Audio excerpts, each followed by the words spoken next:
now, we're just waiting for the players to settle in. Then we're gonna start the match. Alright, there we go. And now we are going into the ban and pick phase of this game. Oh.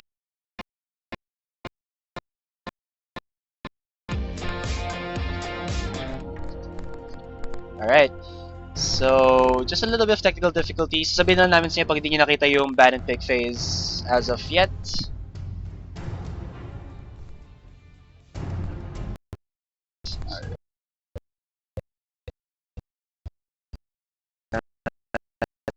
Ngayon.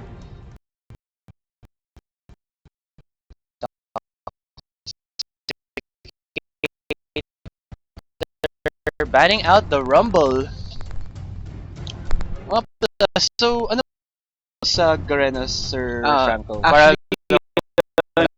I'm a coordinator for the Cyber Cafe program. Oh, Cyber Cafe program. That's awesome. Yeah, and our main products are and GTA. Heard of GCA? Not really. G Cafe pa lang. Okay. GCA is like an in-game benefit for some shops for marketing use. So it's for normally for new players kasi yung benefits for League of Legends is 2 times XP on all game modes. So it's very nice for new players who want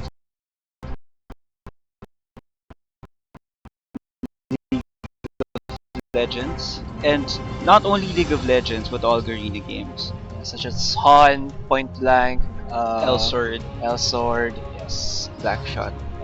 Alright, so now for the blue team, we do have the ban on the Rumble, on the Pantheon, on the Teemo. As for the purple team, we have the ban on the Nidalee, the Katarina, and the Darius. So the Darius ban is heavily directed on Toxicator because if you guys know, and from the PGS Rift, you do know that Toxicator is one of those Darius main champion players. So now Toxicator gets that first pick, Fizz, and for the purple team, Kuroha Neko, getting in a Blitzcrank with the Azir. Are we expecting like a pick comp for knowing that Kuroha Neko got Blitzcrank? Yeah, it actually might be. Do you know the Ballista combo that I have been seeing a lot? Ballista, yeah, I the actually Ballista. tried it firsthand. I've been playing support lately, and I've tried it with a friend of mine. Then he ults, then I go in, silence everyone, and then the punch, the third skill. There's another combo to that kasi that when you hook out with the Blitzcrank, Kalista uses her ultimate and then it's a long range hook talaga. Yeah, so we might see if ever na lang because there's still like 3 unknown picks for the purple team. For the blue team, whoa, okay, so there's a Yasuo, there's a Jace, there's a Fizz. So Fizz in the 5.2 patch did get changed a little bit. Wala nang grievous wounds yung kanyang second yung W, and then his ultimate, when it actually hits someone, it gives Fizz 20% amplified damage. Also, siyempre may knock up siya, so very good with the combination to the last breath of Yasuo. And then meron siyempre nandun din si Jace for the knockback and the long range assault. And so it looks actually, like everyone has a knockback. Yes. Vayne and Vel'Koz. Yeah. I guess we're not gonna see the Ballista. Yeah, but it does look like you've said before, lots of heavy CC coming in from the blue team. But it looks like they're going for a siege composition along with some high burst damage with the Fizz, with the Yasuo, and a late game Vayne if she gets into that. First time to see a Vayne in the PGS Rift right now. Over at the red team, with Blitz, they have a strong front line, right? Yeah, So- so they have the Maokai, the Blitzcrank, Maokai, and the Blitzcrank. Alistar as well. Yeah, so what they're going to do right now is to use Teemo with the Blitzcrank to initiate with the hooks and then follow up with, for example, the Twisted Chain Bands CC. or the Chain CC, and then just use these tanky frontliners to. Okay, so para lang ano. Okay, so Alright. para lang makita natin na it's hard to explain. Okay, so they're gonna use these napakakunat na mga tanks. Tatlo sila eh. Si Blitzcrank, si Maokai, si Alistar. Para lang to soak up the damage. And then you have the Varus for the backline, let's say, damager. And of course the Azir, hyper carry in the mid game into the late game. Yeah. Yeah, as for blue team, what do you think, Sir Franco, will they do to actually make it effective? Because parang ano eh, parang nagka-wardy-wardy yung picks nila. Parang Yeah. wala akong nakikitang medyo ganun kaayos sa composition or strategy na gagawin nila. For me, I think like they need positional advantage early game Mhm. because in ARAM there's like the bush side and where the health runes are, right? Yeah, yung So mga, you have to take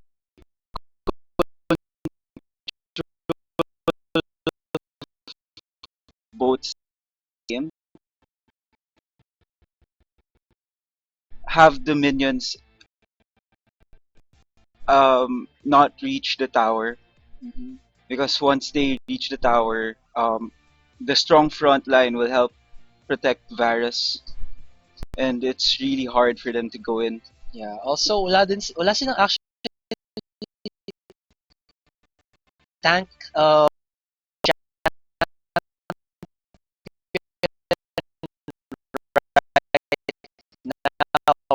So, pag na-hook isa sa kanila, instant burst agad 'yon. Early on because ang malakas din ng damage ng Maokai and Alistar in terms of kahit even though they're tanks, they still have good amount of damage early on. And plus, ang nakikita ko na lang na magagawa ngayon ng blue team is that yung Yasuo, his wind wall, is the only thing that can actually save them from this initiation coming in from the, let's say, Blitzcrank. Only Blitzcrank only, actually, or Varus pag nagkaroon siya ng SS niya. But, the cooldown on that is a little bit longer Yeah. than the cooldown of Blitzcrank hook. So, ngayon na dodge nga nila yung first hook, they have to really dodge the second hook without the wind wall. So, lots of, let's say, aggressive openings for the red team. As for the blue team, they have to be really careful and just transition transition into the mid game to the late game para magkaroon sila ng items and then possibly outburst and out carry the purple team kasi wala namang hard carry ang purple team other than Azir and Varus. As for the blue team, lahat yan actually carry eh. Yeah. Diba? So we'll see what For a happens. hyper carry and late game reliant Yeah. heroes. Champs. Also, ang kasi makikita natin ngayon, 'di ba? Kasi tanks, they build HP, they build armor, they build MR. If red team actually builds that high amounts of HP, blue team has a lot of HP shred with the Vayne. And then make your damage there with the passive of the Vel'Koz. Nagkaroon ng 3 stacks skill, passive skill. See to that. Guys, this is the Rifters Go Aram live. So this is my first time shoutcasting this game, and I would like to thank you guys for viewing with us. Again, I am just Asarai, and this is GG Franco. Yan, nagkaroon na ng GG. Alright guys, before the game starts, I would like to invite you again to join the PGS Rift G Talk. Again, the G Talk ID is 1718.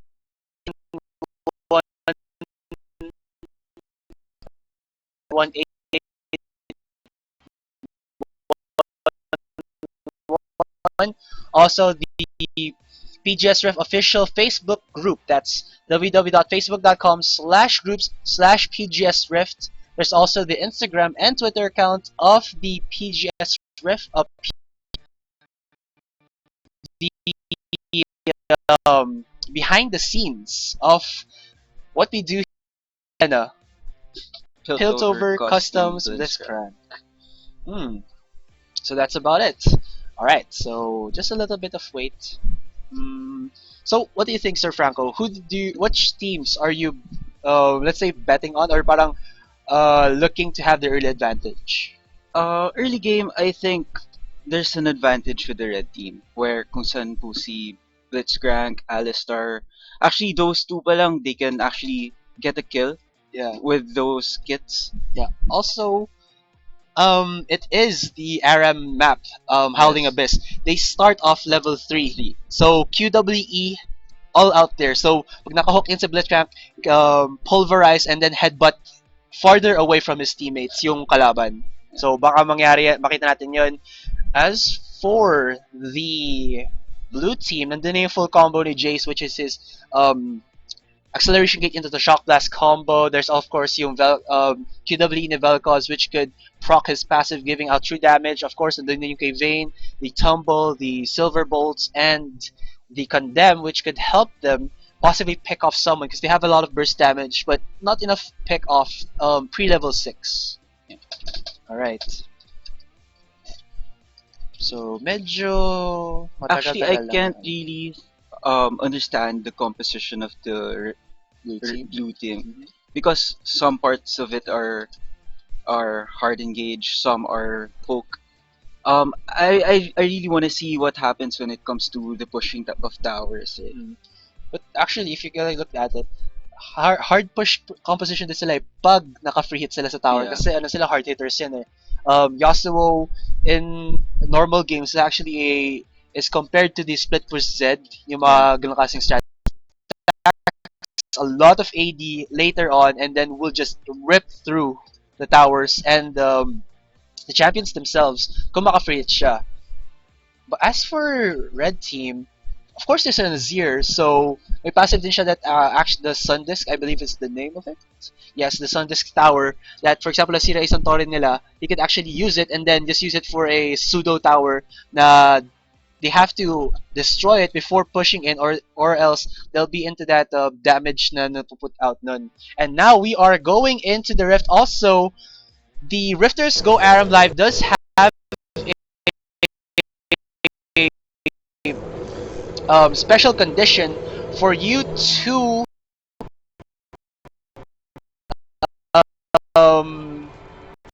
get the Razor Tartarus. That is to pop the par. That's like a side quest. Yes, because if you do not pop the Poro, you will not be able to get into the raffle. And so what you have to do is to feed the Poro 10 Poro snacks and let it pop. It will actually pop or explode when it eats 10 Poro snacks. So bago sila mag-start off with the aggressiveness that all League of Legends game has, they have to work together as a unit to explode one Poro. And also, winners of the winning team will each of them will get 200 sa pag-buy ng new skins in the 5.2 patch, which is or actually the later patches, which will be, I believe, Warring Kingdoms Katarina, Warring Kingdoms Nidalee. There's the Firecracker Jinx. Also, yung newer skins, the Inquisitor Sliver, Inquisitor Nautilus, and here comes the engage already. They're going to go on to the Yasuo, and Yasuo gets bursted down into oblivion. There's a nice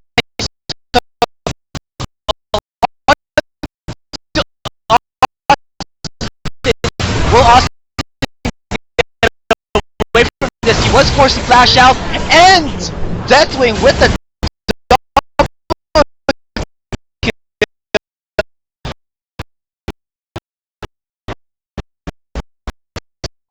so no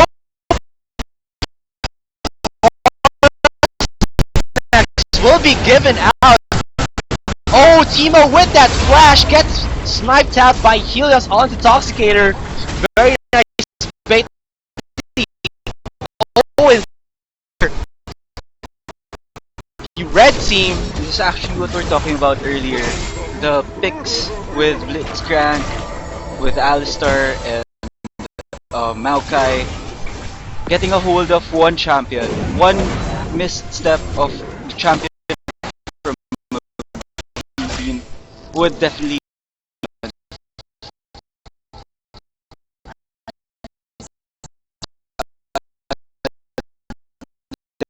that on their part.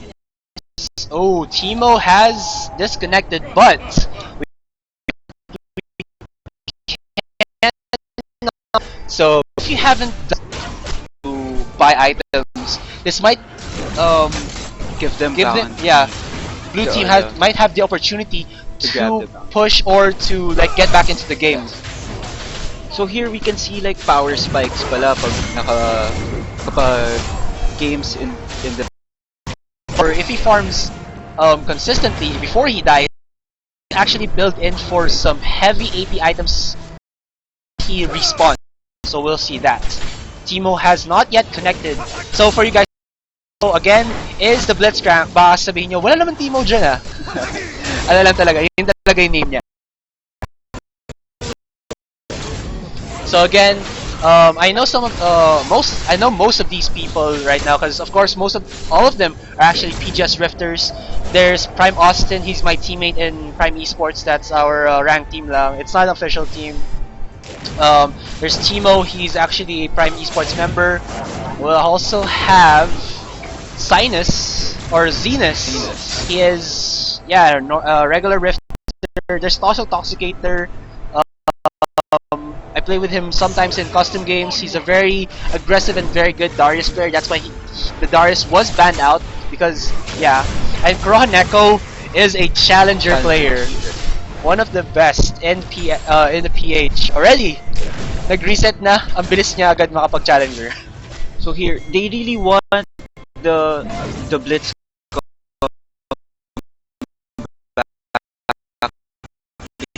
because that's one of the first step for them to have a kill. Yes. So what they're doing now is like they're trying to hold the tower as much as they can.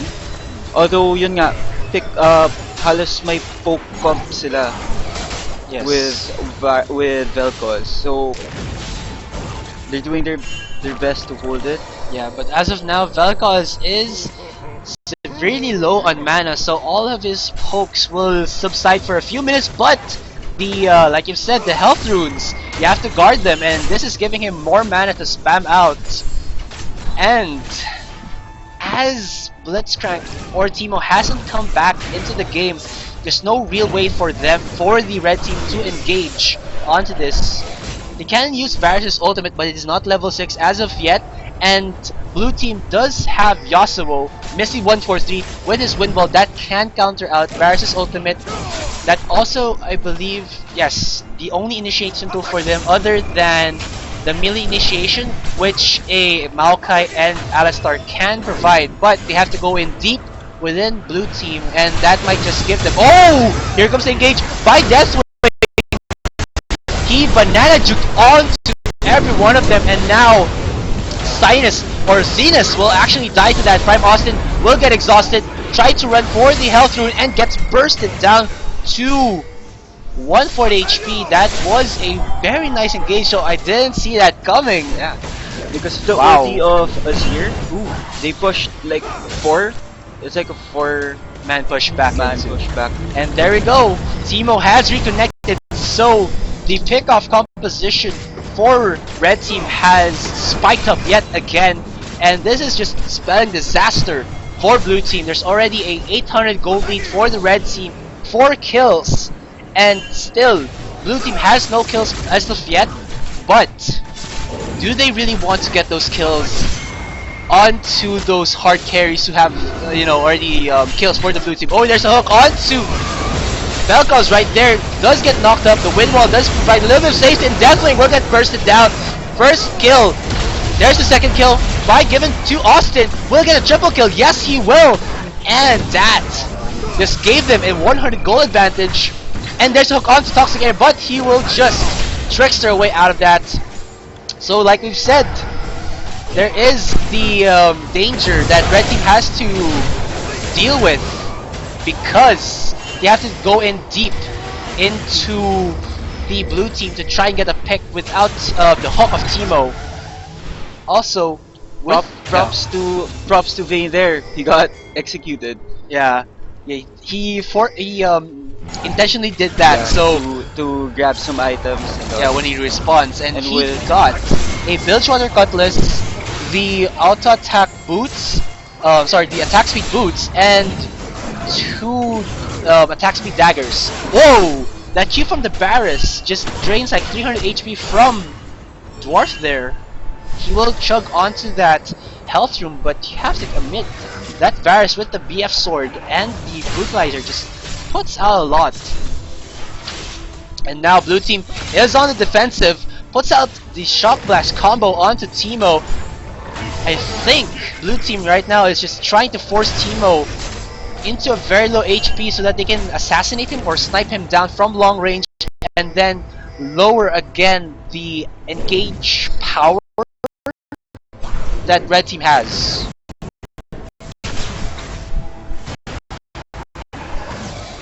Each skill shot that blue team misses gives red team a little bit more advantage because blue team is using mana to try to mana to defend him. And there's the ultimate on to Dwarf, and he gets bursted down immediately. Helios with the invisible or the unseen ultimate there gets an immediate pick for his teammate, and now blue team is forced to back off already. The tower is up to 50% HP. Toxicator 1 hit from dying. Also Sinus 1 hit from dying right there. Oh yeah, I just noticed red team with the Alistar does have sustain. Yeah, with the third skill. Right? The Triumphant Roar, I believe, is the name of that.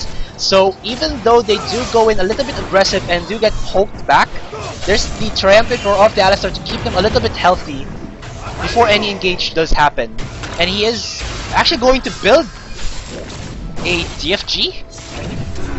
Or no, he got a Fiendish Codex and then he dislodged and might build into a Zonius or Deathfire Grasp. Yes. Look at that, they're all healthy. And Sinus isn't... I'm sorry, Neko isn't actually wasting any mana right now. He has a lot of mana actually. There's Missy using the Wind Wall, but a untimely cast like that might prove to be fatal because I believe that's around 15 seconds before it cools down yet again if it doesn't have any CDR runes or CDR masteries. The problem here is like Blitzcrank is AFK once again. Oh yeah. But so I guess the blue team should take advantage of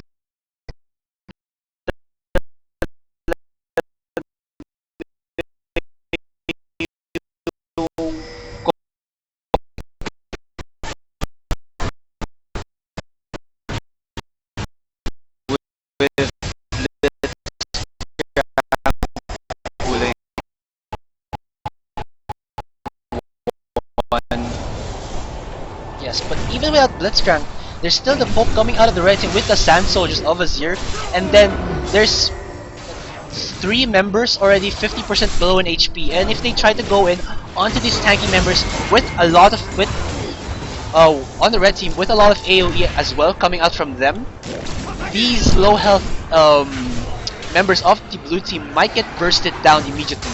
It's not actually what we see a lot of time. Syempre yung mga poke dapat sila yung mas malaking continuous skill shots, ganun.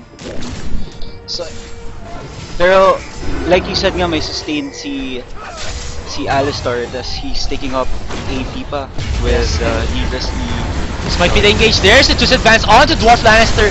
The tower does get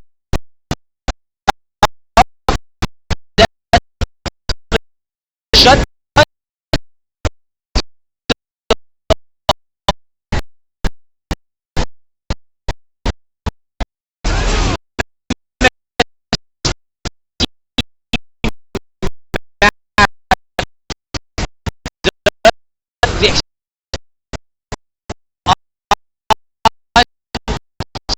To Austin right there. Gets the kill on him. Neko is just tanking. Did have to use his ultimate there. It's on cooldown right now. That was a 4 for 1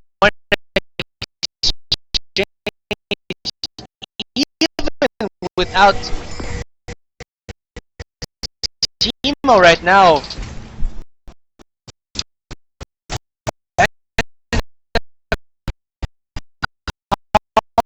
Position advantage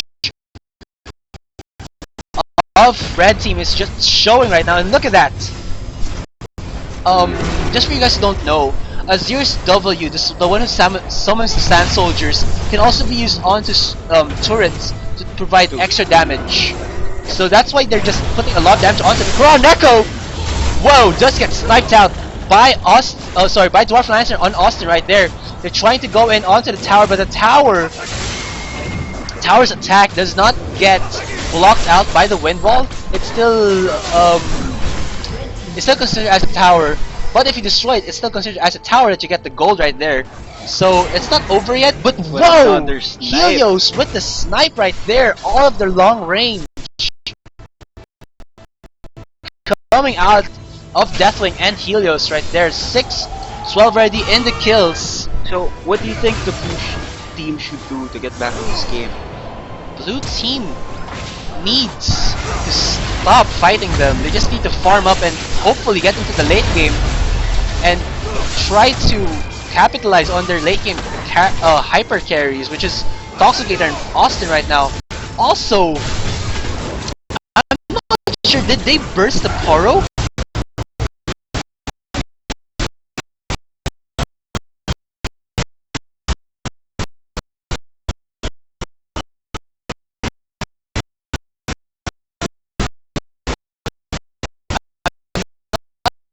They burst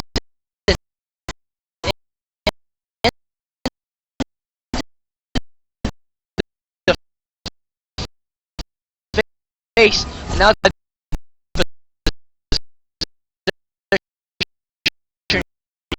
here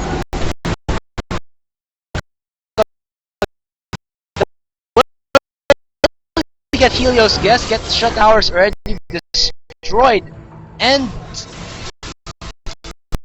did they get the Poro to explode? No Poros yet. No, they did not. So the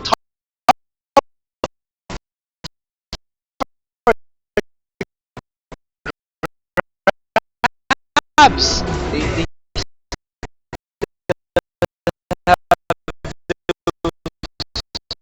biscuits. Yes, they still have the biscuits. And where did they put the used biscuits already? You will not be able to get the raffle onto the target. They will get the 200 RP though if they win, but come on guys, don't be greedy. Give others the chance to get the Sayang Tartarus. Baka mapunta sa akin na lang yun. Baka sa atin lang yung raffle. Here's the grab again on the Toxicator. And oh, the Poro is big right there. Sorry, Toxicator was hooked. He was able to get out of there. And just to point out, here is the Poro. He's really huge right now. I can't click him. It doesn't show how many snacks he needs. But there are 3 still available from these players right now. There's one on Timo. He should pop it onto the Poro. Will he do so? Oh, Timo's back. Yes, he does put it onto the Poro. I think they are talking of giving it. Toxicator does have his own, but Kurohaneko with this, with the, let's say, with the bait, with the bait. Yeah, I was supposed to say like the crepo term, but I won't say it. Yeah, but I believe he did give the snack onto the Poro. There's a grab onto Lannister, the follow-up CC from the members of Red Team. Lannister is still tanking damage, but Helios with the final hit. Austin trying to do what he can, but Kurohaneko with the ultimate just tanks so much damage. I believe 70%.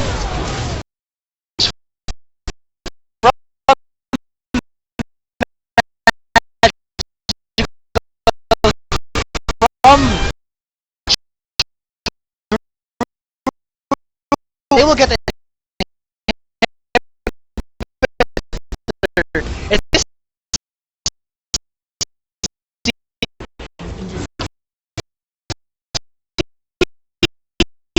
this again be able to get the surprise.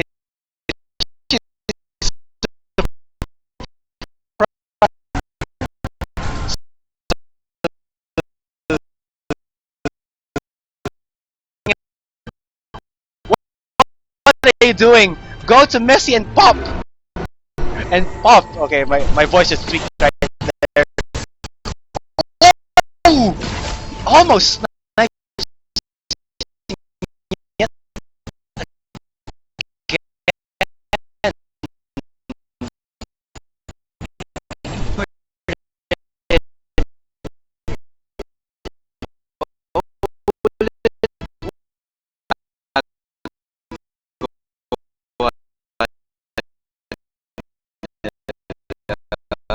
Once they get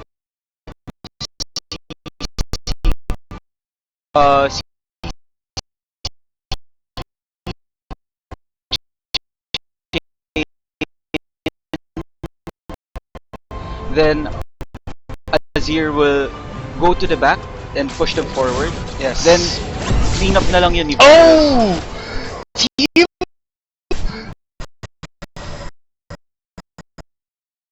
I think they're laughing right now. Siparo, yes. As you can see, no? Si He Timo, baited them. binabantayan talaga niya si Por. Yeah, Timo is being unsportsmanlike right now. Letting go. Let it go. Come on, Timo. Give it away. To finish it off, they're saying, please, kakabuhay lang. So that here, oh, he didn't pop.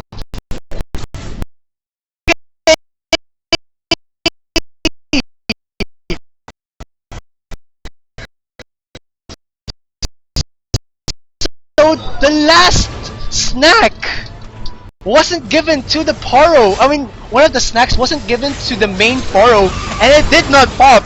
So even though they did use all of their biscuits, it will not be counted. And here comes the engage. Messi taking a lot of damage, and Kurohaneko gets the kill. Unstoppable as siya. And now Timo will get focus down.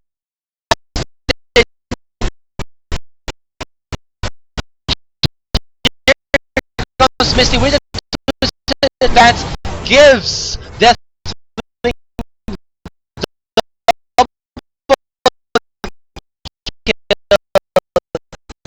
And now, that was a 4-0 exchange in favor of Red Team, and I believe they will just finish it off. Who did not give the Poro snack to the main Poro? That was bad, very bad. Lannister will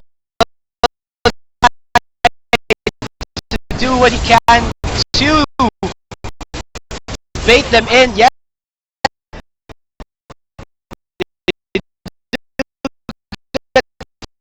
Kill all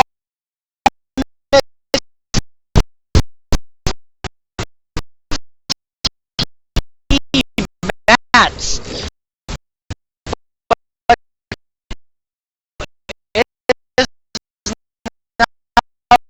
charge, so that was the last. The Poro is so huge. I think one more snack will actually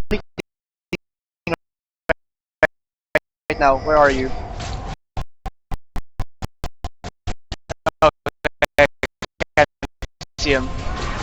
Okay, I really can't see him. But still, very bad.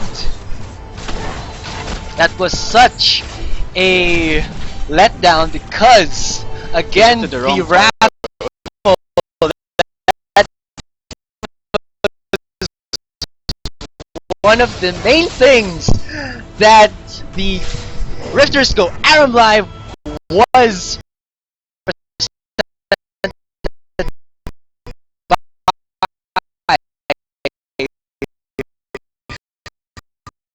the give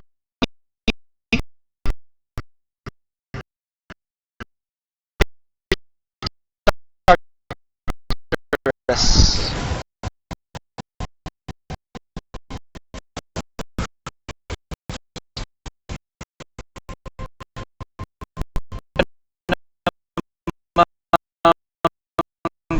RP. Yeah, there's also the week three, week three, and week four for the Rifters to do so, but it's still a waste.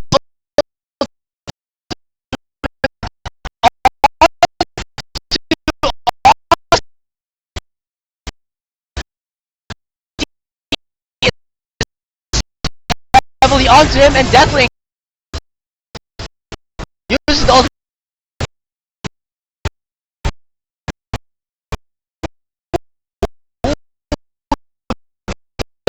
Attack does kill him. Toxic gets kill onto Deathwing. Sinus or Zanus.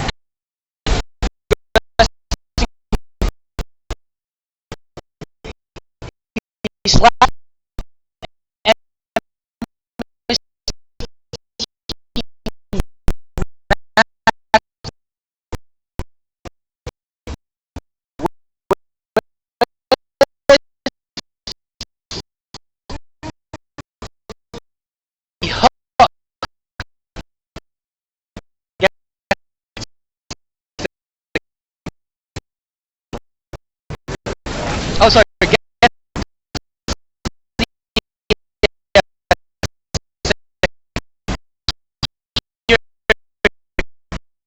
Kill. And now Helios is just heading down onto the next Howling Abyss Nexus, and that's it. That's the game, guys. 18 minutes into the game, 15 kills to 33 kills. Blue team, red team. Congratulations to the red team. Was not popped.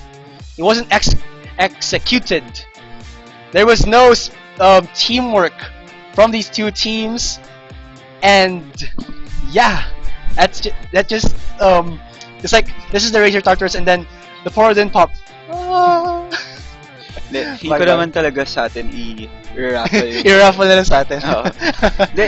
With the game naman, I think Vayne was given enough chance to get into the backline because nga the fear of the CC chain. So it gave them a hard time to burst down single target. Even we actually didn't see the combo of Yasuo, and not as much, with Fizz and the knockups. Sayang. Ooh, but guys, a special announcement because no one got the Razor Tartarus this week. We will be giving in week 3 2 Razor Tartarus. So wow. So even though this week walang raffle, congrats for the also not actually congrats. Parang sabihin to. Excited na ako makita next week kasi 2 are up for grabs. So mas madami ng tao nang sasali ngayon. Alright guys, so that was all the time we have for the Rifters Go Aram Live. So that was a match between wala nang pangalan yung teams, so natawa ako. The red team. The red team and blue team. The red team did go in for the pick-off tanky frontline with the damager backline. As for the blue team, the let's say the uncoordinated picks, they have the synergy but not as much as red team. Yeah. Kasi dito hindi naman sila actually magkakilala or in the same Yes. computer shops, right? Also they have to type pa para they have to type pa. So nothing wrong there, pero they should have taken advantage na si Timo parating no disconnect. Yeah. Alright, so we would like to congratulate for those people who did or who were able to join the Rifter Goes Aram Live, Toxicator, Missy143, Sinus or Zenus or Sinus, Dwarf Lannister, Prime Austin, Kuroha Neko, Deathwing, Helios, Timo, and MST Mass for being able to be the first ones to get into the room as it was posted in the PGS Rift official group. So again, that was all the time we have left. there is also later the Pro Gaming Series. Yeah, please stay tuned. It's at 6 p.m. PGS Pacific versus Naga, IPT versus Betrayal. So Pacific Esports versus Naga, IPT versus Betrayal, and of course, for you guys who do watch the PGS, you know what that means. The Watch and Win promo. So kahit man hindi ka nanalo ng 200 RP for joining the game and winning, or the raffle right now, there's still a chance to be able to get 500 RP. So stay tuned. Again, to reintroduce ourselves, I am GS Asarai with an I, and alongside here with me is GG Franco. yes, and we are signing off. See you later, guys.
Watch it the same day as Japan, Thursdays at 11 p.m. on Animax.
Parasite the Maxim. Watch it the same day as Japan. Thursdays at 11 p.m. on Animax.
Welcome, Summoners, to the Pro Gaming Series 2015 Spring Season Week 9.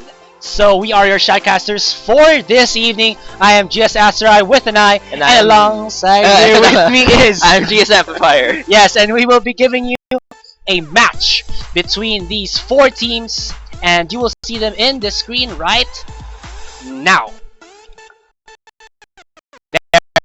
Alright, so it's Pacific Esports versus Naga Esports, and Next set will be score so far, so that's 15 points for them. Meanwhile, Wargal is trailing behind just a bit with 9 points. PCF the 3rd place, and the rest of them follow behind with 5, 3, and 1 point. yes, and now we are going to the ban and pick phase of this Game 1 Best of 2 series, Pacific Esports versus Naga Esports. So, Alright.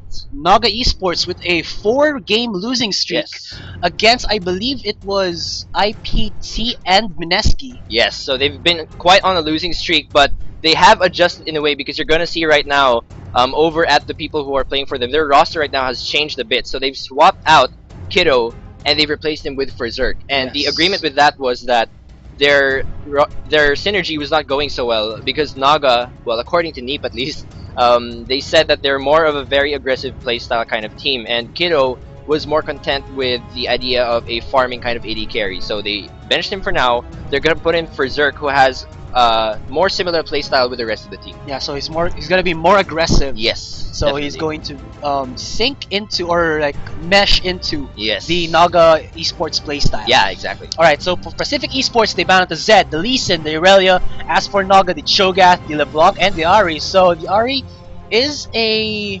Yes, it is one of the champion pools of Oni, and also in the 5.2 patch, she has been changed in the way that her Q ability does give her a movement speed boost, but that decays over 0.75 seconds, Yes. and then the amplified damage from her charm is now no more. Yes. So Ahri has actually been quite a contested pick still, despite the change, just because even if there's no longer, for those who don't know, DFG, bye-bye. Yes. So that's totally R.I.P. gone now. Yes, RIP Rest in DFG. peace. So even if Ahri has lost that sort of assassination burst kind of theme, she still has very consistent damage throughout the game. And so I'm not surprised that they're banning out the Ahri. The Zed as well, just because Agito has been playing Zed before. That's definitely a target pick there. Oh, so it was a hover over the Scion, but it looks like it will be either a top lane or mid lane Kassadin for Pacific Esports. They did get in the Jarvan for Batum, and then the Grace for Luxuria. So one of the favorite yes. picks of Luxuria,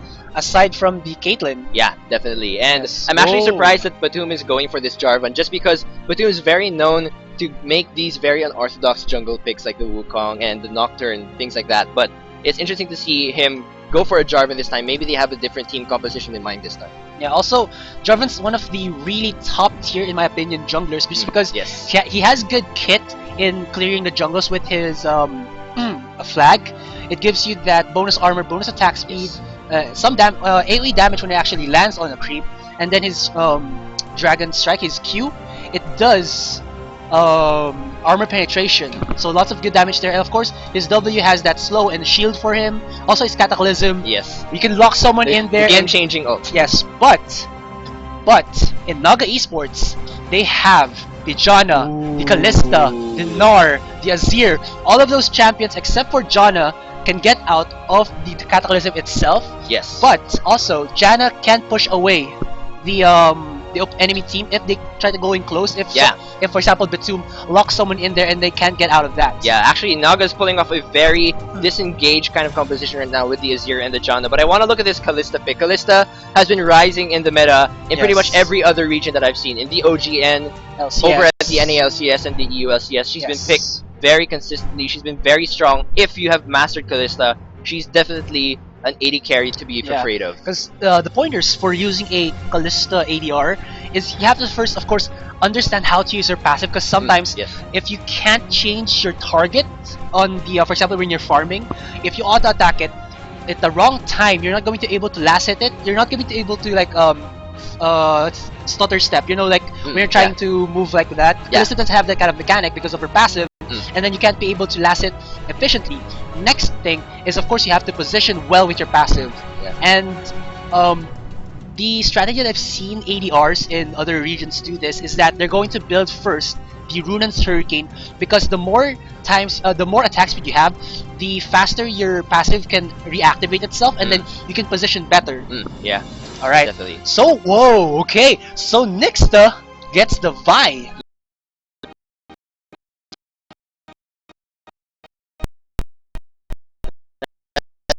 Actually quite interesting. Quite interesting.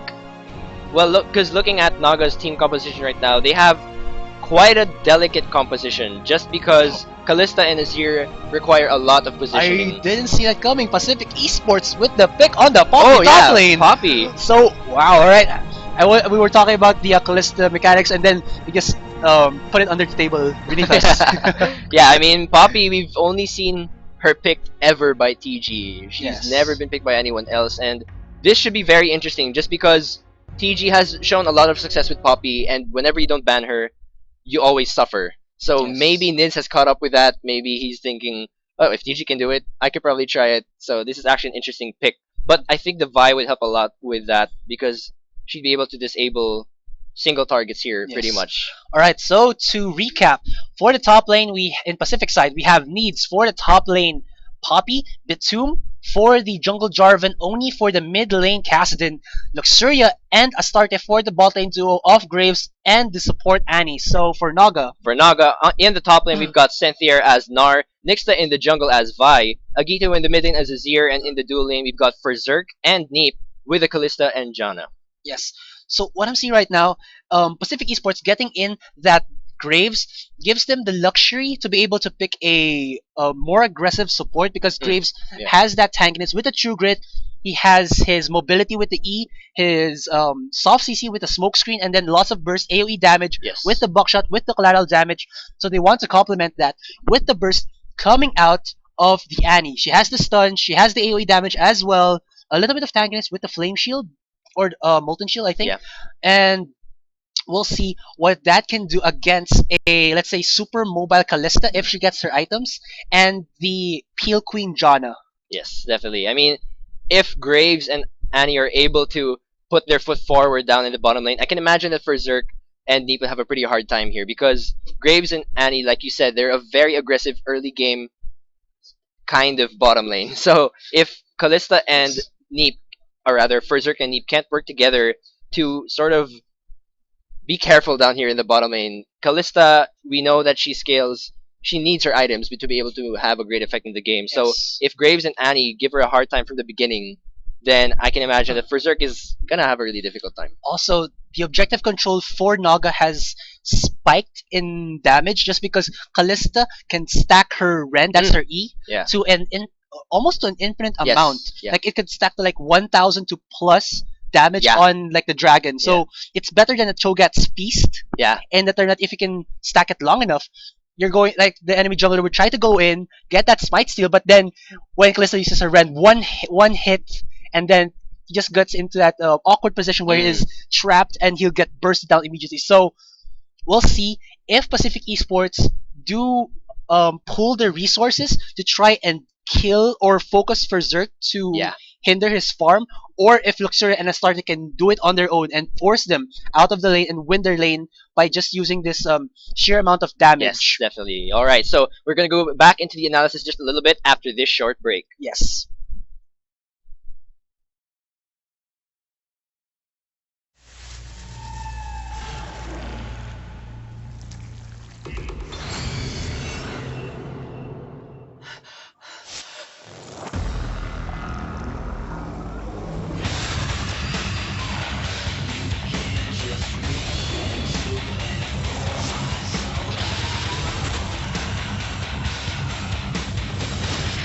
Parasite the Maxim. Watch it the same day as Japan. Thursdays at 11 p.m. on Animax.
Alright, and now we are back. So this is again the PGS 2015 Spring Season Week 9. The battle in the best of 2 series, Pacific Esports versus Naga. All right, so we're gonna look at the team compositions one more time. We're just gonna refresh bottom lane with the Graves and Annie. Ready, an aggressive opening from Pacific Esports.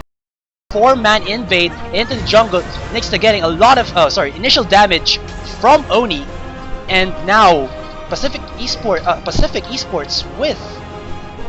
Oh, actually, this is a nice strategy from the teams. But now, Batum will get caught out, puts a lot of damage onto him already to 50% HP. Pacific Esports are in no man's land. There's the engage, 4-man knockup, forces the heal and the flash, and here comes Naga saying, "Get out of our base, force your flash out, or we will kill you." Astarte taking a lot of damage. Agito forced to flash over, but to no avail. So what happened there was Pacific wanted to get in this early trinket ward into the lane to see if there's going to be a lane swap. Just because we were talking a while ago, if with the aggressive startup with the Graves and the Annie bot lane, will it win against the Kalista and Janna? And it seems like Pacific doesn't want to have a lane swap against to, let's say, avoid them. They want to go 2v2 lanes. And so it will start up with that 2v2 lane. Yeah, actually that was very interesting. We saw that when PCF was the one who invaded, Naga immediately responded with a very, very aggressive Neep 4-man knockup. And we're seeing that this just means Naga's really proving they're a very, very aggressive team. They wanted to fight. They forced several flashes. And yeah, I'm guessing we're going to see more of that here in this game. Also, I just want to check out Agito right now. He has 23 ability power. I think that only comes from his masteries and Doran's ring. He has a lot of auto attack. You can see that the Sand Minion right now is really hurts. hitting. It doesn't only hurts. It's attacking really fast. That means that he's going for that rune attack speed runes to help him farm and control his Sand Minions a little bit better. Right. Alright, you can see right now Sentier putting a little bit damage onto needs. Will he proc the Hyper? Yes, he will. Yeah, it's actually quite an aggressive Gnar start because he started with a longsword and the pots instead of a Doran's blade and a pot. So I'm guessing he's pretty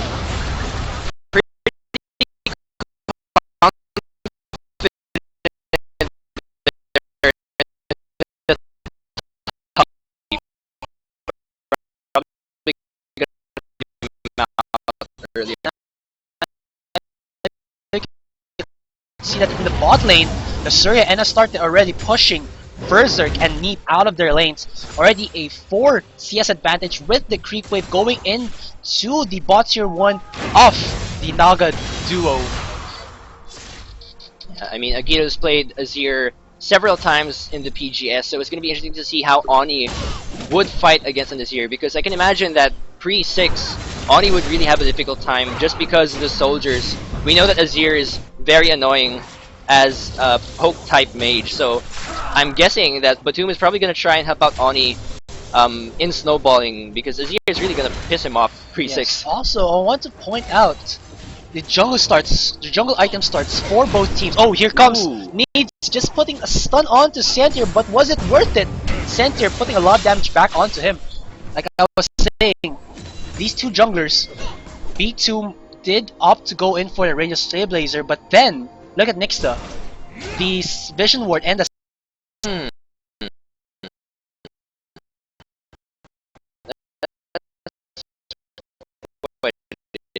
Interesting. yes, and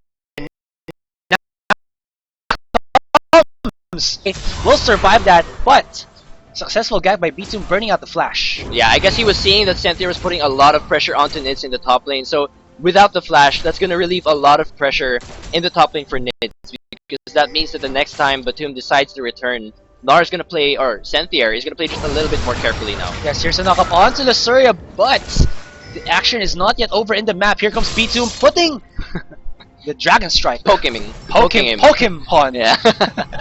Alright, so also, this ward right here that I believe it was Agato who put that there, is because most Jarvan players, but here comes Nixa on to Oni, forced the flash out of Oni. And what a success there by Nixa, burning out the flash onto the mid lane of Pacific Esports. Yeah, it's too bad that Agito didn't have his flash then, because he burned it in the very early level 1 clash earlier. If he had the flash, he might have been able to follow up with a few soldier auto attacks. Yes, but here comes Nixa in the back line. Pacific Esports don't see this. Here's the exhaust nice. onto Astarte. Astarte might actually die here. Yes, he will. Nice. And First Blood goes to Berserk. So Astarte did burn his flash previously onto the invade in the red side jungle of Naga. Yeah, so I guess that's just really good rotation there from Nixta, and also good decision making, because while Cynthia is putting off a lot of pressure in the top lane against PCF is putting a lot of pressure in the bottom lane now, so Nixta just doing what she can to relieve the pressure from the Graves and Annie combo. Yes. Also, wardings in the mid lane does tend to focus on this area right here, these 4 paths right about here, because as a jungle Jarvan, you don't go into the mid lane brush. You can flag and drag over the wall, and if actually you're in perfect range, you can flag and drag with the knockup and then Cataclysm for the lockup. So that's the reason why these wards are just very, let's say, essential for Agato right now, because he has to farm until he gets into that, let's say, crazy hyper attack speed. Azir that we've all been seeing in almost all of the competitive games right now. Yeah, I mean, Azir has to play both defensively and aggressively. Aggressively because he knows he can put off a lot of lane pressure against Kassadin, but defensively because he knows that if Jarvan decides to go in, it's pretty much GG from there. Yes, there's the stun onto Berserk. Berserk already the 50% HP. You can see that he has his Berserker Greaves right now.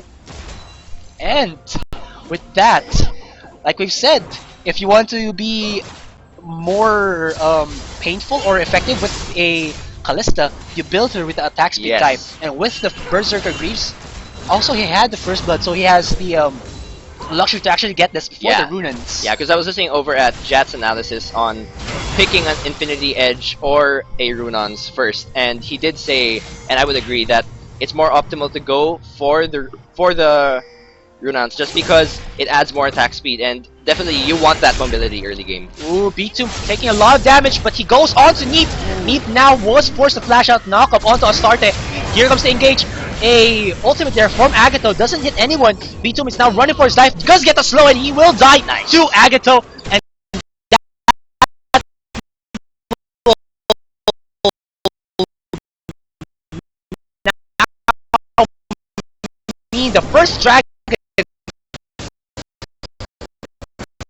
for Naga because Tomb is dead. They won't be able to smite steel, and now Sentier is now going to his Meganar form. Won't they be able to get the steel onto this? Pacific doesn't have anything. Ooh. Does get in there. Needs is now using his ultimate onto Meep right there, and they burst down. Astarte immediately. Oh, he gets the soul onto Luxuria. Luxuria is in bad situation here. Doesn't have his flash. Doesn't have his heal, and he got slowed with the rend, and that was a 3/4 wall exchange in favor of Naga with the dragon buff. This is definitely not what PCFC wants this early on in the game. We were discussing that Pacific Esports has the advantage early on in this game because of the Graves, Annie, and Jarvan. Yes. But that's definitely not what they want now, because now that Naga has the advantage, that early game advantage they had is slowly going to slip away because Kalista and Azir are getting the kills on, and as the game progresses, they're going to make things worse and worse. So Yeah. I'm hoping that Batum here really has to make his presence felt, otherwise the Graves and Annie early game advantage is going to fade away. Very true. And why was that possible? It's because B2 went over aggressive. He went man mode. Yes. Onto Meep right there. He already flashed. Meep already was forced to flash out, but then the respawn from his teammates was just Yes. that quick. That I they think were it's the able to- commando skin. Yeah, It's feeling a little bit brave this game. Yeah, the commando. And now the blue buff is getting hammered down by these three members. It will be given to Oni at the 9-minute mark, so that's going to expire around, I believe, 12 minutes. Oh, but here comes the gank onto Astarte. There's the ultimate coming out of Berserk. Wasn't able to do anything with that, but the Vault Break, the Assault and Battery coming out of Nixta does secure them the kill onto Astarte.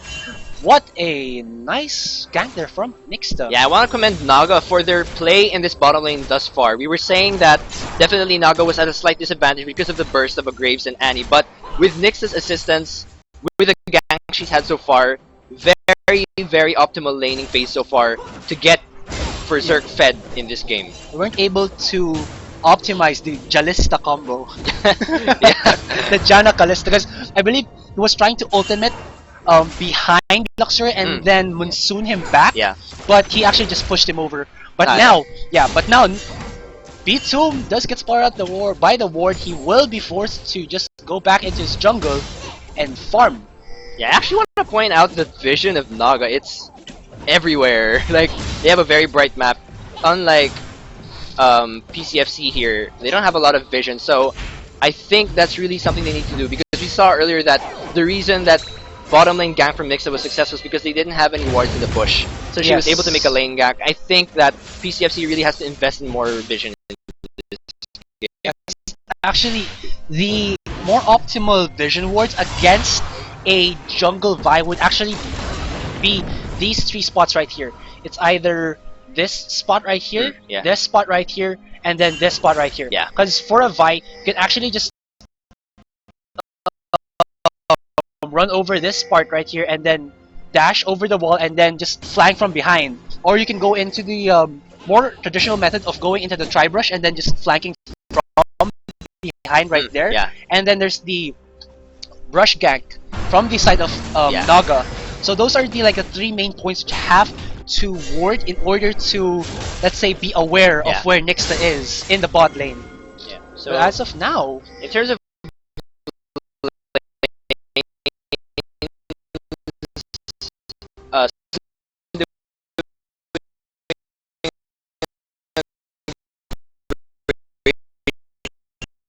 job of zoning out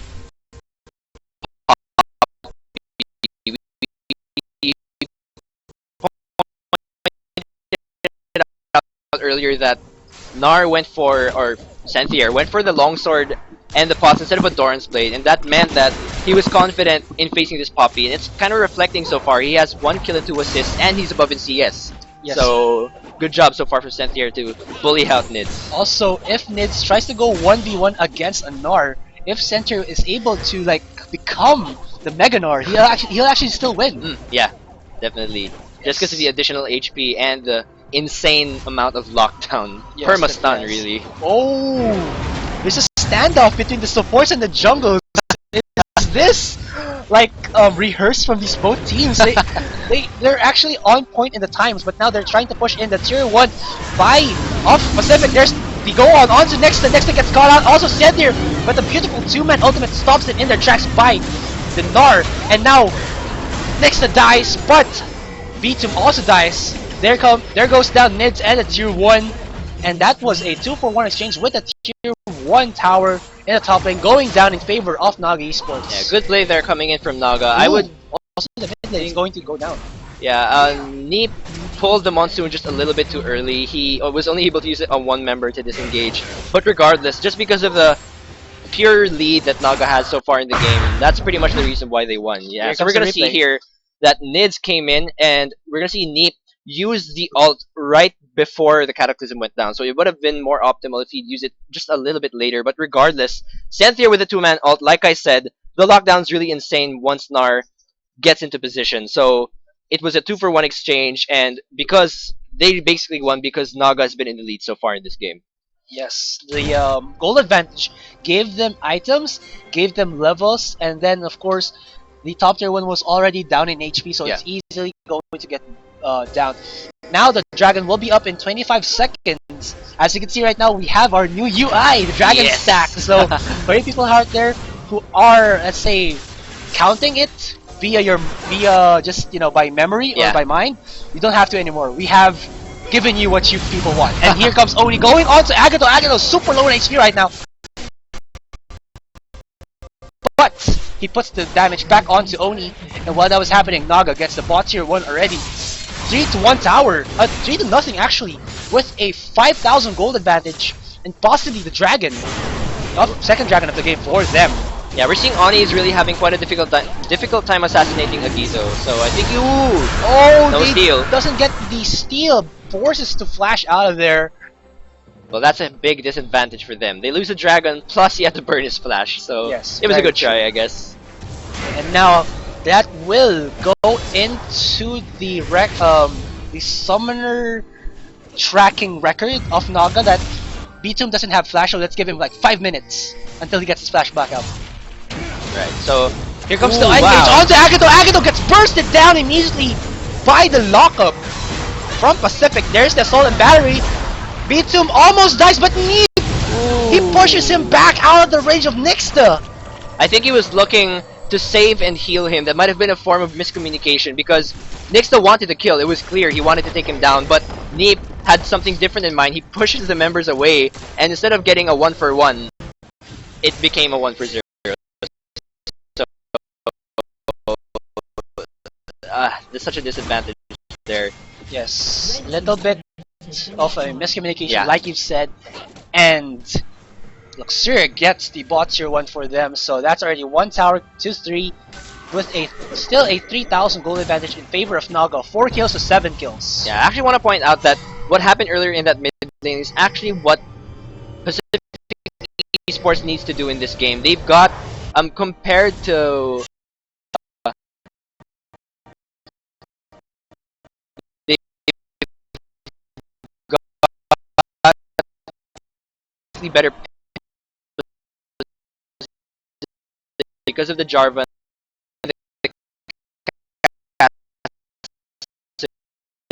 They need to pick out the carries, which is why I suggested they invest more in vision, because again, looking at the vision from Naga, it's pretty insane right now. They're covering a lot of parts of the map, but meanwhile, the vision from Pacific is really not as good as Naga's, so they really need to invest. Yeah, but it's not, like you said, it's not as good. It's just that Naga has been all over the map. Yes. Dewarding Yeah. Pacific, and Pacific can't even deward Naga, Yeah. because if they do, it's just that they already feel like Naga already has that fast respawn time, and then if they try to deward something, Naga will just be there in like in a matter of seconds, and then they'll die, and then another more advantage to go into Naga's way. I guess that's the advantage of having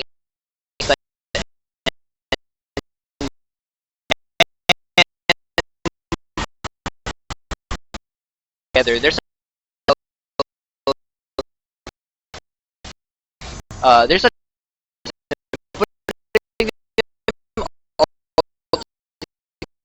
together. It really makes the jungle as carry plays without vision. Yes, and this might be another engage. Here comes teleport by Needs. He's on the backside. Naga already backing off right now. They put a lot of damage onto this bot tier 2 already to 50% HP. And like you've said, the mobility-based Naga composition is just winning them outright because they can kite away or get out of any lockup that Pacific Esports have. Yeah, and I mean, just because of that play mobility and their rotations is really helping them to secure more objectives. You've seen that they have the 2 dragons so far, and they've got 2 towers ahead of Pacific as well. So, really great use of the composition so far. Yes. Now we can see that they're just having a little bit of standoff. Here comes the engage on the Berserk! Berserk takes a lot of damage, gets bursted down with that collateral damage, and he's in the backside. Agato is in a very precarious situation right now, but the 3-man ultimate from Seth here does stave off the aggression, but still the 5-4-3, the 0 favor of Pacific Esports, turning that into their advantage. Berserk was way out of position there. Yes, I really want to point out that that's such a great play from Pacific Esports. We saw that the whole time they bursted out Berserk, Nids was focusing Agito, and that's exactly what they need to do. So there, Berserk gets caught out of position. He's bursted down so quickly in the fight. Senthier's not yet in his Gnar form, so he's not able to stun immediately. And then we see that Nids is following Agito the whole time. He's not able to free hit the carries of PCFC, and that's one of the most important things that Pacific Esports need to do. Such great priority check here for Pacific Esports. Even though if Center got in that 2-man ultimate with a push onto B2, there was no follow-up damage. Exactly, because Berserk and Agito weren't able to follow up with Yes, them. very true. So what Naga Esports needs to do right now is to get Neep to build his Mikhail's Crucible faster. Yeah, exactly. So that Berserk can live, or Berserk builds in a QSS. Yeah, and actually, we were saying that Nape and Agito have a lot of disengage, but I feel like they might need to use that a bit more optimally, because if PCFC decides to engage, they need to be able to save Berserk as soon as possible. It's also, I guess, partly Berserk's fault because he was, like you said, way out of position that time. Yes. And now here comes the engage onto Agito! Agito will get caught out there! He did not respect the over-the-wall damage from Pacific Esports, and he pays the price with his life. Definitely. Earlier, Oni was having a little bit of a difficult time assassinating Agito, but now we can see that Oni is snowballing just a little bit harder into this mid-game, and that's definitely what he wants as a Cassius, to be able to eliminate those carries as fast as he can. Yes, and what's happening right now is that, if you can see in the itemizations, Naga does have their core items, but so does Pacific Esports. But if you look at it, it's better that Pacific Esports has their core items, because Naga, for them to become more effective in the clashes, they need like 1 or 2 core items, like two or more core items, exactly. Because let's see, Agito is getting caught out. Oh, sorry, you can see right now that Needs is taking a lot of putting a lot of damage onto Sentier, but Sentier is now the angry Dino Meganor, and he is now pushing Needs out of the lane, saying, "Get out of my jungle, roar!" All right. So what I was talking about, Naga Esports needs those 2 or more core items, because you can see Agito has his Moral Nomicon, he has damage, but then he has no survivability, but here's Astarte with the pick!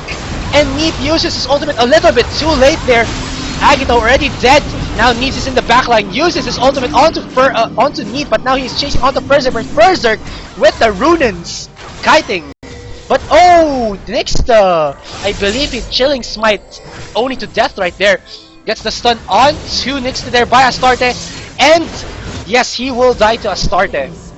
So that was a 2-for-1 exchange in favor of Pacific Esports. Great job from Pacific Esports. Again, they were able to lock down 2 members, especially Agito. They were able to take him out so fast. Yes, but here comes the re-engage. Center taking a lot of damage and Needs bursts him down. Oh my gosh!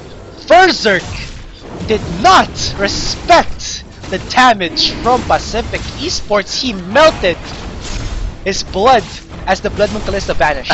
Centier wanted to start that fight. We saw he was trying to build up rage, but because he died so fast from the collateral damage and burst from Nids, he wasn't able to do anything there. So yes, and now the, let's say, hyper damage composition of Pacific Esports is starting to kick in gear. It was in V6 engine, but now it's V8. It will go into a V10 later on. Yeah, So this is really what Pacific Esports needs. You were saying earlier in the early game that their early game advantage might fade away, but now we're seeing that there's a much more headstrong personality coming in from PCF in this mid game.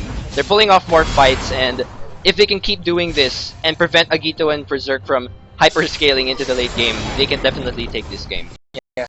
Also, Berserk needs to optimally use his Crying Orb right there, because I've only seen this happen. I've only been seeing this strategy from Pacific Esports. They go into a position where they cannot be seen by any wards, and then just flash and engage, and then follows chain CC, and then that's about it. Yeah. They win the clash already after that. Exactly. And I want to point out as well that we were saying that Naga had a very delicate composition. They need to manage the Gnar, Rage, and they also have to manage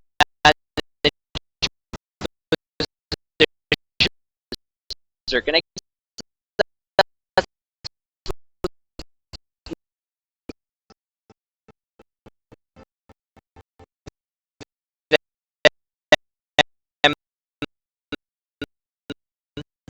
to get back at PCF because their combo killer.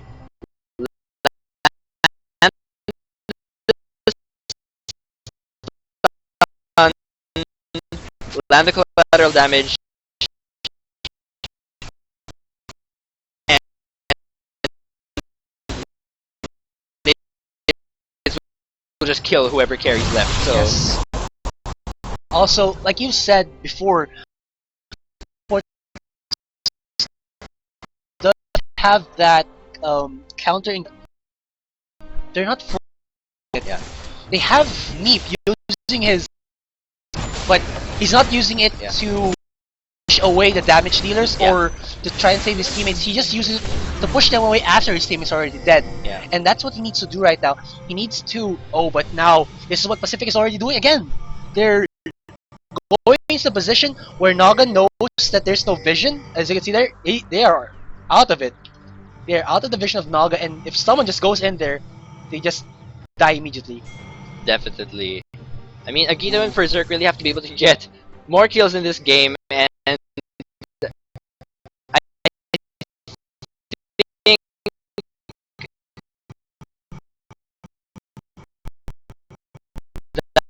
when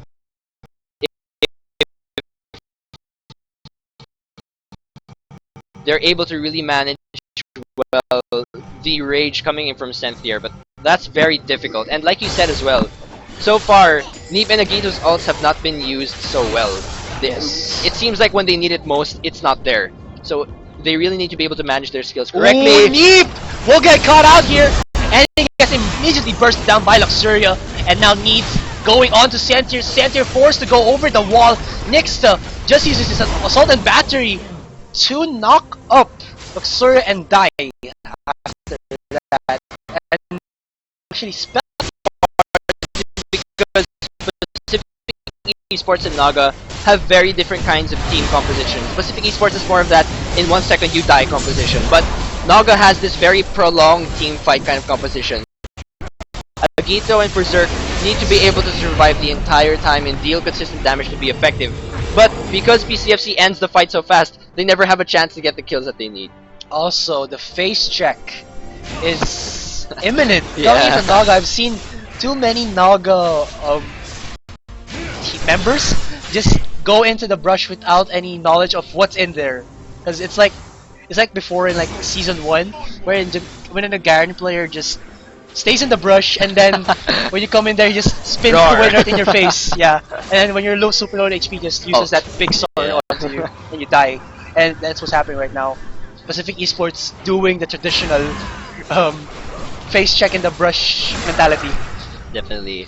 I really think that they have to. Astarte is doing such a great job so far in terms of using his ult correctly. So far, he's landed so many multi-stuns with the Yes. Tibbers. So I really think ult has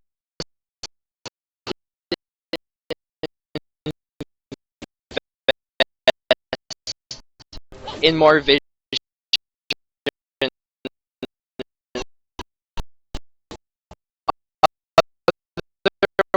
PCFC is just gonna keep starting fights that that Naga can never finish. So Yes. if they can sort of really help Agito and Berserk to stay alive the entire time, I think Nyx and Senthier really need to build up on tankiness and tenacity here, Yes. because of the plain CC coming from PCFC. Ooh, Naga is trying to go in on this, but Sentry doesn't have his Oh. fast his teleport just yet. Luxuria was in the backline. Gets Neep in an instant. Berserk will die to the Cataclysm and now needs kills next up. 25 minutes into the game, and PCFC has taken pretty much control of this game. They have a almost 5,000 gold lead, and they're really catching up in terms of objectives. Dragon's gonna come up live as well in just a bit, and if they secure that second dragon, like we've said before, that could be very important because it's gonna help them even more to secure objectives in this game. Naga with the force pick there, then went into their favor, and now it's paying dividends that their bot tier inhibitor will go down. There we go. I would say that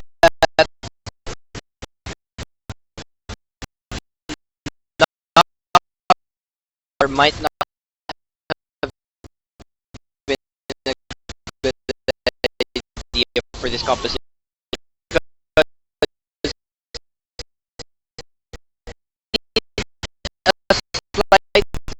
Exactly what I was thinking. Nar does not be a tank that can consistently keep Agito, because Nar has to be giant Nar to be able Mega to land Nar, any yeah. kind of CC. It really gives Agito and Berserk a hard time. So I think they might have to rethink their whole team composition synergy pick Yeah. and ban phase. Also,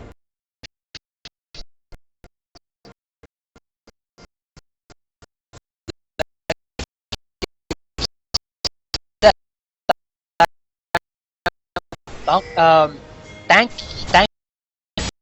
Oh, but here comes the engage on to Senthier. Just pokes him a little bit, but oh my gosh, Nixa takes a lot of damage from Oni. Senthier is now just tanking all the members of Pacific. He did a good job.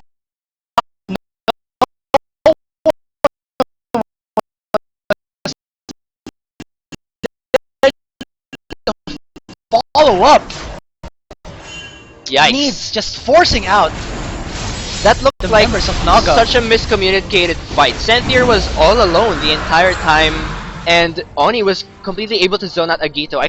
That looked like a very sad fight, honestly, because Senthier, being the tank, is supposed to just absorb damage, but instead he just gets eliminated, and there's no follow-up from Naga. I really think that they have to manage that Senthier rage carefully, such that when he becomes Meganar, they start the fight. They can't keep letting Pacific Esports take control of this game. And now with 9,000 gold lead, Pacific Esports are now in the lead of the game. It was before in Naga's Yes. favor with 4,000 to 5,000 Yeah. gold lead, but Yeah. then they shifted it with that first pick onto Berserk by Astarte, and it just snowballed Yes. heavily into the favor of Pacific. Definitely. I would say that's mostly because of their priority. Their priorities are really set out well here. They're focusing the carries that they need to, and also because they're taking a lockdown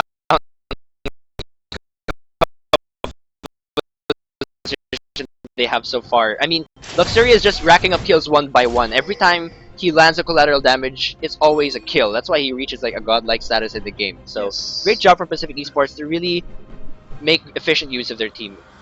Yes, and now Pacific Esports are going in onto the only tower that's left outside of the base of Naga. Will this be the... if they don't get a fight into their favor, the next fight into their favor, Naga will surely lose this, Yes. or most likely lose this. But now, Agato will get caught out here, uses his ultimate and pushes Needs out there saying, bruh, you have to try better than that. But I guess I want to point out that that's one of the only few times I was able to see Agito use the ult effectively. I'm hoping that as an Azir player, he's able to use that more to disengage when it's needed. Yes. Also, with the composition now, it's just Pacific pushing in and then Naga just trying to find the best way for them to engage, but it's not here yet. Will Nixta going on to this? Just puts the Chilling Smite onto Needs. There's so much fear right now, I guess, from Naga whenever Astarte is around. Because of his on-point start. Want Nixta and Sentry to come in, but when they see the Annie and the Jarvan together, they're just like, oh my god, our carries might get deleted again. And oh, but here comes the damage onto Needs. But the diplomatic immunity forces him to take no damage at all. But he will go onto Nixta. Nixta now puts the damage onto Needs, does get the kill onto him. Now B2 super low in HP. Center is here for the follow-up, but oh, here comes the engage. Oni forces to use his Zonius there and gets slowed in by the Cloud. Oh wow. Oh, but 3-man stun. the 3-man stun from Astarte followed up by the flag and drag by B2 there secures them an instant triple. Now Neep is trying to run for his life, but Astarte gets that godlike for himself. Wow. 12,000 goal lead at 30 minutes into the game for Pacific Esports right now. The counter engage was real. Really, Astarte is really showing, Pacific Esports is showing why they're top 3 right now in the Pro Gaming Series standing. They've taken such, they've made such good use of their team composition. They didn't give up, they really went back in the face of Naga, and their lockdown composition really hurt Naga. Yes, very true. But now, oh wow, Luxuria dies immediately, and Astarte will follow there. But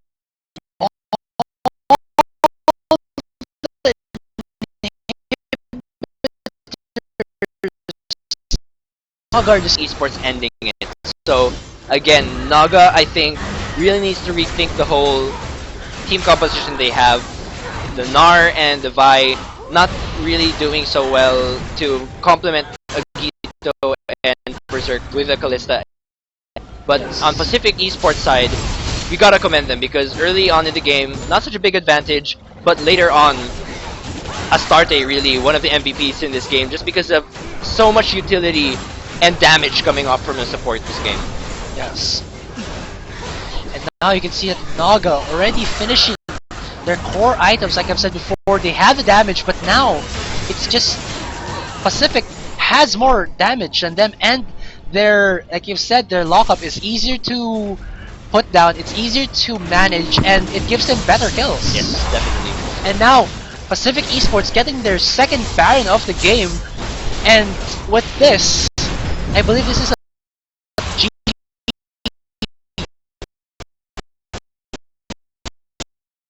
be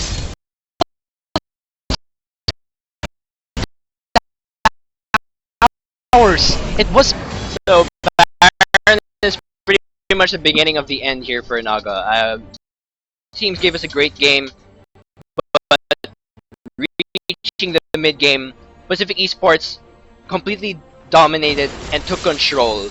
They got what they wanted. They were able to get a lot of kills onto Luxuria, such that even at 32 minutes, the early game AD carry seems like a late game AD carry. He's still doing so much damage, and they just complemented each other well. I would say it was a pretty good pick and ban phase, and they also made great use of the composition. So props to PCF for that.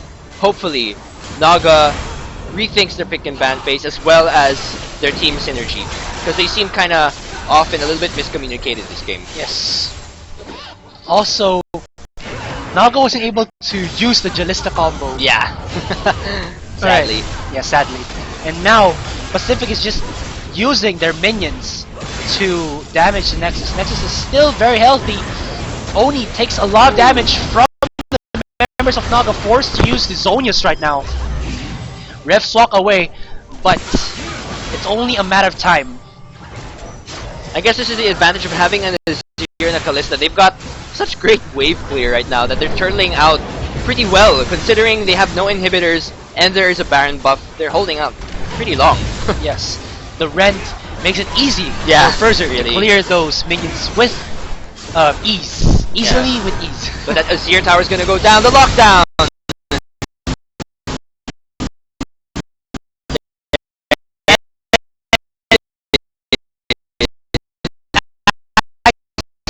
So gets burst down.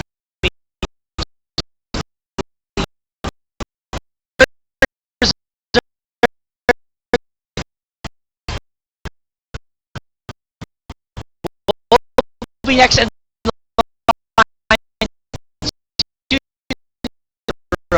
of Naga. Will it be Neep? Yes, Neep will die. Sentier and Nexus still stay alive, but the Nexus is destroyed. Good game, well played. Game 1 goes to Pacific Esports with that mid-game turnaround. Yes. Astarte got in that pick onto Berserk, and the domino effect Yes. in the later stages of the game was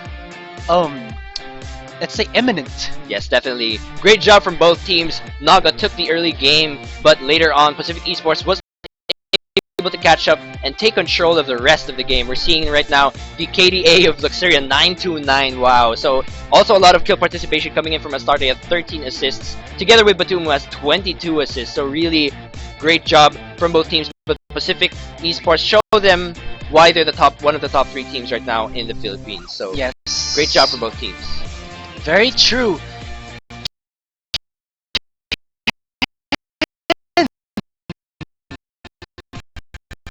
Wow, it's just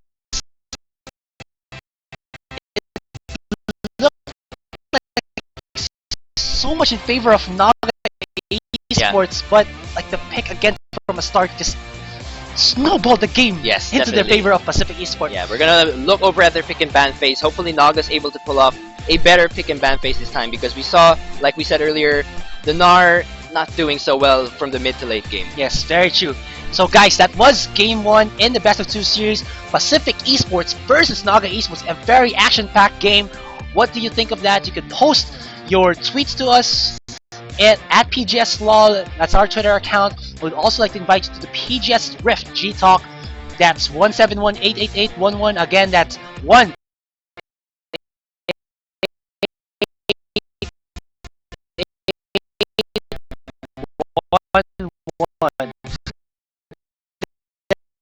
There's also the PGS Rift official group. That's www.facebook.com/groups/PGS Rift, and the www.facebook.com/ProGaming Series, which is the official Facebook fan page of the Pro Gaming Series. Alright, so this was a best of 2. We're still gonna have the second game. We're gonna see if Naga can get the revenge on Pacific Esports, or will Pacific Esports continue to take control of this best of 2. After that, we're gonna have the battle between IPT versus J2 Esports Betrayal. So do watch out for that, and also our watch and win. Yes. So we will be back after a short break. Again, I am GS Asarai with an I, and alongside here with me is GS Amplifier. and we will be right back.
Parasite the Maxim. Watch it the same day as Japan. Thursdays at 11 p.m. on Animax.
Welcome back, ladies and gentlemen, to the Pro Gaming Series 2015 Spring Season, Week 9. I am GS Amplifier. And I'm GS Shinbu. That is a Shinbu with a 1 for an I. Alright, so nakita po natin kanina na nanalo yung Pacific Esports against Naga. So very close fight no simula. Oo. Pero yung Pacific Esports was able to make a comeback from the mid to late game to secure another point in the standings. Yes. So earlier 7 points, ngayon 8 points na sila. They are still third place so far. Mineski Globe leading undefeated 15 points. War Gods in second place. And yes, again, Pacific Esports third place with 8 points. Okay, so tingnan natin kung paano naman babawi ngayon ang Naga Esports. Ayun nga. Kasi I think observing from the game kanina is that yung kahinaan ng Naga Esports is that napaka-orthodox nila, yung rotations nila. Maganda, pero they don't know how to play from behind. Ganon. So parang pag naalangan na, parang wala yata silang plans. Yeah, Hindi yata plan B. sila, walang plan B. Ayun. So, eto na. Mula sa ban ng Naga Esports, that would be an Annie targeting Oni. Response would be a Z, tapos LeBlanc, then a Lee Sin against, of course, para kay Nixta, ang jungler ng Naga. And of course, that would be a Kassadin in response for Pacific Esports. That would be an Irelia ban. So sa mga bans na to, GS Amplifier, anong insights mo? Well, yung Annie ban, that's definitely target ban onto Astarte. Kasi nakita natin kanina na very successful Annie support coming from Astarte. Napaka on point ng mga stun niya. Very good initiations, no? So I'm not surprised that Naga first ban nila yun. Oo, kasi ang kaya ko lang nabanggit na na target to kay Oni kasi nung season 2 nung mga dating team pa ni Oni yata sa MSI yata yon is kilalang kilala siya as Oni the Burst. Tapos yung mga champions set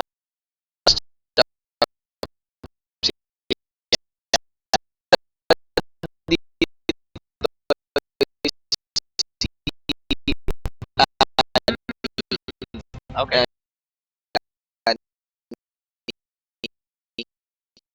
Technical difficulty. Ayun, insights mo pa yung mga ban nga na-memorize ko mula sa ban ng ng Naga. That would be may LeBlanc din naman. Yeah. Ban na LeBlanc. LeBlanc and Kassadin. Well, yung Kassadin nakita na malakas din si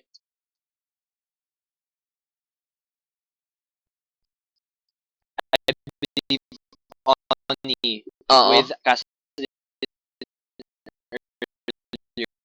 So also not surprised, siguro one of his main champs. Yung LeBlanc, I would think also target ban kasi yung LeBlanc, malakas siya pero it's a very high risk, high reward champion kasi 50-50 yes, exactly. Kasi alam naman natin na lahat na pag naka-snowball yung LeBlanc, sobrang sakit niya talaga. Pero pag hindi nagamit ng maayos at medyo nag-fall behind siya, tuloy-tuloy na yung pagka-fall behind niya. So, I would think na it's not a necessary ban pero siguro nga dahil isa siya sa mga pinaka-ginagamit ni Oni, better safe than sorry to ban. Kasi si LeBlanc naman, dependent sa early game eh. And dun sa early game actually may edge itong Naga Esports. Yeah. So parang pwede naman siguro nila ma-secure si LeBlanc kung makagawa ng play or focus against LeBlanc. Pero maybe they have other things in their mind for this one. So ayan, huhulaan po natin ang mga bans ng Naga Esports. Huling ban sa kanila kasi din siguradong Irelia ang ibaban ng Pacific Esports. Ayan, batas talaga ako mag-gas. Predictions. Prediction gaming. Ay, may sira lang. No? Anyway, ayan.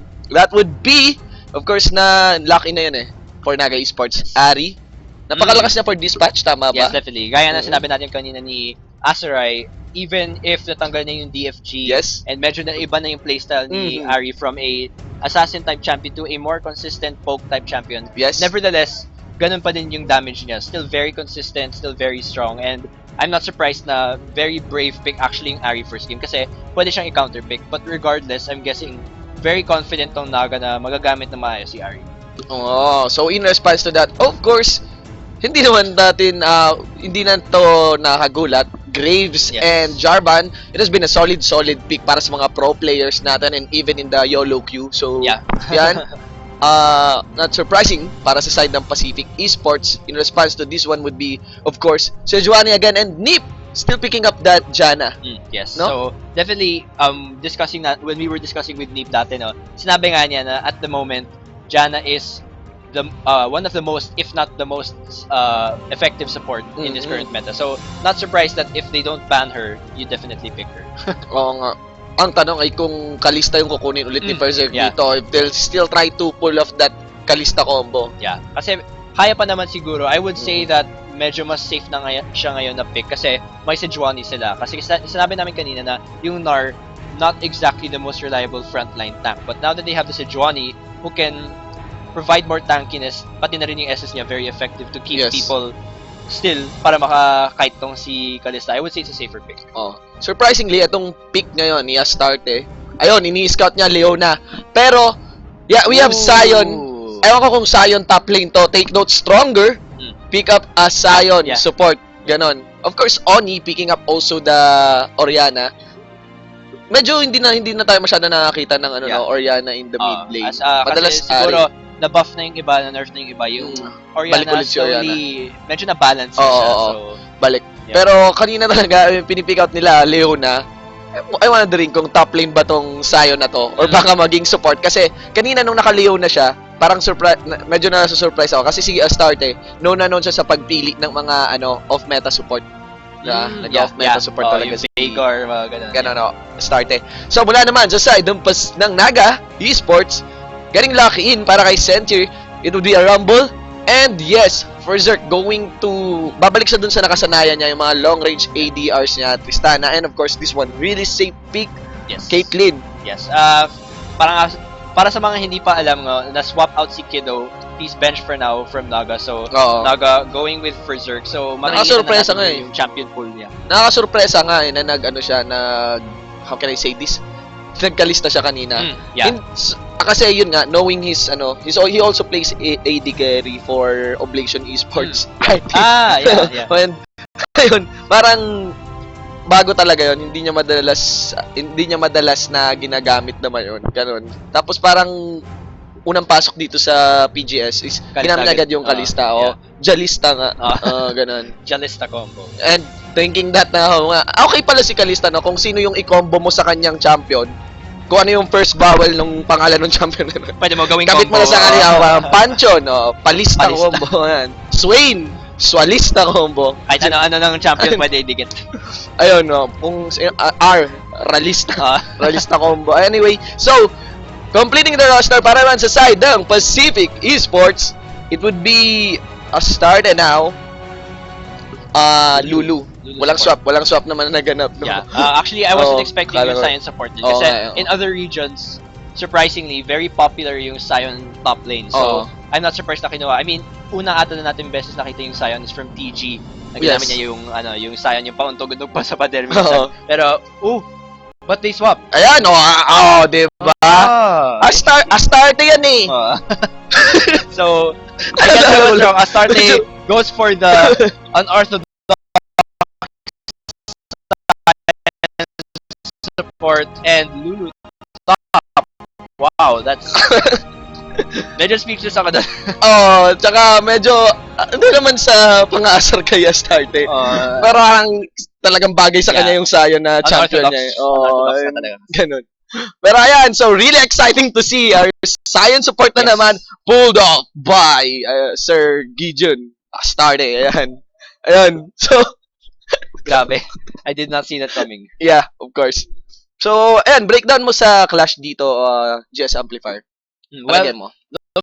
at Nids, yung una not Nids. Looking at Pacific Esports, yung una napansin ko agad ay Wombo Combo. Kasi Yes. may Jarvan, may Lulu, may Orianna, tsaka may Sion. So, Uh, yung mangyayari siguro doon, Orianna can attach her shield to either Jarvan or Sion. Tapos pagpasok nila, Wild Growth, Shockwave, alam na natin kung ano mangyayari doon. So, very deadly team fight.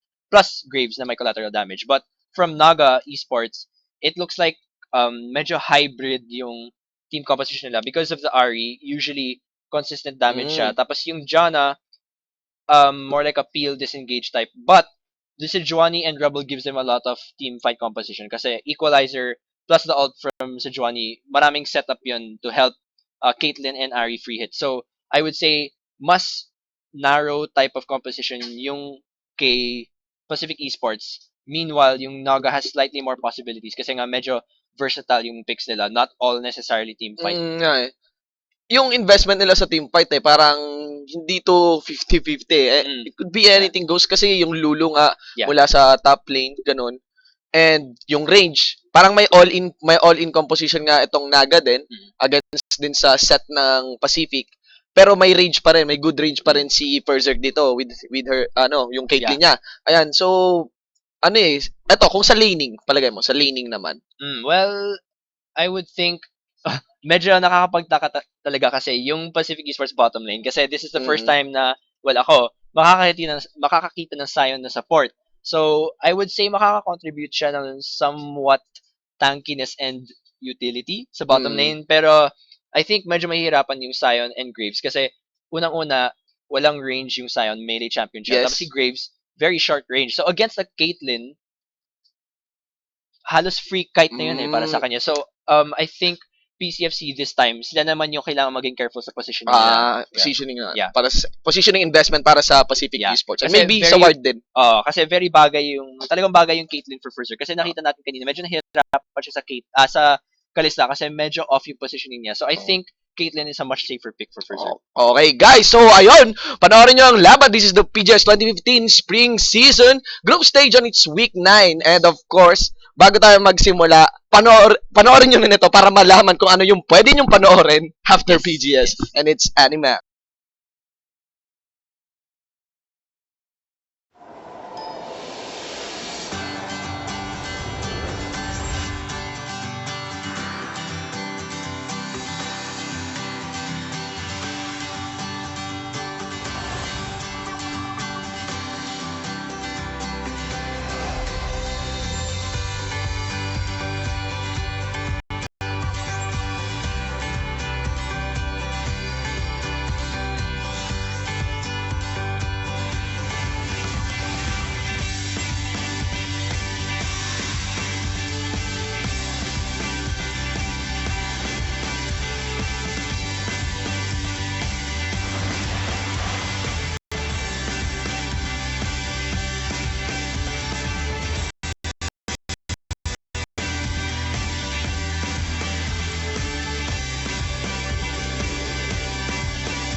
Parasite the Maxim. Watch it the same day as Japan. Thursdays at 11 p.m. on Animax. Alright, guys! Welcome to the Summoner's Rift. You are watching the Pro Gaming Series 2015 Spring Season, now in its Week 9 fight between Naga Esports versus Pacific Esports. For the blue side, we have Naga Esports on the top lane, Senjir on the Rumble. For the jungle, it's Nixta on a Sejuani. In the mid lane, Agito on an Ari. And for the bottom duo, it would be Berserk on a Caitlyn and Nib for the Janna support. Yes, meanwhile for Pacific Esports, we have Nids in the top lane with Lulu, Batum in the jungle with Jarvan, Oni in the mid lane with the Orianna, and in the duo lane, we've got Luxuria and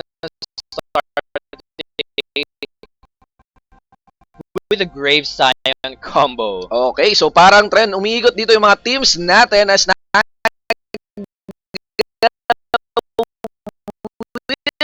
will take a position here Wow. in the red. And nasa Tribrush naman itong Pacific Esports. So, malayo-layo ang pagkakasali sila ng mga teammates, ng mga teams natin dito. We'll be able to land some deep wards here. Pero wala pa rin, syempre, maingat to eh. Could be Feeling ko yung mangyayari dito, parang mag-exchange lang sila ng buff.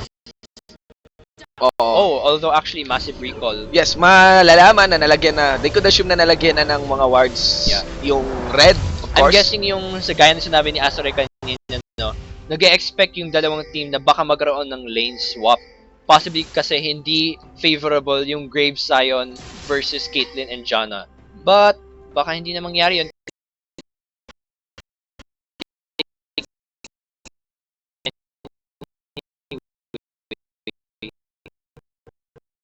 Sakto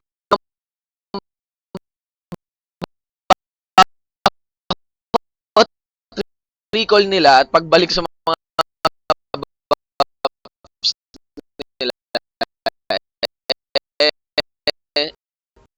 andun din talaga sila. Ayan, so they're able now to spot 3 members of Pacific Esports. Yes. This is a good assurance now na hindi naman ganun ka-dangerous para sa Naga Esports. Wait, yeah, but Pacific Esports is gonna pull off a lane swap, no? So, magduduo yung top lane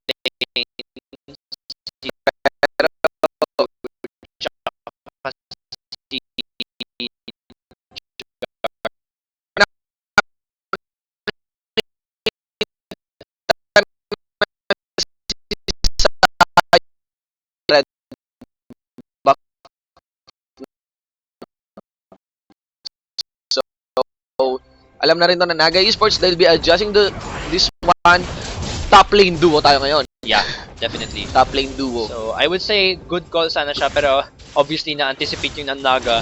So, and with the help of a very deep ward, good call from Naga na nagawin yan. So, napataas agad sila versus. Wow! Wow, look at the blue buff. It's a starter now. So, ipo-pull off niya talaga yung yung pag-agaw.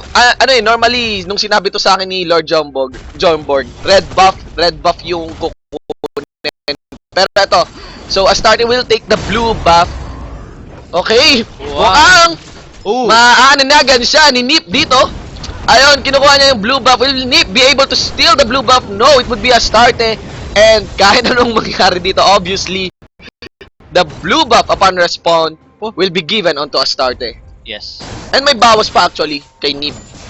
Yeah. So, pasok no ang plano. Really mindful play. Oh, very by Astarte. interesting strategy yun na gawin na. Because I've seen strategies before na mag or early Dragon yung Scion, but as a jungler. But this time, ginawa naman nila, support Scion, kinuha agad yung blue buff. Yeah, so, normally, top lane Scion ng mga agaw ng blue buff. Ngayon, support Scion. Yung pala gamit ni support Scion. Support Scion. Isang bala pala yung yung passive niya. Tingnan natin kung wala naman na siguro siyang pwedeng agawin. I think this is So nanggaling sa top lane si Astarte. Mas pinapanood pa natin si Astarte kaysa sa jungle mag-roam. Napaka-interesting naman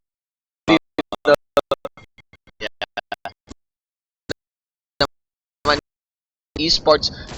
Sentier, may ipit si Center dito. Pag tinignan mo sa minimap, okay, EQ, combo by Butum. Also level 2 na rin si Needs. Kinailangan, nag-flash ni Astarte dito, putting that exhaust onto Center. 3 members of Pacific Esports collapsing onto the Rumble. First blood para kay Butum. So, wow. Nakikita natin na nag-roam agad si Astarte from the top lane going down to the bottom lane. And I'm a bit worried dito sa strategy nila. Kasi, yung isipin mo, ano bang mas efficient? Natulungan ni Astarte si Luxuria na may a disadvantage versus Caitlyn, or mag-roam siya away to leave Luxuria vulnerable dito sa top lane. So, I'm not sure kung anong plano nila. Siguro, confident sila na makaka-CS pa rin si Luxuria despite the disadvantage. Pero, tignan natin kung paano mag-a-adapt dito yung si Berserk. Okay, so, only trying to really orb walk para dito kay Agito. Ayun talaga matamaan ng charm, okay? And, ayun nga, looking into this phase ng game, Actually, Pacific Esports pulling up some early game presence sa game na to. I was expecting na Naga na naman ulit yung may early game presence dito, pero this is definitely Pacific Esports now. Tingnan natin kung anong gagawing retaliation ng Naga Esports dito. Still Graves. Sakit. So, yung True Grit passive, mukhang hindi na yung ganun ka-enough.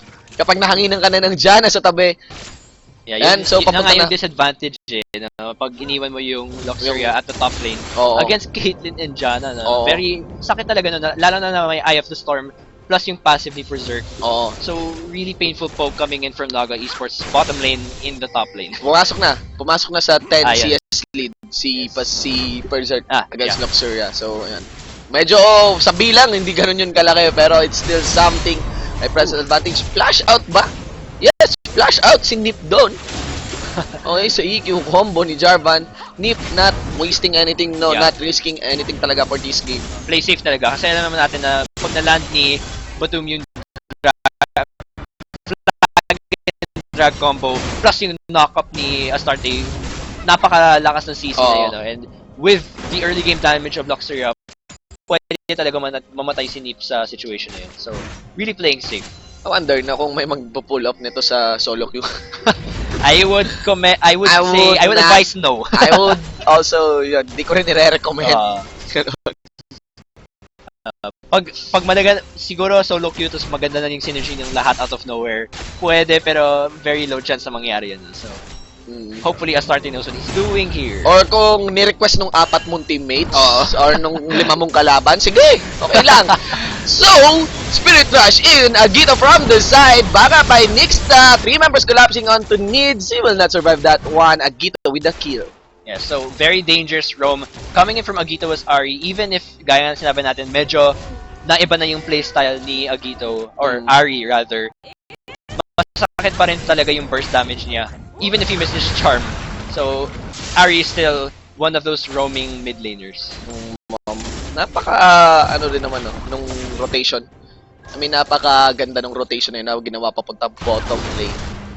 Kasi parang yun na yung parang retaliation na hinahanap natin against the early rotation or plano ng Pacific Esports. And so far na medyo, not that I'm disappointed, pero yung unang ina-expect ko from the Naga bottom lane would be to be a little bit more aggressive against yung Graves. Pero so far, in terms of CS, Napantay na eh. nakapantay siya. Tapos siya pa yung nakakala ng damage minsan kay Berserk.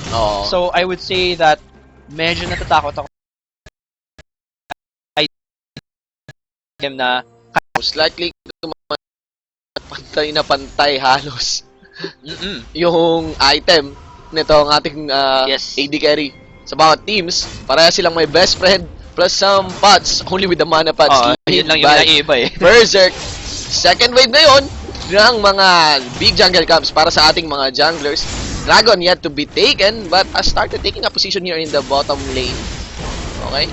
Baka ito yung sinasabi nating early Dragon from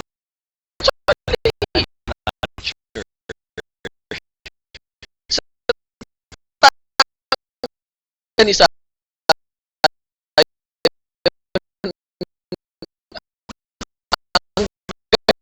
ng lane ko.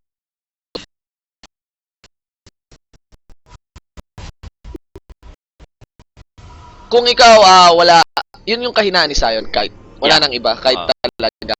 Pero talagang champion.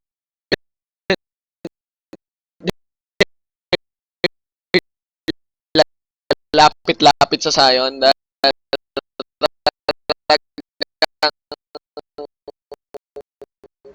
Ang laki ng itak na tatama sa'yo with actually, those CC magandang combos. point yun no? Kasi, gaya na sinabi natin, yung weakness ng Sion is yung kiting. So, siguro inisip niya na instead of wasting his time sa top lane na makakite lang talaga siya, better off na maging effective siya na nasa ibang lane. Ward control. Yeah. And actually, Objective it's control. amazing dahil it's Pacific now working up or stepping up yung kanilang ward control. Yeah. Sabi nga, 'di ba, parang Pacific is known to medyo nabibehind yung kanilang ward vision. coverage o vision. Pero on this one, it is undeniable na Pacific has greater ward coverage compared to actually naman. Okay naman yung sa Naga. Okay. Pero So far, even improve, naman yung vision improve. control.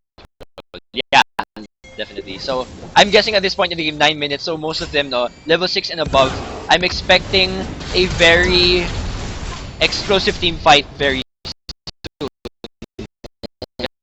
Kasi gaya natin,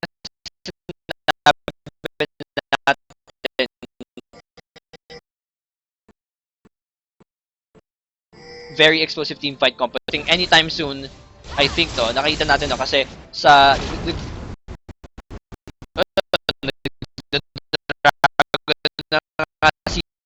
yes, soon there could be a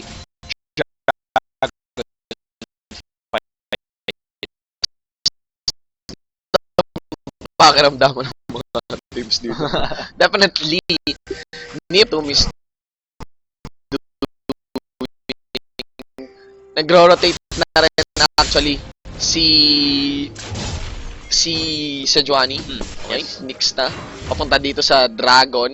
And of course, yan, si Astarte actually yung problema eh. Wala yung problema dito ng Naga Esports. So, ito siguro yung kung paano mo lalaroin ang Sion support. Although pag ganito yung playstyle, medyo hindi nag-i-scale ng maayos yung Face of the Mountain. Starting item. Yeah. So, Nixta running from the side para ma-dodge yung skill or Q ni Astarte. Habang nandito si Berserk with the rage, flashes in si Nixta, flashes out naman ito si Oni. Still no engage talaga na manggagaling sa bawat teams. Talagang kung ano yung tumama. Wow, Spirit Rush in, ilang dash na yun ang witness natin. There is the equalizer on two members of Pacific Esports. Budum! Bakit siya lumiko actually pabalik? 3-man shockwave. But still, masyado pang manifest para sa members netong Naga Esports flashes in. Berserk Peacemaker will finish the Oni. Yeah, so good decision coming here from Naga kasi yung mangyayari dito kung hindi sila maka-engage agad, ang mangyayari ay makukuha ni Luxuria ang top lane tower. Yes, and I think he's going to get it. But at the same time, you're going to trade yung early first dragon for a top lane tower. And grabe yung basahan ng mga teams dito. Yeah. I mean, sa pag-activate, medyo may konting pagkukulang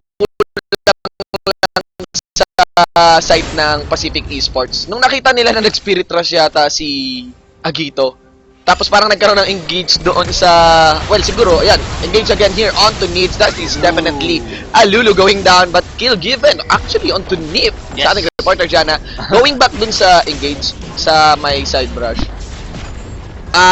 Dapat talaga umalis muna. Umalis muna yung Pacific Esports. Yeah. Ang key player for that engage was Sentier. yeah, Landing that equalizer. Yes. Not wasting any time kasi nasulit yung Spirit Rush pa rin ni Agito. Yung first Spirit Rush pan-dodge. Yung dalawa nagamit pa rin pan-damage. Yes. And actually Good very scaling. advantageous nga yung position nila doon. Kasi very narrow yung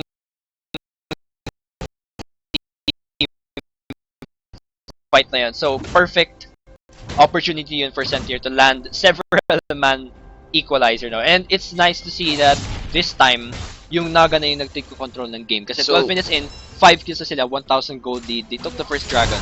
So kahit na wala sila ng top lane na tower, okay na yun. Wow, SS activated by Nixta pero nandito na siya started. On point bullseye target actually to Agito. Ari going down na Nixta actually tanging 3 members, no 4 members of Pacific Esports. 2-0 exchange by that good SS Yes. of Astarte. Actually, yun yung pinaka nakakatakot para sa Sion, kasi kahit hindi bush gank, kahit mismo sa lane, Oo. mas effective pa rin talaga yung gank niya kasi from yung base, kaya niya agad magland ng CC in the lane. Oo. May background music pa. Yes. So, Warning. yun yung nakakatakot dun eh. Yung Yes, music. so let's just take a look at this replay. So nakita natin, yung Nag-miss. Naga, yung nag-start ng fight, but they didn't see na papasok si Astarte with a several man knock-up, and plus yung knock-up pa to Agito. So Agito eliminated from the fight very early. Wild growth onto Oni, naka-free Oni. hit siya. Tapos naka-lockdown pa si Nixta with the help of Batum. Good response from the members of Pacific Esports to make it a 2-0 exchange. Ang swag nung doon ni Batum EQ combo Yes. plus dire-diretso lang nakataklisim.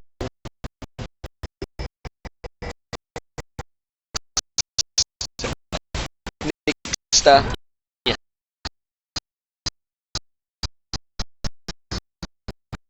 Okay? Good retaliation kill by Pacific Esports will actually shoot them up to earn the gold lead. Yeah. But still, Oo. Naga is ahead by 2 kills and actually that turret in their pocket. Yan. So, nakita natin, napakabilis na nawala yung advantage na nakuha ng Naga in one team fight. And that's exactly what I was saying. As soon as mag-level 6 to 10 yung mga players na to, we were going to expect very explosive team fights. And at this point, kung sino yung mas makakalamang in terms of mechanical play when it comes to a team fight, and yung kung sino magsisimula, kung sino makakaland ng magandang wombo combo, yun talaga yung matanalo. And I like yung ginagawa ng Oh, wow! Good steal! By Luxuria to... Akin yan ang red buff na yan. Okay, that's a work trade definitely, yes. Pero yes. anyway, I like what Naga's doing dito kasi nga, yung ginagawa nila is they really need to stay in the jungle more Totoo often yan. sa mga team fight nila kasi doon mag-shine talaga yung Selfier, composition. yes, with the rumble pick. They need narrow areas Oo. para makaland ng linear damage eh. Kasi si Ahri, linear Q, linear Caitlyn, tapos yung linear equalizer. So, if they're able to Nice! take control of the jungle, maganda sana yun. Oh, nice analysis nga on those skill in relation sa terrain. Okay, it's easy kill actually Yes. onto a gate, no? By 2 tanks coming from behind, even under turret. Ayun, going back sa sinasabi mo, totoo yun by Naga. I mean, yung composition nila, pine-prefer talaga yung jungle and disadvantageous yun sa kay Sion, kay Astarte. Kanina yung natalo nilang team fight, nasa lane yun. Malaki-laki yung space. Yeah. So, in conclusion, parang itong Naga, hindi sila open-minded. Oo. Very narrow. Narrow yung hindi open-minded ang mga taga-Naga Esports. So, 15 minutes into our game, 5-4 on our scoreboard. Makikita natin pantay pa rin yung gold actually between our two teams. Looking also into the item, parehas na may Infinity. Yeah. May love life, may Infinity. Itong ating mga AD carry, needlessly large rod. Para kay Ahri, nakalimutan niya yatang wala ng DFG, pero joke lang. Pero kasi, ito kasi yung recipe ng ano eh, recipe ng DFG. Ahri. Oh, needlessly large rod, tapos may Fenris Codex, di ba? Yes. Ano to, Morelio Nomicon. Yeah. Oh, tapos kung baka Yeah. Zonya. Yeah, and Or actually that interesting no, that- pinili ni Ahri ang mobility boots over sorcerer shoes. So, I'm guessing mas gusto niyang mag-roam sana as a roam kasi gaya nga na sinabi natin no, yung Ahri is a very still despite yung changes to her na wala ng DFG, she's still a roaming mid laner. And I guess that's where she wants to take advantage, but I'm not so sure kung mag-pay off yun at this point.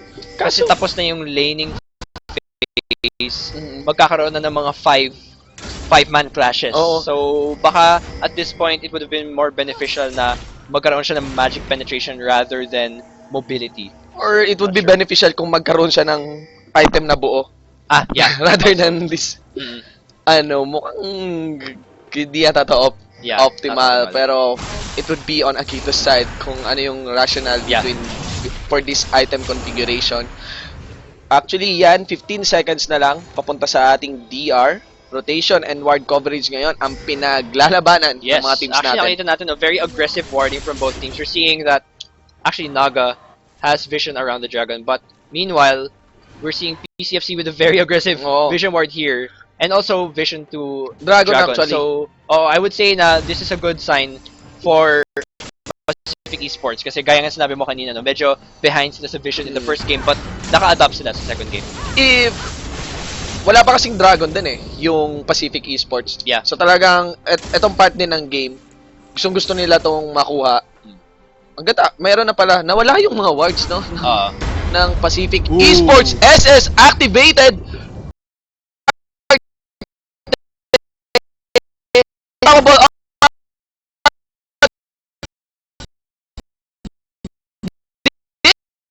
Digit kaya soft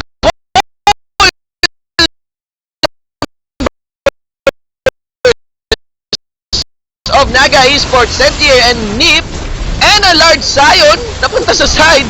Okay, so mukhang alanganin yung positioning dito na Naga Esports, huling-huli sila, but still members of Pacific Esports are down. 1-for-1 trade. That's a two-man shockwave.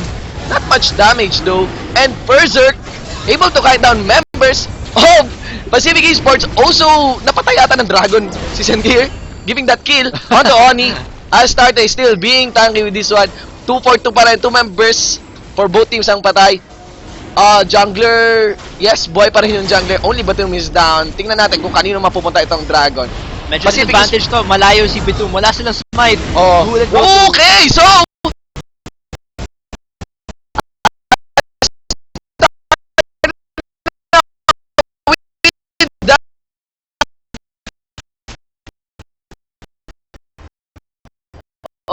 okay, Wow. slowed.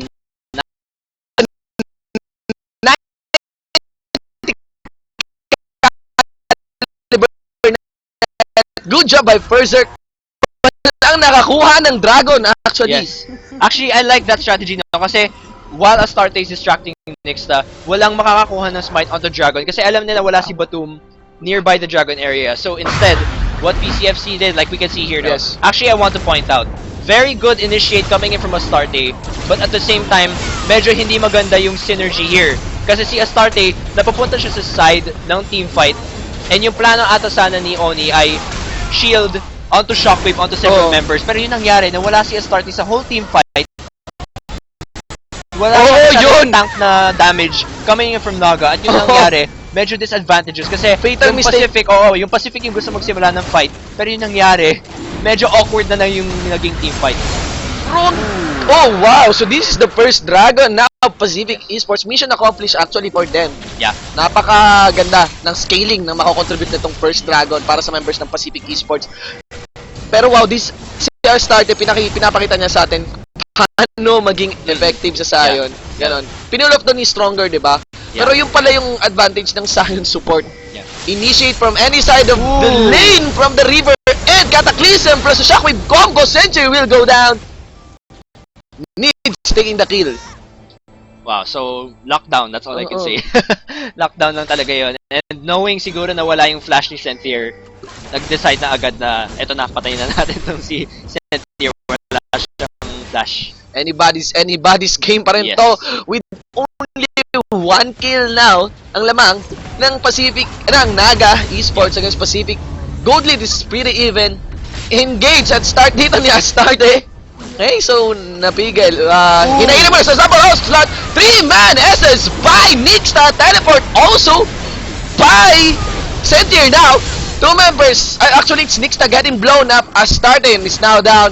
That is the SS getting blocked off by Batum, saving Graves. I think maghahabulan talaga dito yung Naga Esports. They won't stop this one. Against the bola ni Oni, napakasakit na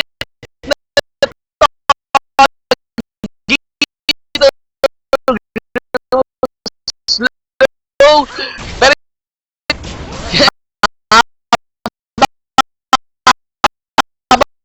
ang takbuhan actually marathon mula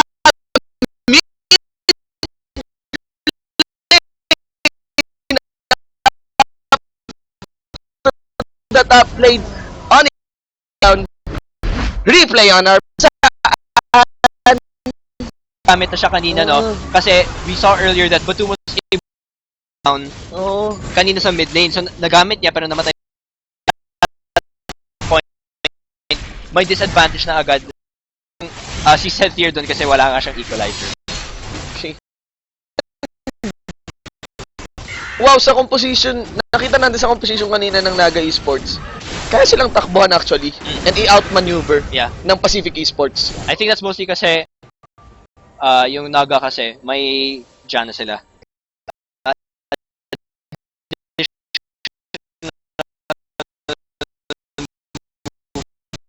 Very lalo na may Agito din sila. So Oo nga, doon nasulit. Doon nasulit yung boots of mobility yes, ni Agito. exactly.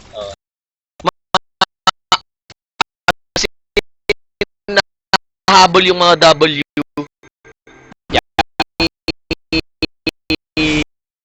Yeah.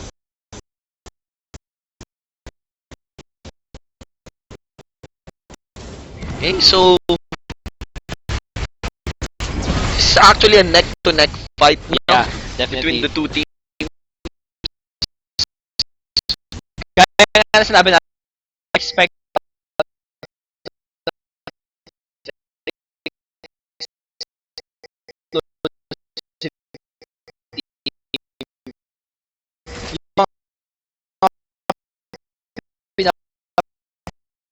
pakita natin Yes. sa mga teams dito. Very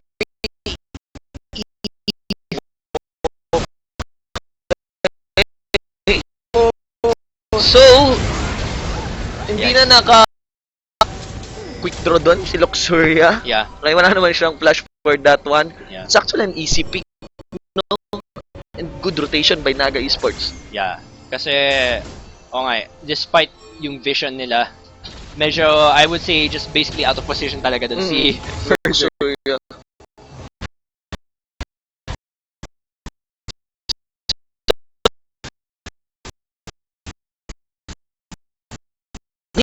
Here to siege, the clear. Makes that, hanging the turret also in the bag of first deep against Needs.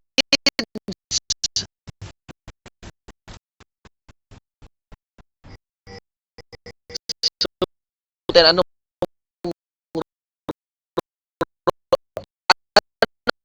kayang rotation yung susunod? GS amplifier. I'm guessing at this point kasi yung gusto ata nilang gawin is to trade the mid lane tower while Lulu pushes yung bottom lane. Okay. Pero oops, gonna have to hold that thought. Oh, Ash! Nix na in the front line. SS on Jarvan. Pero may teleport dito sa side. Si Nix. No follow-up. Mula naman. Medyo the fight that Naga wanted, medyo napaalis si for Zerk dun kasi so much burst damage from Oni. No? She has the Morellonomicon. Plus the Sorcerer Shoes, so... May napansin ako na weird. Walang lumabas na bilog sa Cataclysm kanina ni Jarvan. Maybe it was interrupted? Na-interrupt yung As in, Cataclysm niya. initiate onto Agito, EQ. Pagtalon, walang lumabas na terrain ng Cataclysm. So, Yeah. let's see. Maybe, Nag-cooldown din yung Cataclysm I'm yan eh. guessing yung baka nangyari doon ay na-chop at hindi na So, wait up for that. Let's just, tingnan itong ating game. 2 kills now in the lead by Naga Esports. Gold lead. Next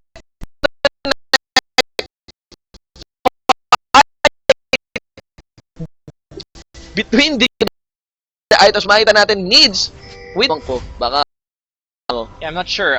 Lich Bane. I would not see. Usually, yung nire-rush minsan ng mga top lane Morello. Lulu, or Lulu in general. Oo, Morello. But Morello.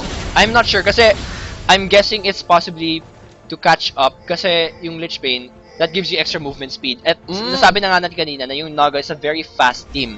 So baka yung gusto nang gawin ni Nids, at the same time na magka-AP siya, she'll be able to catch up with the mobility of Naga. Kasi lalo na nag-mobility boost ng si Agito, maybe she wants to be able to catch up in terms of rotations tsaka yung speed ng Naga. So, next not wasting any time to land. Pero good synergy. Nakuha pa rin ni Agito yung blue buff. Yes. Sayang yung collateral damage ni Luxuria.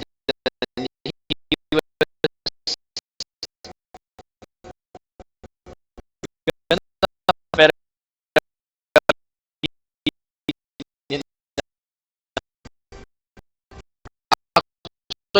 na yun.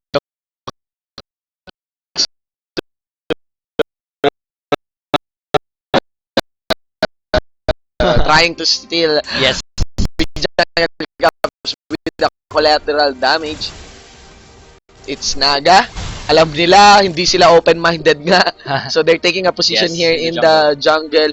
Pero alam din naman ito ng Pacific. Yeah. They are going to rush down.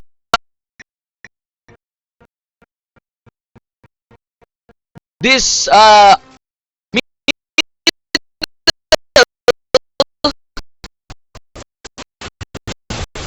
Turret.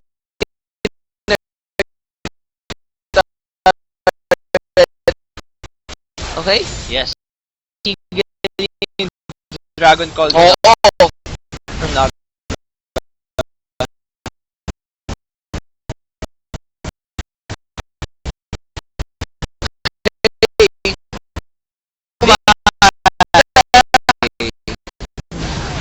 Focusing down! Wow! 3 members! SS by Nixta, but also a 4-man Shockwave getting locked down onto the Cataclysm. Butom in the front line. Lots of damage coming from Naga Esports. Flashes in. Ito si Agito. It's only a start is stopping Naga Esports on their tracks. The carries of Pacific Esports are really so low on this one. Tingnan natin. Will they go for the chase? I think no. W pa ito si Oni. Yun, ang sakit na ng damage ng Naga Esports with Berserk taking those free hits. Yes, medyo awkward yung naging fight. Yeah, let's look at the replay. Kasi at this point, medyo gusto nilang i-push yung mid, but they didn't have any ward. So hindi nila nakita na papasok yung Naga from that side of the map. And ito, nag-ult siya starting pero nauntog lang siya sa pader. Nag-ult! Yes, Pader! exactly. At that point, medyo hindi na efficient sa starting. And so many Pacific Esports dominated that at this point, Wow! kahit soak, sana na dami. With a 3k gold lead.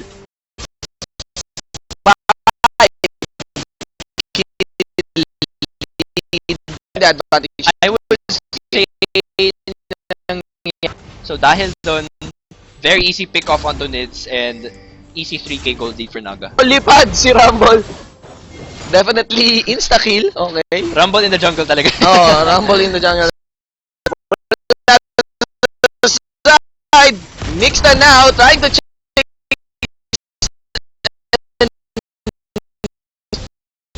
With so much movement speed. Mukhang hindi yata tutuloy dito si So, I'm guessing cooldown reduction, maybe additional ability, because Yes. she'd be able to pull off more slows and more transforms during a team fight. I'm guessing yun din yung gusto niyang gawin. So, maybe that's one of her aims with an Ionian Boots. Yes, oh. Parang may narinig yata ako na SS ni Starter pero did not take off. Okay. Yeah. Anyway, yung Ionian Boots of Lucidity, fun fact lang for that one. Wala pa siya dati. Tapos parang pinangalan siya by request of a community. Ganon. Hindi ko alam kung sa North America, pero definitely international na community ako. Talagang ang lakas din ng ang lakas din ng influence. Ganon ka friendly.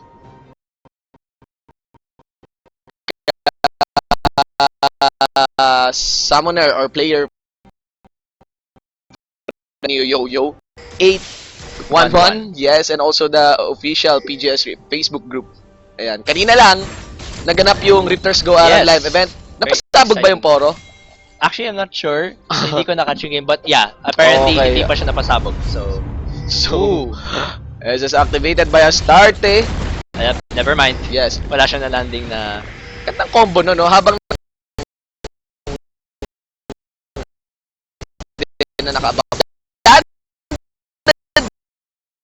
For the si Astarte, this is an easy good There in that bottom lane. Such a free, uncontested tower at the top lane. Plus, medyo questionable yung call ni Senthio na mag-equalizer doon.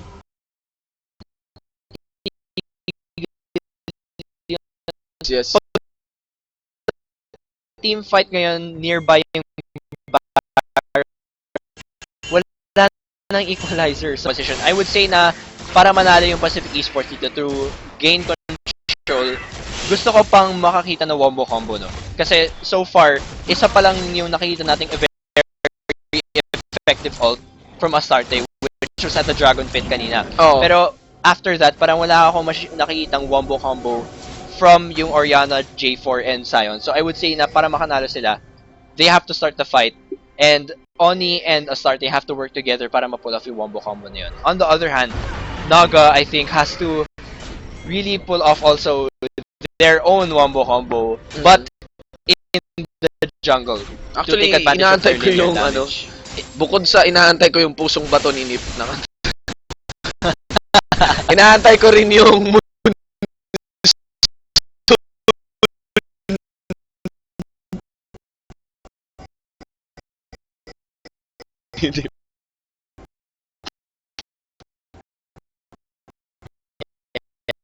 Yes, kasi, oo nga, no,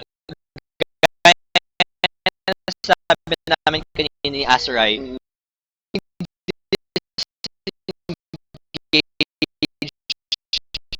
sila nung game 1, but hindi masyadong nagamit ng maayos Hindi yung pa Azir optimal. plus Yes. Start eh. Mukhang kahit masikip pa to eh. Wow! Flash is in EQ but caliber out. Ito si Ferzer.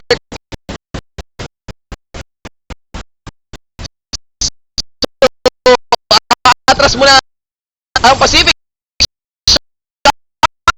Wait, what to do? Nito actually, a peel of configuration nitong Wow. equalizer is able to kill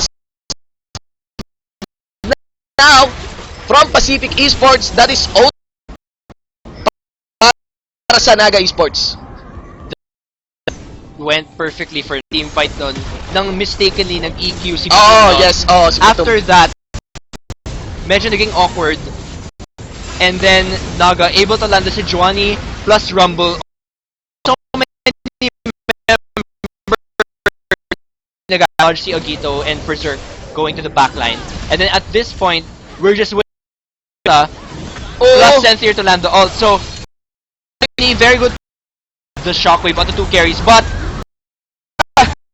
effectively used, and then Nixta lands the several man ult. Plus yung equalizer also lands. So, very very efficient use of their team composition. And kahit na trinay ni Batum na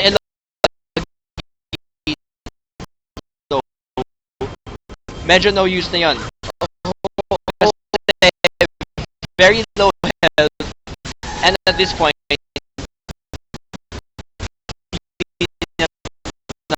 siya for Naga.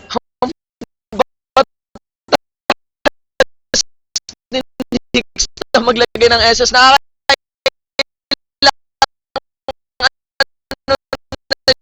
I mean, Yes.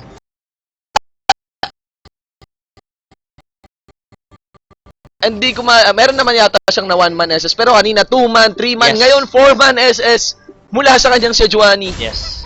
So Wow. very on point. Oh, I mean hindi niya agad talaga ginamit. Mm-mm. As in nawakan niya para maging sulit talaga 4-man. Actually kung yung linyang yun nalagyan lang ng equalizer ni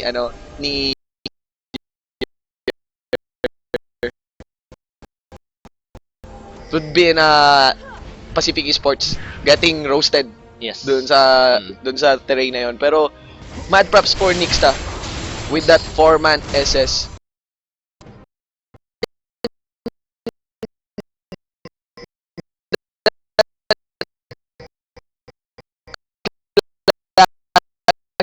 Them up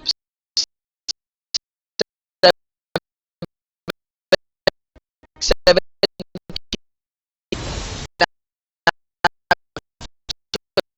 4K gold. Yes.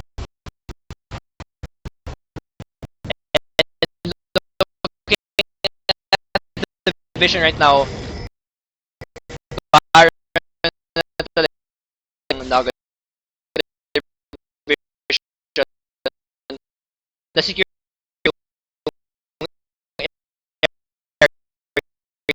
around Baron. Tapos magre-recall din ito si Batum. Alam nila na si Oni na is down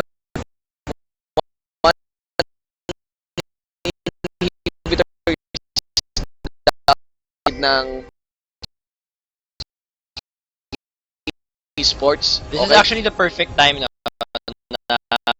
para na yung Naga kasi looking at the lanes right now, naka-push lahat ng lanes. This lane is being pushed right now and si Nids nandiyan pa siya sa bottom lane. Yes, So, may teleport naman siya eh. yeah. It's a matter of yun, kung paano magte-teleport. Teleports leaves.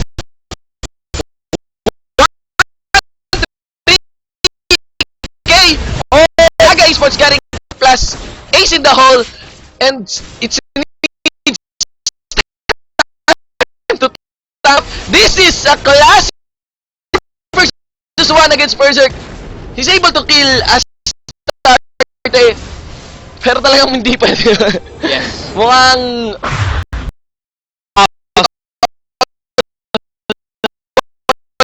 Just take a look at that dito. replay. Batum lands the smite.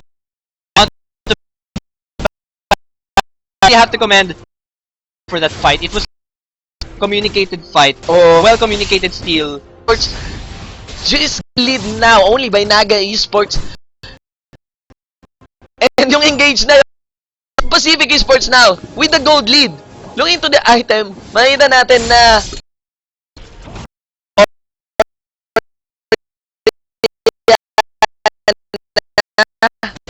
kanina nakazone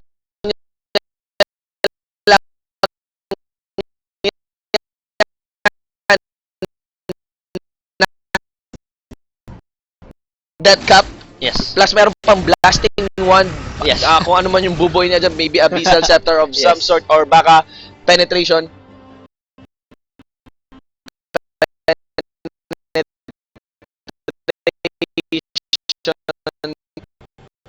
Yes.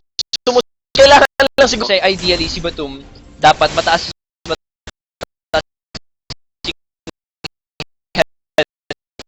yan kasi siya yung magfa-frontline siya yung but because of the poke coming out the half, medyo naaalang na mag Push mo yung lane na walang turret. yeah, exactly. So, yan, empowered recall. Wow! Spirit rush in. Ito si Agito flashes up. He was able to, but he also shot, gets Zerk in the back line. It's just too much. Shut down para sa Graves. 3-4-2 Yes, in favor of Naga. yes, let's just take a look at that replay there. So Agito, very aggressive move, focusing Yes. a tank, spirit rushing inward towards the tank, and he gets easily eliminated by Luxuria with the collateral.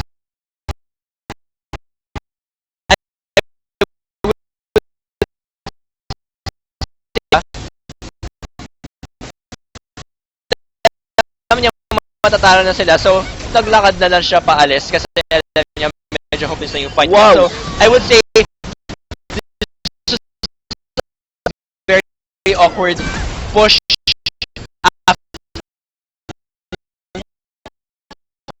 for Pacific Esports.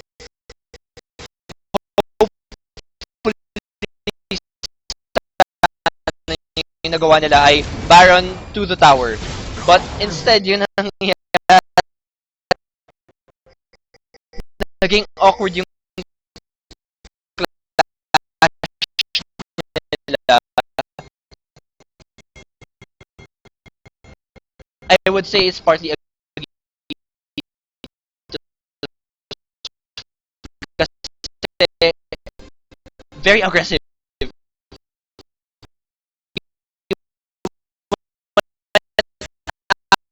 After the tank. Oh, So, napaka-aggressive pa rin yun. kailangan talaga yung recall ni Oni. Yeah, so, But still for a 4v5, mukhang Wow. pwedeng kunin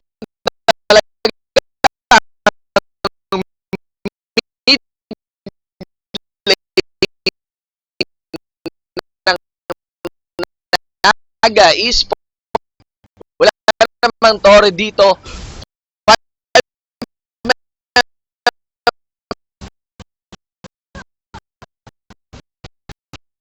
Pa rin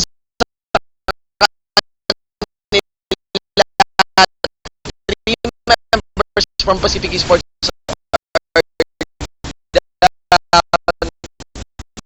Paalitan lang ang bawat actually pick off too much easy kiting, and then the equalizer to the carries of Pacific Esports from Sentier. And at this point, Astarte is just gonna use his passive. In-ignore na sila. In-ignore na si Astarte. And at this point, Oni wanted to land a several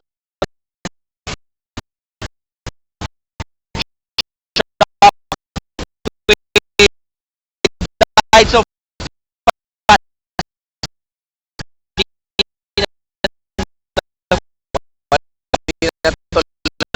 Yes.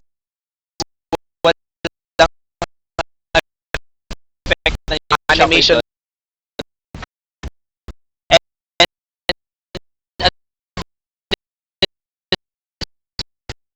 Point, basically clean up na lang siya. And really a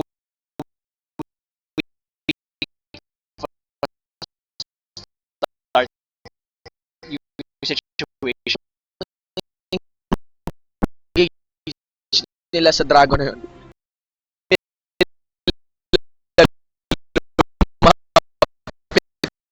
Kaya start eh. Yeah. Alam nila na lalagyan nyo ng ball. Yes. This is Naga, take it sa yung clash bago sa clash na yun sa Dragon. Na-observe ko yung damage ng ating mga carries. Yes. Talagang tigpo 400 Yes. na hindi biro. Sakit talaga. Oo.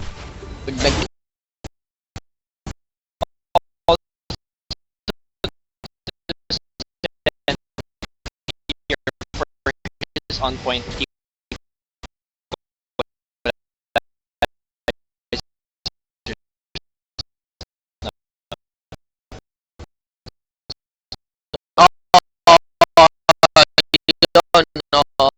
Yeah.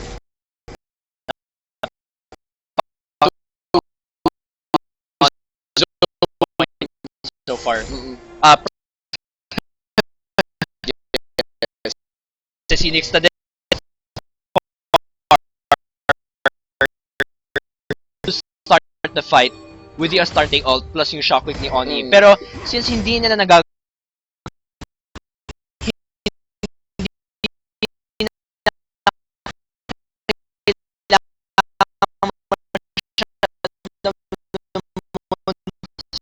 kasi I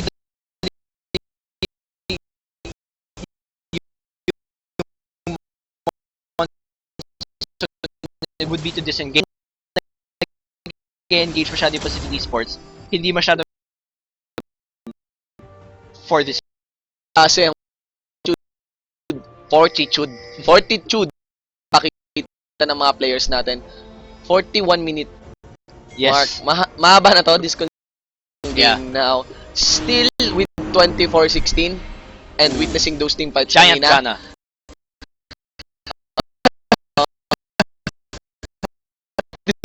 Those team this game pa rin to. Depende sa Exit Force Agito sa beat and ace in the hole. Even with wala nang shockwave ha. Wala nang shockwave, ito si Oni, so Naga Esports could. Okay, so Nixta goes really low. Mana-receive niya yung brunt ng damage mula kay Oni plus Lulu. 2 for 1. Now, talaga ng laban na ito. Ito is so low. Hindi rin talaga siya makakalapit ng basta. They start the Baron here. Probably not. Yeah. Rush next, they have no Oh, spike. wow. Oh wow, So, starting it.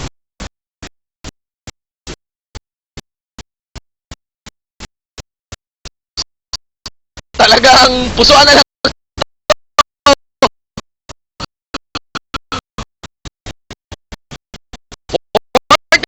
43-minute mark. Ikay na lang ang buhay ng Baron in the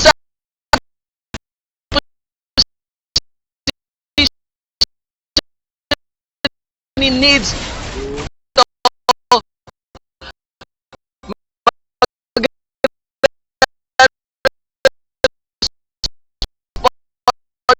na rin si Astarte. Malayo-layo pa yung lalakarin nila. Bantayan lang na kung sinong kukuha ng Baron. And yes,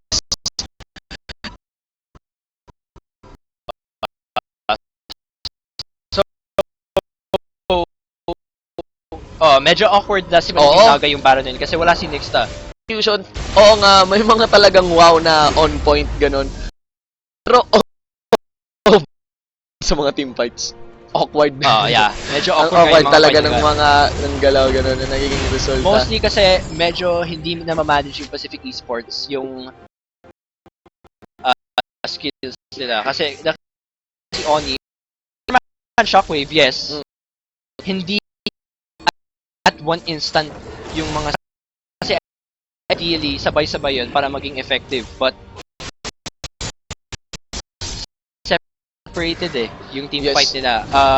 Oni has something in mind, mag-ult siya, tapos medyo malayo pa yung mga members. Si Astarte That broken turret, pero si Nix na lang yung Wow! 3-man asus na naman mula kay Nix na front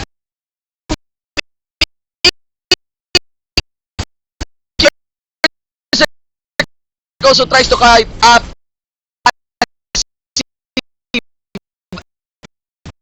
active Astarte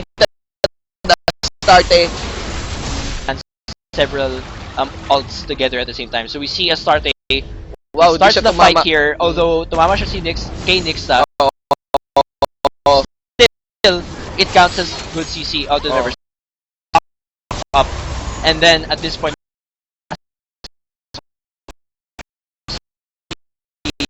Batum, Nixta gets quite low. Very, very nice ult. Yung mga members got to make nice. So at this point, Wow. quite low. He's able to land there. The two-man shockwave comes in to absorb yung tatlong members. And Ginagawa he's able ni to land a cataclysm. Oh. And kahit mababa na yung health ng PCF, preserving zone Astarte in Luxuria. So yung in sa nagitna yeah, ng Pacific Esports. Pero ayun, he gets bursted down by that two-man Yeah. shockwave. Ang awkward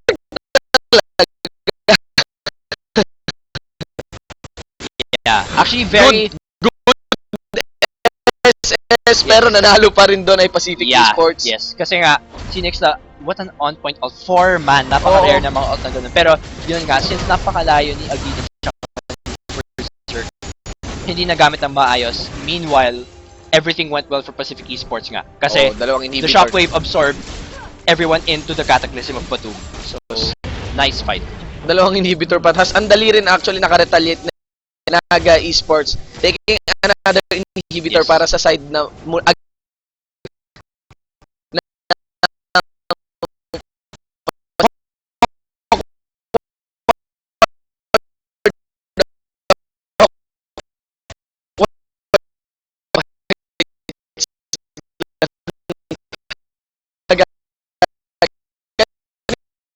na rin yata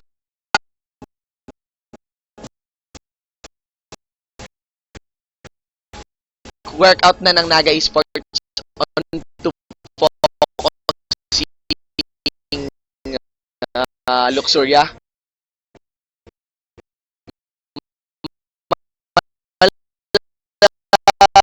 Liam Neeson na to si Luxuria eh. Action star, I mean, buwelong-buwelo lang siya na nakabanat Yes. sa members ng Naga Esports. So looking On at the the mid-lane vision team so fight. far from Naga, good vision they're always securing, making sure that they have vision around Baron. Oo. Meanwhile, yung vision talaga ng PCFC just a bit lacking. But they place baka mag-pull off ng split.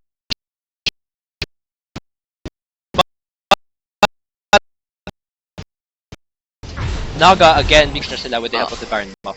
And even with that Hard recall, yes. So at this point, Pacific Esports is just looking for a pick.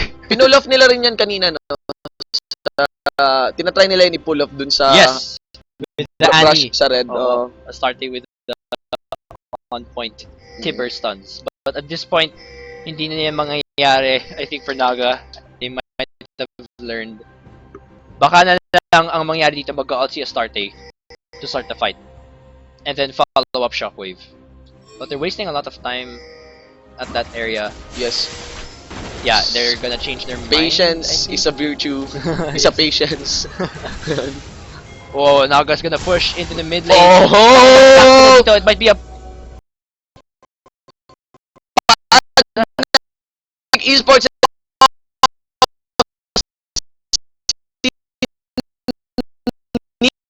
in the front. race. It's going to become a base race.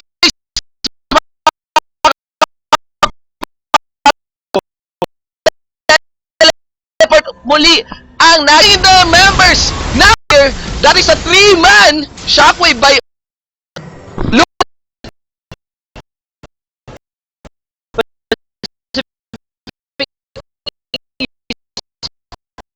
Wanted like they totally forgot na mabubuhay mula sa side ng Pacific Esports. Victory! yes. Solid victory for a neck-to-neck awkward battle between the two. Hasin, wow! 50-minute game. Okay? Yes. Almost 50-minute game. Ang solid ng laban na yon. So what an amazing fight though, coming again from both teams, and this time it was Naga's chance to get the revenge.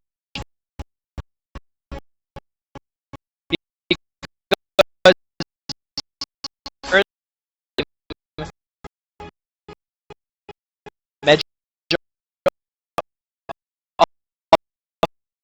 if you play nila, but this time they were able to make such a great fight, such a great fight coming in from Naga though. Looking at our scoreboard. Yes, looking into our scoreboard, we can see that Naga Agito. Oo. What a great KDA coming in from Agito. So definitely, we saw that Agito got Ari as a first pick, and Yes. it definitely paid off. So much consistent damage coming in from both Agito and Berserk, both the carries of the Berserk. game. Yes, 10-4, 16, and 14. 1-14 So 28 KDA. yes, I was saying that during the first game, medyo hindi bagay yung Kalashnikov Oo. for Berserk. Talagang- So he was always out of position. But this game, Oh, one death. So that means that ito yung consistent damage. ito and he yung was champion able, niya. Yes, Oo. definitely. He was able to create such good positioning and very, very efficient Presence yung Caitlyn niya. and contribution sa game na ito. Yes. Wow! And I even think- mad props to Astarte. Yes, definitely. Still, Astarte was able to show us na Oh, key player effective pa siya eh. naman yung Scion Oh, support. Science support. Yeah. I mean, being a key player to the Science support. Okay, so that game, looking to our standings, that win by Naga Esports will shoot them up into 4 points now with 8 games played. Yes. And that is, yes, Pacific Esports, 8 points still. Third para sa ating standings against the second placer, GameX War Gods, and of course the undefeated Mineski.Group. Yes, so I think with this second game, nakita natin yung true colors talaga ng Naga. Oh, Very aggressive play, explosive team fights. For Zerk with the Caitlyn play, very nice play from him. I think Naga is on an uphill road no from Yes. here. I think the synergy, this kind of composition, I think is something na kailangan nilang gamitin na paulit-ulit for to succeed in the game. Bagay yung background music para sa ginawa ngayon ng Naga. Plus, ayun na nga, I mean, Nip also, hinahanapan natin siya ng magandang monsoon. And he yun, showed it. Game-changing Game-changing monsoon. monsoon. Nakita niyo yung match na yon, totoo, awkward. Napaka-awkward ng mga executions, ng mga naging result ng bawat team fight. Yeah. Pero, kung makita mo yung moment na nagtatry mag-brush, death brush,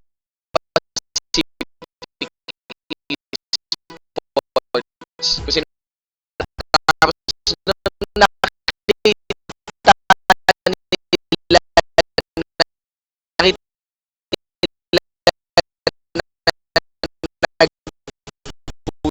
yung mid lane. Naga din not wait.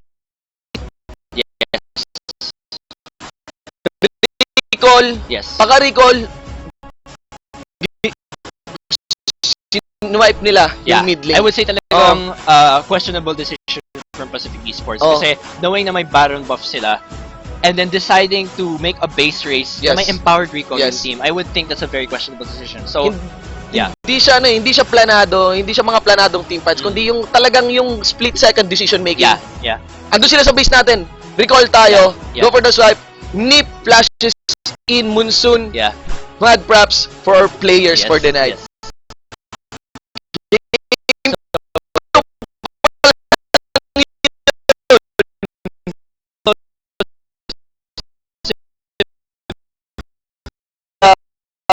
First game, it was even. Nakabalik.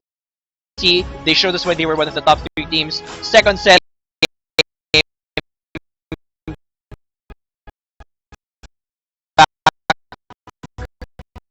until Naga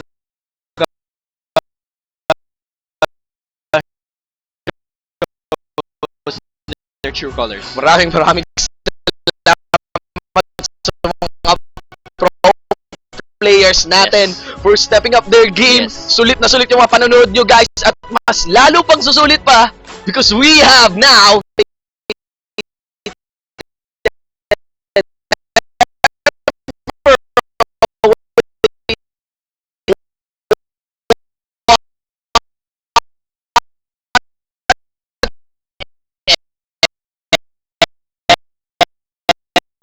win promo. Ayan. So that is 500 RP credited straight to your LOL account. 5 winners yata yun, Yes. no? Na 5 winners ang mananalo. Yeah.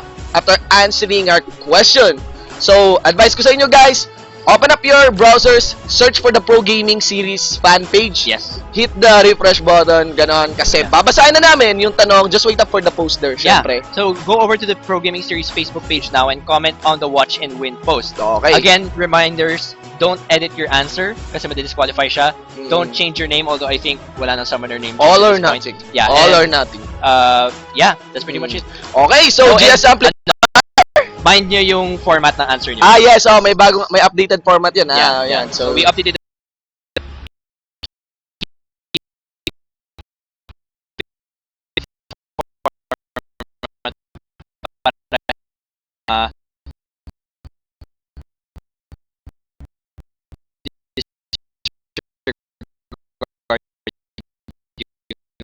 answer. I'm giving you a moment to read the...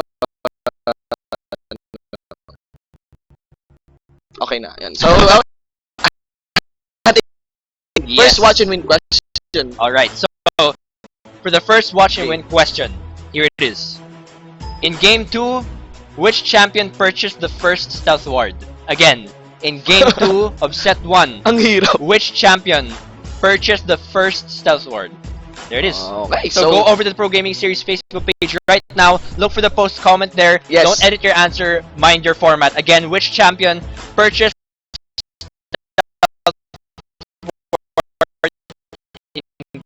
game 2? Alright. Okay, so, ayun guys. That is one of our sponsors. Swanity Jacket. Yes. 3P Customs. Yeah.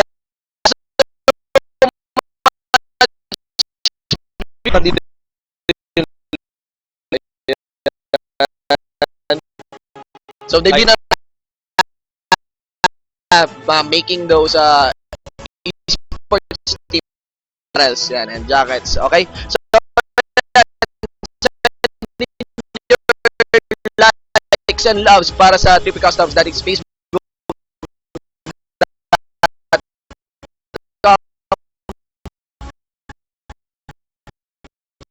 /3P Customs. So yun guys.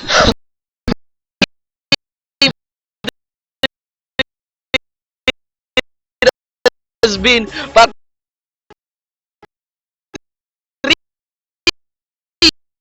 and game 4 and grabe yung yo-yo for that match. Yes. Nakita mo yung pub mat Yes. para sa laban ng Imperium Pro Team versus J2 Esports Betrayal. Yes. Talagang mga sinasabi nila sa isa't isa. Talagang it's time. Kasi na, Ready to fight. isang batas na mga labanan ang magaganap mamaya for our Game 3 and Game 4.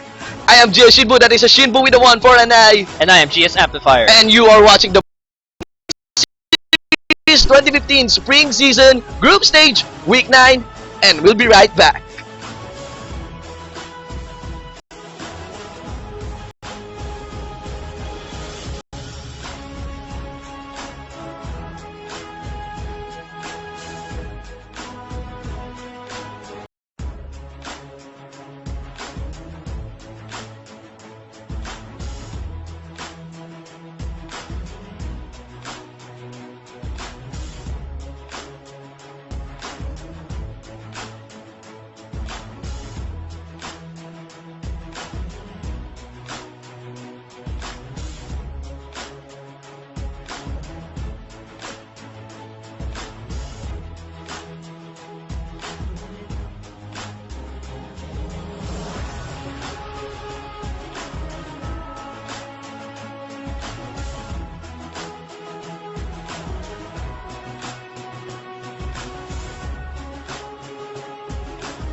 Parasite the Maxim. Watch it the same day as Japan. Thursdays at 11 p.m. on Animax.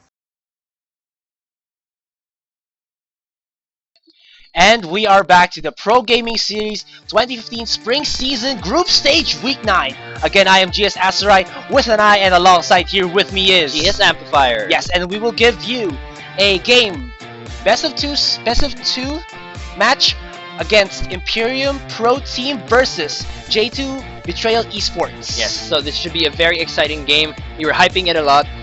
We had a lot of pub mats for you guys prior to this game, but just to review their standing. So let's look over at the standing right now. J2 Esports Betrayal with 3 points so far. Meanwhile, Imperium Pro Team with 5 points. So IPT with a slight lead over J2. But this set should be a very important game. These games will be very important for them. They can catch up in the standing, possibly make it to the next stage of the PGS. Yes, very true. And I'm really, how do I say this? Excited to see the matchups because I believe J2 was able to get a 2-0 before against Pacific. Yeah. So they really showed a very strong in their but they have a new challenger up to their, let's say, happens. And now we are into the ban and pick phase. This is game 1 in the best of 2 series. Again, Imperium Pro Team versus J2 Esports Betrayal. Alright, so let's look over at their pick and ban phase. So LeBlanc gonna be banned over for IPT. Possible target ban onto Zone. Not so sure about that one, but so far in the previous week 7 rather, of PGS, we saw that Cassiopeia and Twisted Fate were both picked for Zone. So what do you think actually about the Cassiopeia pick now? Because in patch 5.2, I believe that Cassiopeia was slightly nerfed in terms of her mana costs, I believe. Mana costs were so a little do you bit... think that she's still a viable pick, or would you pick would you think it's one of the contested picks here in the mid lane? We'll see, because let's say Cassiopeia does have a lot of damage output, but then she's not as mobile as you'd want her to be. So you'd rather have to have like these tanky initiators, and then she'll follow up with her damage, because you need to first land your poisons and then spam with the Twin Fang ability, which is her main damage tool in my opinion. So we'll see what happens if they're going to ban it out. Or also, I'm wondering if J2 Betrayal would actually ban out the Cho'Gath against Imperium Pro Team, because Faith has been using it in the previous matches and he has been successful with it. So we're gonna see if they will allow that Cho'Gath pick here. So far, Imperium Pro Team has banned out Rumble and LeBlanc. Meanwhile, Betrayal responding with the Gnar and Sejuani ban. So what do you think of these bans so far? I mean, Sejuani and Gnar... Alright, so Sejuani, it's a really focused ban onto Poisanity, because Poisanity has been using a lot of these tanky initiated junglers, or like fast bursting junglers, and then it's really working for him. And J2 Betrayal is just staying clear of that landmine that is Sejuani. Because game 2 before with Naga and Pacific, those Sejuani ultimates, the glacial prisons coming out of Nixta were so on point that it just gave them the game. But now we will see. J2 Betrayal banning out the Jarvan. So the top tier picks for the jungle have been banned out. That's Sejuani, that's the Jarvan. So this opens up more possibilities to see less use junglers right now, such as Lee Sin, Elise, Wukong, Rengar. Actually, if you're able to use him properly, he's a beast when he gets level 6. So you can see right now for Imperium Pro Team, they did ban out the LeBlanc, the Rumble, the Irelia. So Ruin has been using the Irelia top lane to great effect. I have seen him time and time again just make great plays out of it.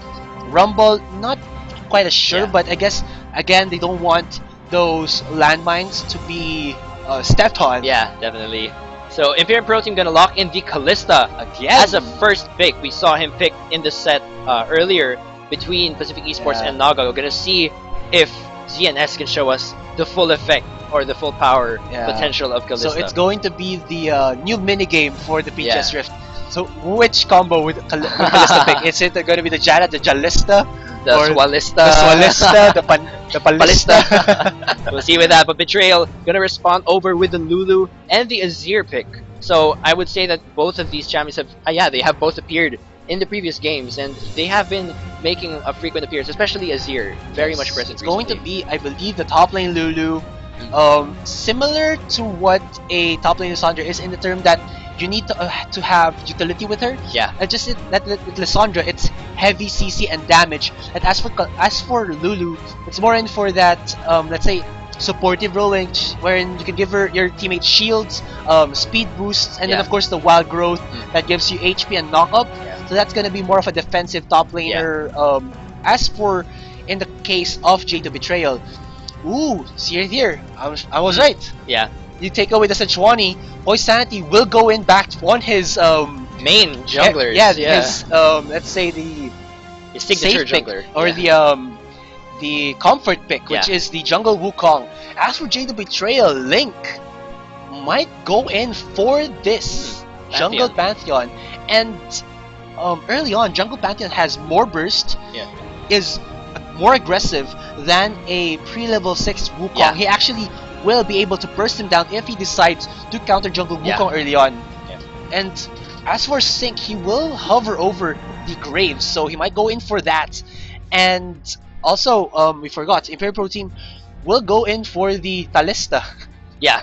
Talista. Yeah. The Talista. We've seen Hero play Thresh many times before, and he's been pretty good at Thresh, so that's not a surprise pick there. I haven't seen yet what this combo does, because before with the Ballista, the Blitzcrank Ballista, when you're getting the hook and the ultimate, it pulls him back way beyond, right? Yeah. But what about the Thresh? I haven't seen Yeah. this combo. I've seen it, but I haven't seen the hook into the ultimate. I can tell you one thing. It's gonna be a Blood Moon combo. Oh, for yeah! Sure. Oh wow! So it's the Blood Moon duo for Yes. Imperial Pro Team.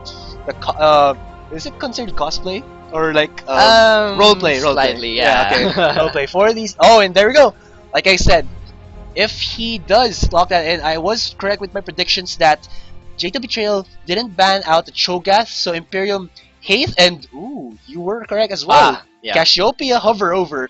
So we were talking about before that Cassiopeia needed some tanky frontliners to give her enough time to put out her damage, and with this Cho'Gath, they have that, and then they have the Wukong to, let's say with the Cyclone, his ultimate, it'll lock them up, give her enough time to land her poisons, and then her even ult too. yeah, her ult as well, and that's about it. That's their combo, and then of course there's the Talista. Yes. Throw in the Thresh, use the box, and you don't need your hooks anymore. You can just use it to like hook in these runaway stragglers of J2 Betrayal.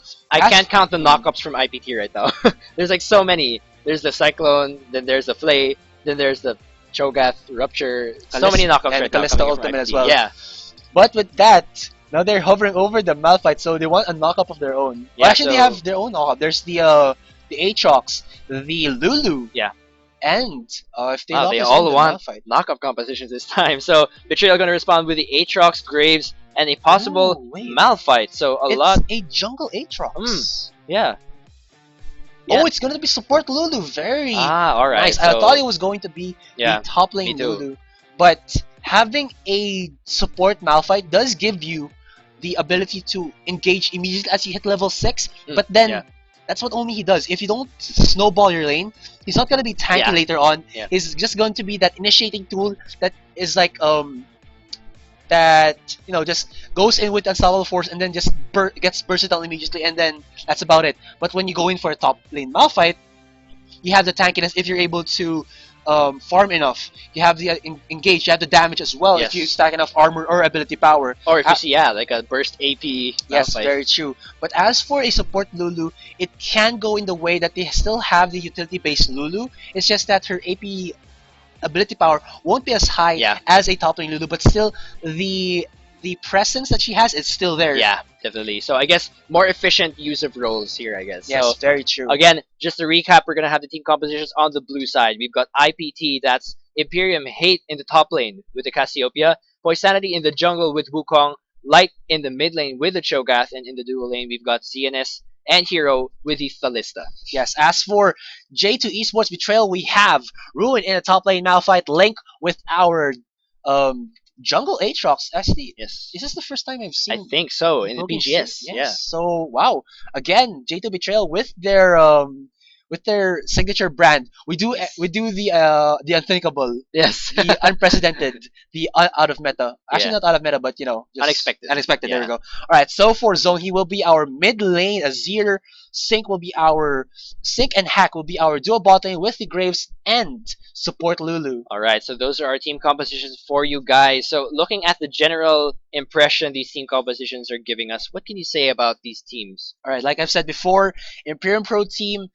Oh, wait, it's not the mid lane Cassiopeia. Yeah, it's It's top going to be lane. the top lane Cassiopeia.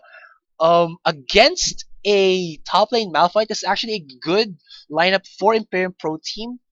Before, I believe it was. I think it was. I can't remember. It was a top lane Cassiopeia against a top lane Irelia, and Mm. Irelia just wrecked the face. Yeah, Yeah, I I can't would remember. expect that. I can't remember what the game it was, but it was like that. But with against a Malphite, she's almost always going to win her lane unless the Aatrox does focus the lane and give the Malphite Mm. more breathing room. Yeah, I guess because she's gonna keep poisoning Malphite till he's dead. All right. So much kite, I guess. How are you going to poison a rock?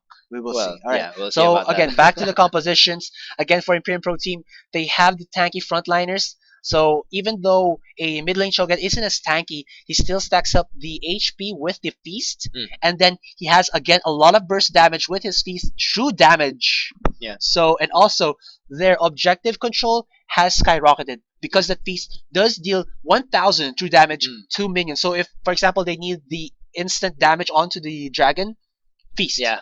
As for J2 Betrayal, I'm really not sure. It's more in like the Malphite goes in, knocks someone up, and then Aatrox follows up with some support, and then at the sides you have the Graves, you have the Azir just putting a lot of damage into the backline, and then Lulu will provide that safety that she has with her kit. Right. And before the game starts, we will be back after a short break.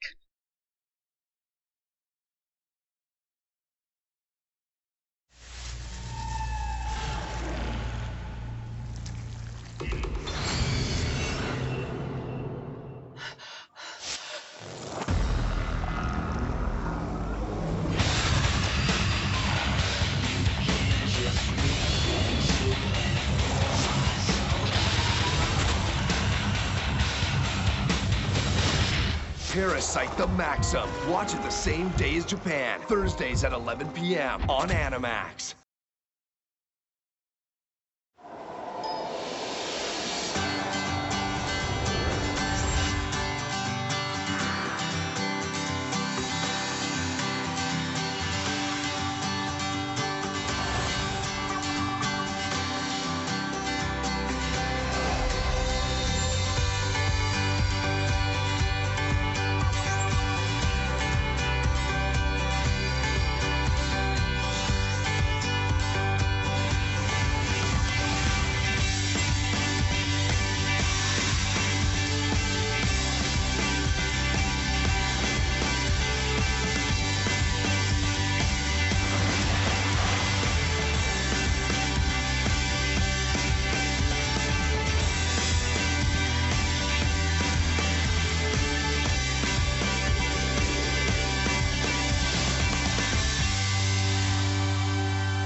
And we are back with the game 1 in the best of 2 series, set 2 in week 9. This is Imperium Pro Team versus J2 Esports Betrayal. Again, to recap, it will be Hate in the top lane Cassiopeia, Poisanity will be our jungle Wukong, Light will be our mid lane Shogath, ZNS Zensho will be our ADR Callista, and Hero will be our support Thresh. Meanwhile, for J2 Esports on the red side, win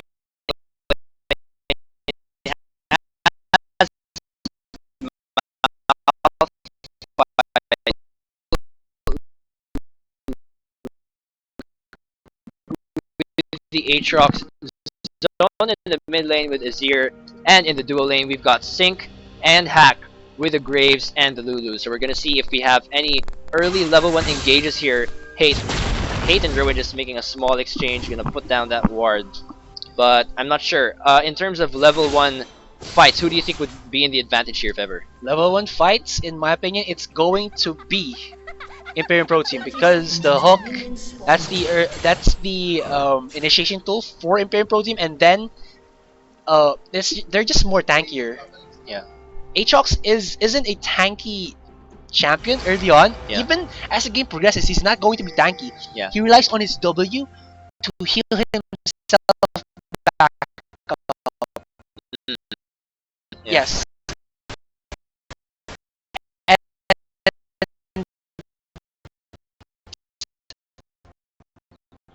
I'm not sure if able to be that frontliner that they want. He's going to be more in of that off tank.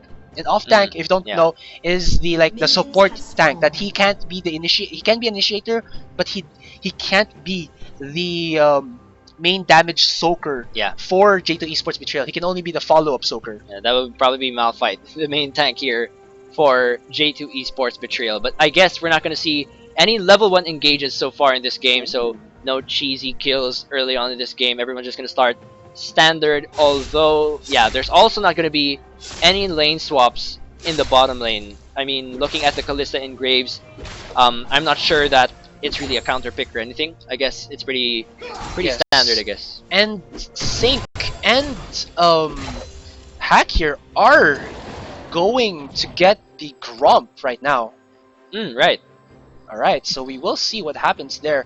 Just a little bit of a pause. Poisanity will start on his blue buff. And what I've seen Wukong junglers do is max out their E. I believe that's the Nimbus Strike. Yeah. Because not only does it give you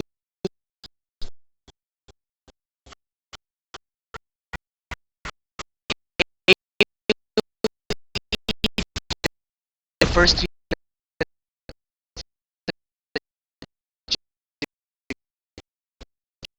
can hit, it gives you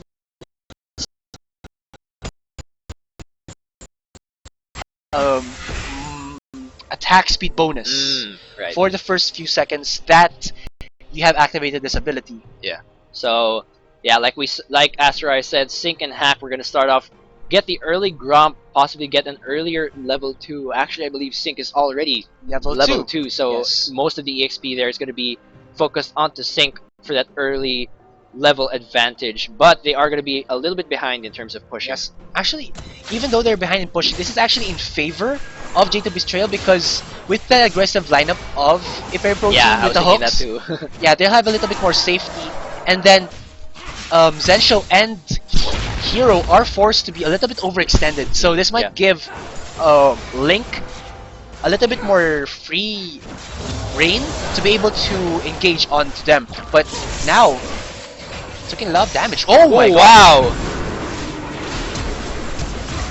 Oh!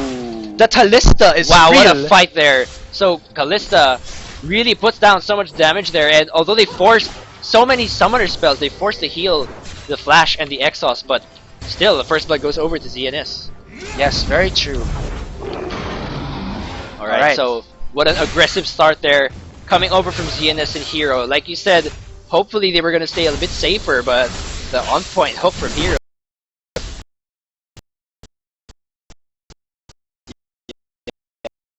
Be careful of because again with the hooks and Wow, Poison, and he wants to get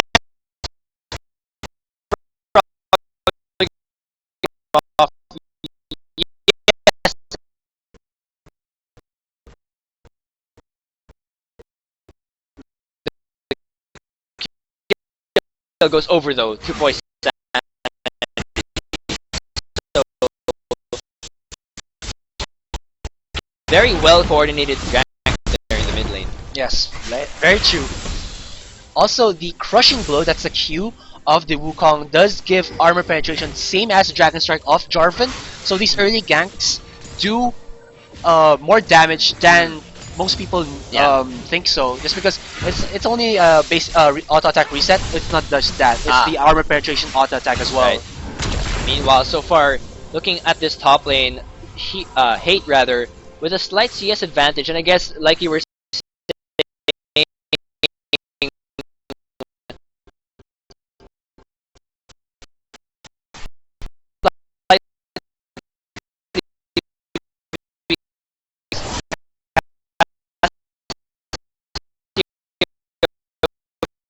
much gives Malphite a hard time.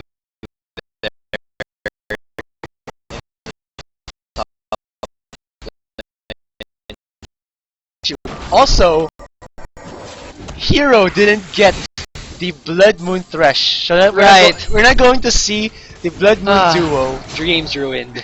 Oh well. But despite that, Deep Sea Thresh is still a pretty good skin. Was just hoping to see a really good theme down here in the bottom lane. But regardless, ZNS still does get that. He did still get that first blood earlier. So very aggressive play from ZNS here, and the death sentence barely gonna miss there onto Sync. But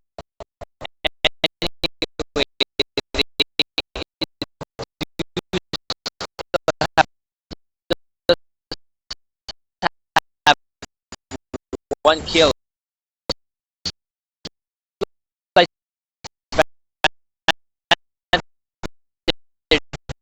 Hero landing his kill shots right now. The Flay going over onto Sync, but he's gonna use that shield to keep ZNS safe. They're gonna force the pop the heal.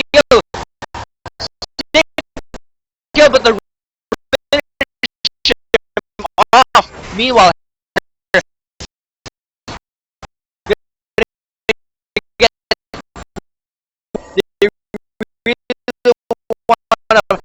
pull off this double kill possibly for ZNS. The death sentence is going to be on point once again. Going to land onto Hack. Will the Ren be enough to finish him off? Yes. Well, it's going to be 3 kills. 5 minutes into the game for ZNS. Alright, this is what I want to tell to you guys. It's that as a Kalista player, you don't max out your Q anymore. You max your Ren. And this is what CNS did, but whoa, here's the engage. Oh wow, the engage is going to be going over onto Link, going to force the passive. Such an awkward position for Link right now. He's going to be forced to flash out. Alright, so what I was saying before, you max your Ren first, stack it as much as possible. Zensho did that, and then he activated it, and then Sync's health just melted away.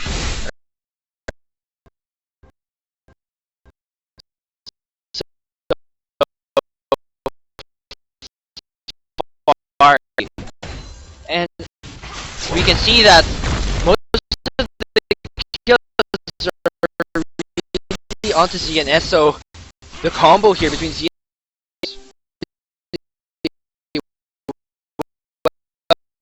Very true. As the hook lands, that gives Zensho more time to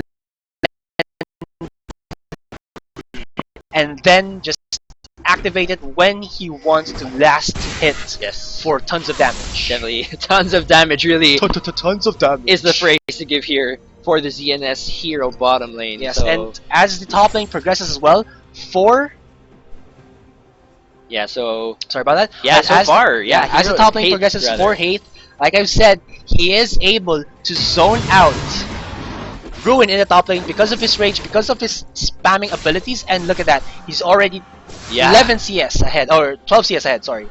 So really Hate giving Ruin a really difficult time, and we're gonna see that Betrayal. Betrayal just gonna secure a little bit of vision around the dragon in case of an early cheese dragon, also, if ever. What I love about the Kalista is with her but here's the engage again. Wow, such an on-point death sentence. So many on-point death sentences so far from Hero, and they are going to be forcing exhausts from both supports, I believe. Who is going to take the first kill? Wow.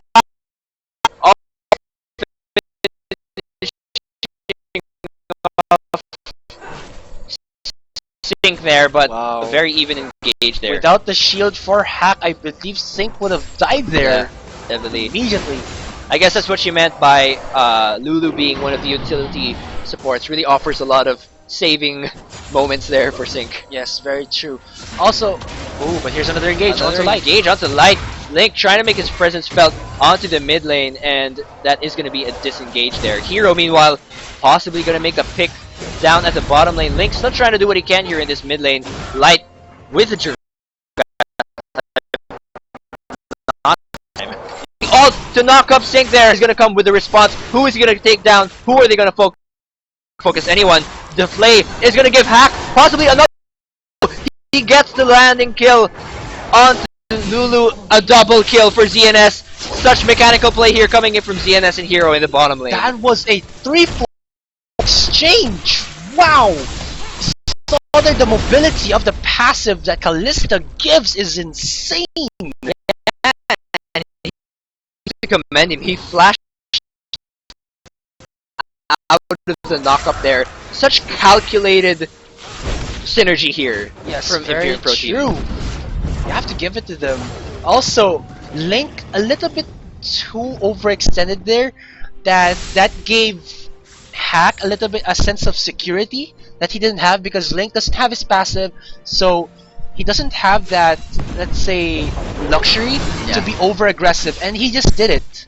Definitely. And that cost him both of their lives, and that gave a 5-0-1 before the 10-minute mark to Zensho. Wow, this What a Kalista. KDA right now. Oh, actually, look at this. DNS. Kalista's going to. Oh, sorry, Zensho is going to build in Laser Ruin King. Yes. Yes. Well, so if you don't want to go in for that, let's say, current meta Ruin's Hurricane, you could opt to go in for the Blade of the Ruin King. It gives you the regen, still gives you some Oh attack. wow, speed, and but- engage in the bottom lane. ZNS really putting out a lot of damage onto Hack. Oh, but my he gosh. is gonna take him out. Meanwhile, Poisanity coming in with a response. It's a lot of people are responding right now, but ZNS is gonna have a double kill, and they are gonna try and finish off Ruin. Ruin might have regretted going down in the top lane. That's gonna be a rock in a hard place right now. Yes, and it might be the first dragon for Imperium Pro Team. They are only Link in the vicinity. Zone is just in the middle, getting bullied out by Light right now. Look at that, 85 CS, Yeah. 269. We're seeing that most of the lanes right now for IPT are really dominating the laning phase. It's just because it's like this. It's a rock paper scissors game right now for Imperium Pro Team. You see, Hate is in the top lane with a spam type hero that is effective against a slow type hero that is the Malphite. And then you see in the mid lane, Light, a high sustain hero with high damage because of his passive and his kit against a poke champion that is the Azir, so he's still winning his lane and poking Azir out of it. Yeah. As for the bot lane, you just have to give it to Hero Yes. for those hooks that have been landing one after the other, Yes. and that is just giving them the kills right.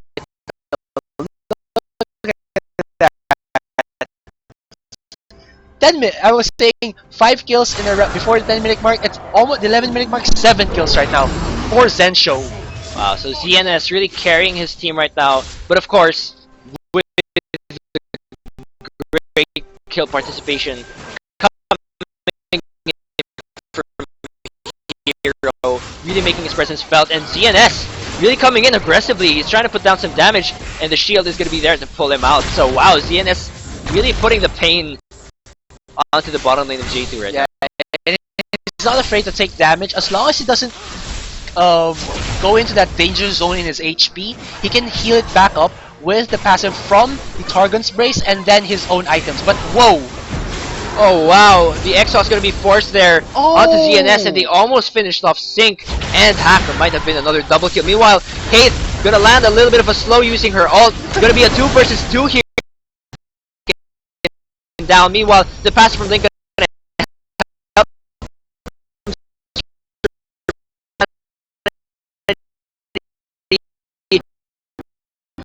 being forced to flash out, and this monkey is not gonna land any kill there in the top lane.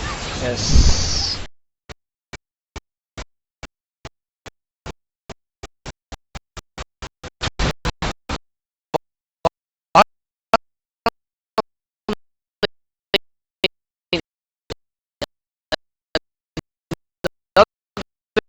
Very aggressive clash.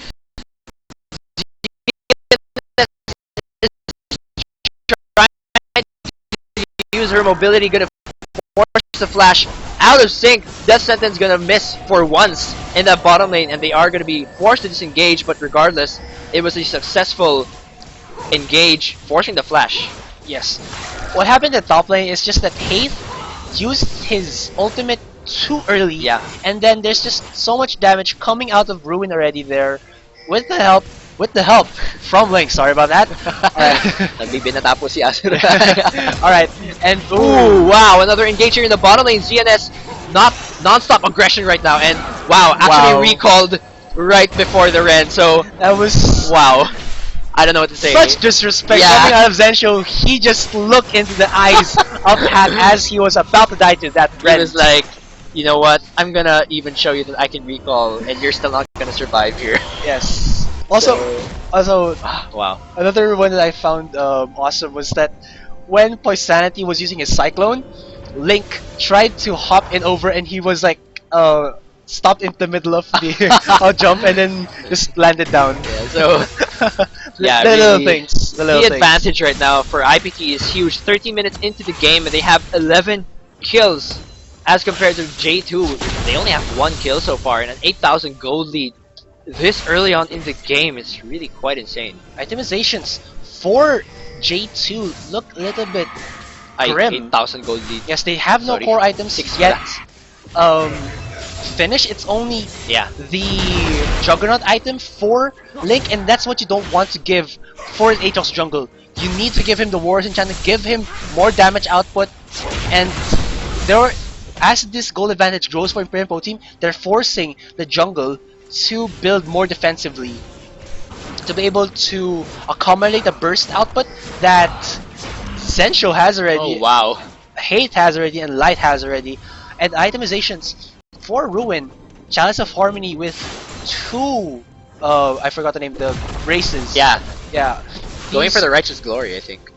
No, it's going to be the Possibly. Warmogs, I believe. Alright. Oh my wow! gosh! Light feasting onto the Yordle, and he's gonna take her out so quickly. Nom nom nom! Yeah, definitely. Purple treat. Is the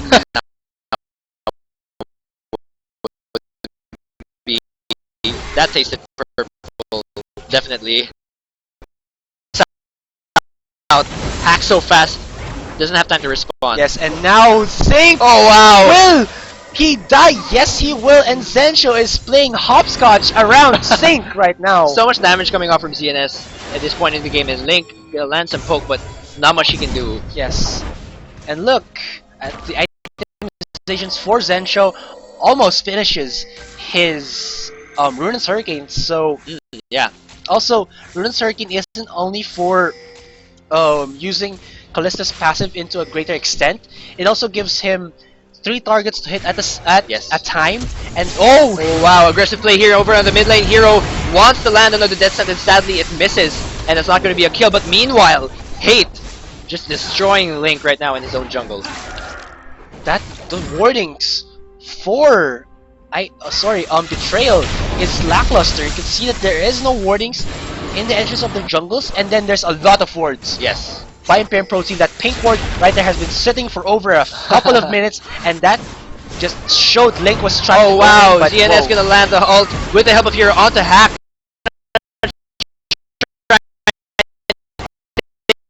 Again.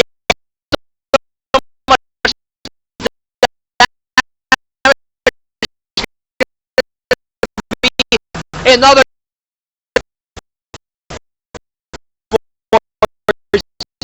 ZNS in the bottom lane. Wow, if you kill a target with red, it resets itself and gives you mana refund Yeah. on the hit. So wow.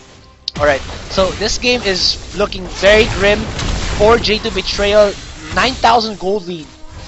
16, Wow, 16 minutes to in. 1. 16 minutes, 16 kills Yes. for Imperial Pro Team right now. So it's an average of a kill per minute. yeah, And- wow, that's insane. Really, just thinking about it, a kill per minute. IPT's really putting the hurt onto JT right now, and they're taking a little bit of positional advantage around this dragon. J2 only has 1 ward around the area, and the teleport of Ruin is down right now, so they might be unmanned if ever they decide to engage at the dragon pit. And the dragon just goes down, just like that. We didn't even catch it. Dragon goes immediately down, like we said. Infinite stacked with that rend, and easy dragon right now for IPT.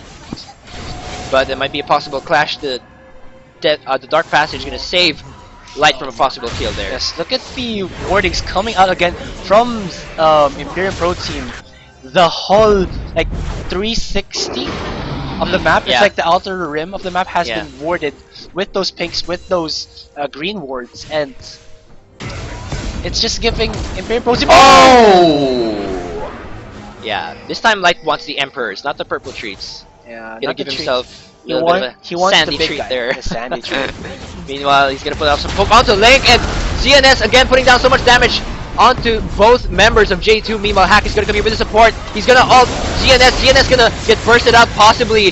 He is gonna get shut down. Meanwhile, Ruin gonna receive a lot of poison and ignite as well. The death sentence lands onto Link. He's gonna be forced to receive that wild growth, but he's gonna go down. Anyway, not much that they can do. The double kill going over to Cassiopeia. They got the shutdown kill, but at what cost?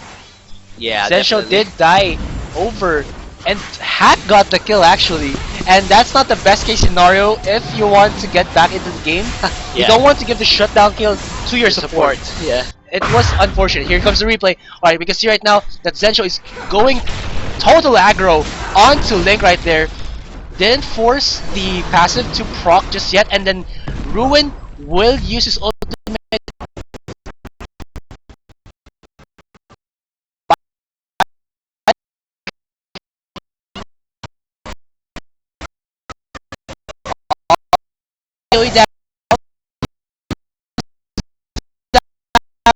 of them, and then Hack with the last hit, and then it's just the respond from the other members having so much damage that Haith rips apart the stone. It's like everyone in this game is on a trampoline right now. Yes. Everyone's just jumping up and down. 18 minutes into the game, that's a 19-2 on the kill score, and the goal lead is insurmountable at the moment. Just not sure how 12,000. J2 is gonna get back into this game. I mean, like analyzing the game right now, Asterai, I mean, okay, let's say it's very difficult for J2 to get back into this game, but what does J2 need to think about in the second game? Where did they go wrong exactly? Where did they go wrong here? First of all, it's going to be the jungle pick. Link is not. Sorry, is a good jungler. It's just that he didn't use the most optimal Yeah. jungler for them. It's an Aatrox. Aatrox needs to be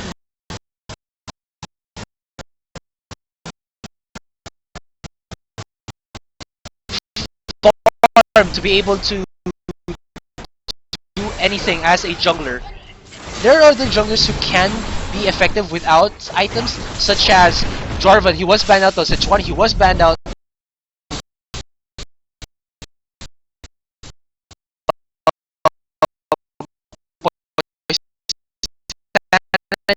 He did go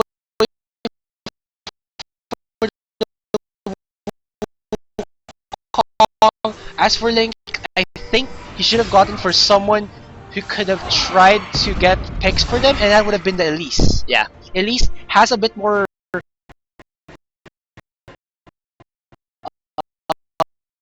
safety in terms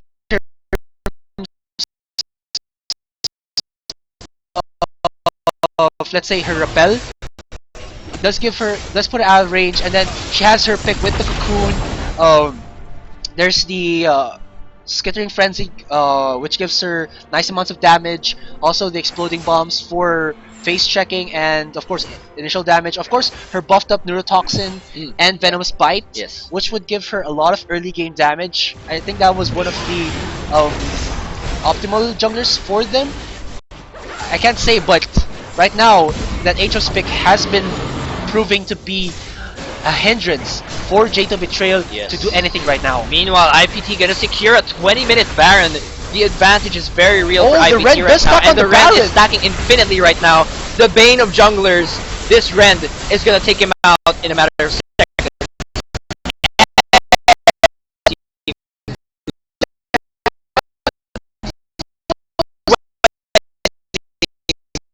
It's in.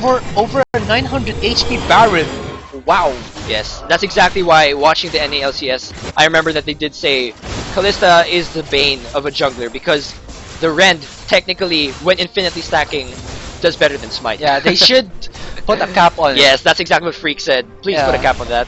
Yeah, in terms of the jungles, but to heroes, I don't think so. Yeah. I mean, that's her thing. Yeah, that's Stack Rend, win game. Kalista. That's her thing. Pretty much. Kalista. Yeah. So far, ZNS extremely dominant performance in this game at 21 minutes, 11-1-4. So pretty much like half of the kills are all on her. Really, they've been investing a lot. Such a Yes. performance right now And from the bottom lane. he has a 5,000 gold lead compared to.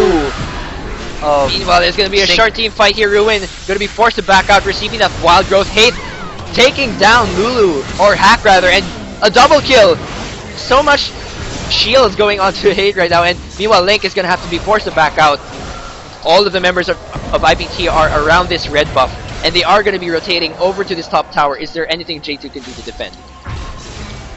It doesn't seem like it. Meanwhile, ZNS going to focus his bottom lane tower, going at it really fast, and it might be a free or end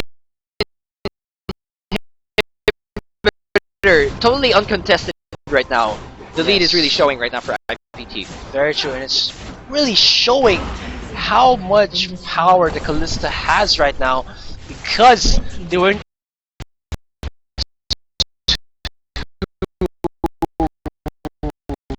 lower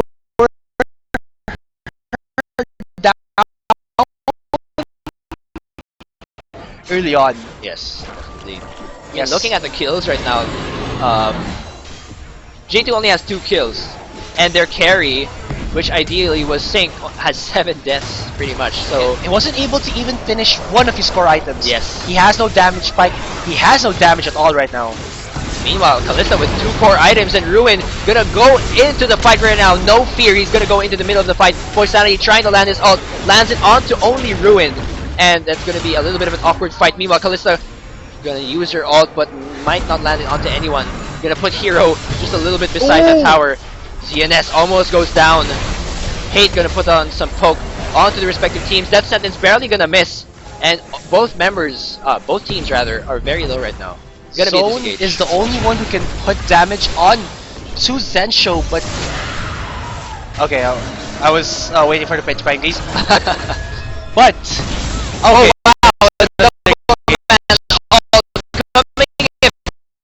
The lane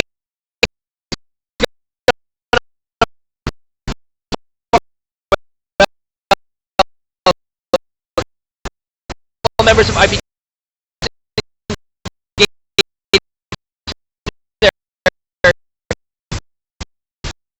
coming in from zone. 3 members of IPT very low, gonna be shut down as well. That kill is gonna go over to zone. He's gonna be kept safe, and that's gonna be a 2-for-1 exchange in favor of J2. yes, that was the best case scenario clash for them because Zensho wasn't there to provide any damage. Wow, but meanwhile, we're gonna see CNS rushing over using her passive to get onto Sync, and that's gonna be wow. a non-kill actually because the shield saves it. Again, the utility is there coming from Hack. Definitely, but regardless of that, 2 inhibitors down right now, and we're gonna take a look at that. I can see right replay. now there's the unstoppable force by Ruin, knocks up 2 people, and you can see right now Zone is just in the zone. He is hitting everyone at a safe distance. He does get the kill onto Ruin, but like I've said, Zone is in the backline. He pushes everyone out with that big wall of his, and Haith fail flashes onto the wall, and he gets bursted down by Sync. And that was a, like I've said, a 2-for-1 exchange, like you've said, sorry.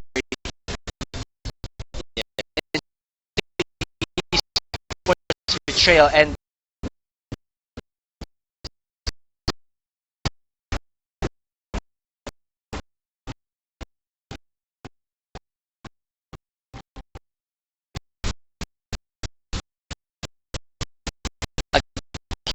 again, I guess this is the very small window of opportunity for J2 Esports to get back into the game.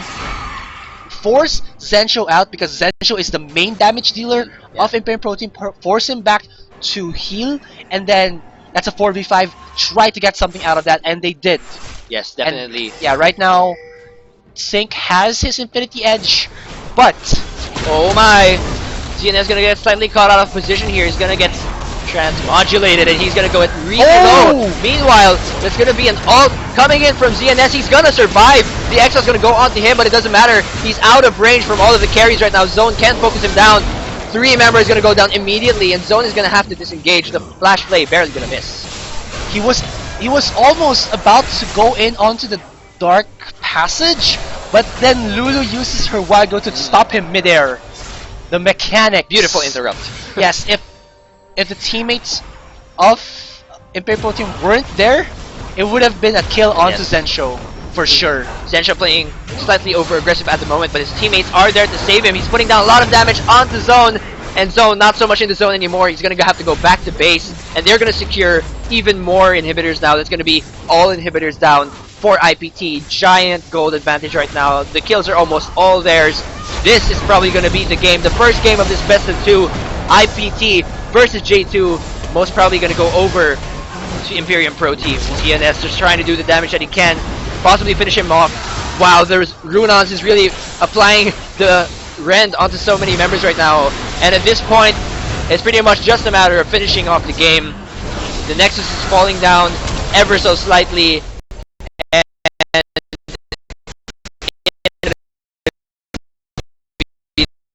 IPT. Yes. Well played. GG, well played. Imperium Pro Team showing them who are the veterans of the pro gaming series. Very true. And now that is, like you said, a 1-0 in this best of 2 series. J2 Esports, they lost the ban and pick phase. I feel like they lost it, and they did. They went for the Aatrox jungle,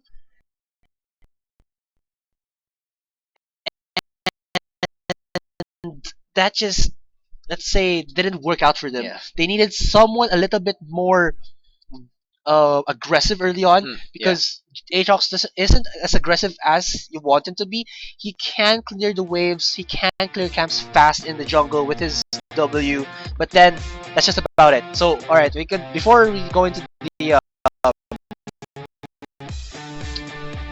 okay, so we can see right now the item, the scores. Alright, Mineski Globe, sorry, Standard. alright, Pacific, alright, sorry. J2 Esports Betrayal still at 3 points. Alright, we're coming back here. Alright, so we're going to the graphs. The damage dealt for these people. You can see Wow. Zensho, 18. Is that 18,000? 186,000. Alright, I was wrong with that about that. So much damage coming off of CNS in this game, and definitely he was the one who carried IPT, of course with the help of great support coming in from Thresh. Yes. Just a great duo bot here. ZNS and Hero really showing the bottom lane who's boss to take this first 18 game. assists for Hero right there. Wow. Alright, so Right, so that's it. very That's it. dominant Alright. game from IPT. Again, looking over at the standings, so IPT is going to gain themselves a point to make them 4th place so far in the Pro Gaming Series. They're slowly catching up to PCFC at the moment. We're going to see in this best of 2 in the second game, will IPT still show them their veteran experience has an advantage, or will J2 make a comeback and show them they've got something up their sleeve? Yes, because J2 is that team that goes in for those unorthodox picks. It might not always work out for them, but when it does, it's a show to be watched. Alright, so that was the first game of this best of 2. Again, this is the Pro Gaming Series 2015 spring season. We're on week 9, approaching the final game. Again, do watch out for the Watch and Win promo after the next game, but we're going to take this short break. Again, I am GS Amplifier, And I'm GS Astrai with an eye. and we'll be right back. Yes.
Parasite the Maxim. Watch it the same day as Japan. Thursdays at 11 p.m. on Animax.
Hi guys! You are watching the Pro Gaming Series 2015 Spring Season Group Stage Week 9. I am GS Shinbu, that is a Shinbu with a 1 for an I, and with me...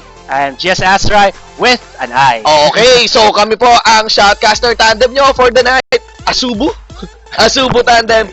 Battle between Imperium Pro Team versus J2 Esports Betrayal. Shinburai. Oh my god. Shinsuai. Nanggaling tayo sa game kanina. Sa game 1, solid-solid yung pinakita ng Imperium Pro Team, no? Yes. Against J2 Esports Betrayal.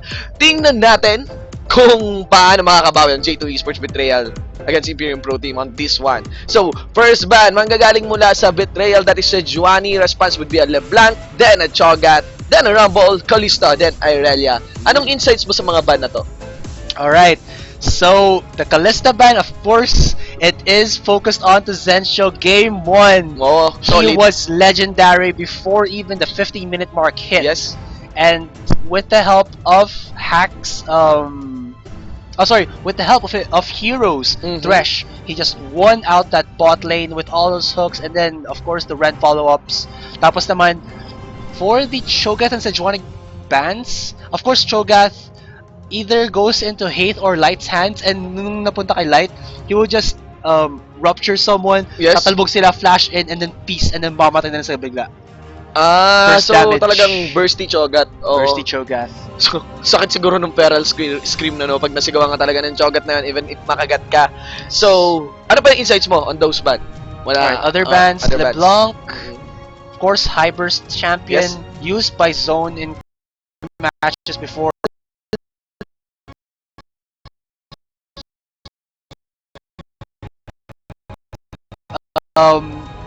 And Irelia ban. Yes. And ako kasi Ruin, I've seen him only play Irelia, and he's a really good Irelia player. So I'm 100% sure that that's a directed ban onto him. Yes. I'm not sure about the Rumble though. Siguro ito na lang yung mga isang bans na parang counter sa strategy ng Imperium Pro Team. So yun na lang yung talagang in-output nila. Oo. At saka hindi rin kasi biro yung top laner ng J2 Esports. Siya yung former Season 1 top solo queen natin. Yan, si J2 Ruin. Formerly known as Avarisha Keima, and yeah, nakakalimutan ko yung ibang pangalan niya. Pero ayan, pickings coming from both of our teams. Ooh. J2 now locking in the Jarvan, securing also a bottom duo Zyra. of Zyra and Nice. Sivir. Okay? And Yes. against naman sa nakalusot, Rek'Sai. Although Rek'Sai. nerfed down to, tingnan natin kung gaano ka-effective si Poisanity with the Rek'Sai. Yeah, so the And- And Hero of course. Hero of course on Thresh. So ano yung insights mo dito sa Zyra? Zyra and Sivir? I haven't seen Zyra in a very, very long time. Oh, Kasi malalanta na lang eh. Season 2 pa ata, Season 3 ko siya last na Ah? nakita as a either a support role Yes. nung parang nag-rise up siya as a support in the Korea scene. Yes. And then mid laner siya dati as she was newly released pa. Ginagamit siya dati in the LCS by TSM Reginald, yung mga ganun kasi players. Insights ka na lang, if you don't use sabihin ADR that can dash away from her roots, madaming dami siya mga output dyan. Yes. Si Link with the help, si Hack, if ever na mag-support siya, with the help from Sync, because alam mo naman na Sivir can do a lot of damage with the ricochet, with the shock, Boomerang yun. boomerang toss, Oo. and And bouncing blades. Ganun. ricochet, yung tumatalbog-talbog. Okay. Alright, so, also naman, insights onto the Rek'Sai, 5.1 and 5.2 patch. 5.1, his AD ratios and AP ratios were nerfed a lot. Mhm. And 5.2, ang nangyari naman is, his base damage onto the Queen's Wrath, yung spin niya, yung Q. Binabantayan mo talaga yung champion mo. Kaya naman nawala na rin. Kaya hindi ko siya ginagamit kasi nawala na yung damage output niya that I once really loved. Yes. And yung isa na pa nagbago sa kanya is yung burrow and unburrow niya. Yes. Before all ranks, 10 seconds yung decay time. It's like, di ba pa nangyari kay Yasuo? Yes. Nagkaroon ng mark, hindi ka pwede mag-dash back dun ulit, di ba? Oo. Same with Rek'Sai na for 10 seconds, you can't knock someone up the same target twice in 10 seconds. Pero ngayon, I believe in ranks 3, 4, and 5, mga around 8 seconds or below na siya. So more CC. CC monster, less damage. Rek'Sai. But we will see if this nerfs to him did really nerf him in the competitive scene. Ooh, wow. Yep. Compositions for J2 Esports Betrayal. Mhm. The semi-global. Yes, tama. The Twisted Fate and the Pantheon. Mhm. As for Imperial Pro Team, okay, what now? It's going to be a what? I am not sure. Okay, Azir support. Azir top lane. There we Azir go. top lane. Alright, Alright. so in the meta, mid lane, blue build, Yes. Ezreal, top lane Azir against a top lane Jarvan. Yeah. Wow, okay. Solo laner Jarvan. Okay, so Jarvan is, in my book, an AP killer if he is a lane Jarvan. Just because level 2, his flag and drag combo Mhm. does deal a lot of the initial damage, and then there's the armor penetration from that, coupled with his passive, a few more hits, that's going to shred down a squishy champion such as Haith right here with Mhm. that Azir. In your book. In Ako my book naman, in my match history, wala pa akong natalong Jarvan na solo laner. Ang lakas talaga. Kaya nga. And in PGS naman, lagi itong pinipili as a consistent jungler, si Jarvan. So, medyo talagang batas-batas ito, ever anticipated itong Jarvan. Very true. Tingnan natin, well, kasi ang solid talaga ng performance nung IPD against J2.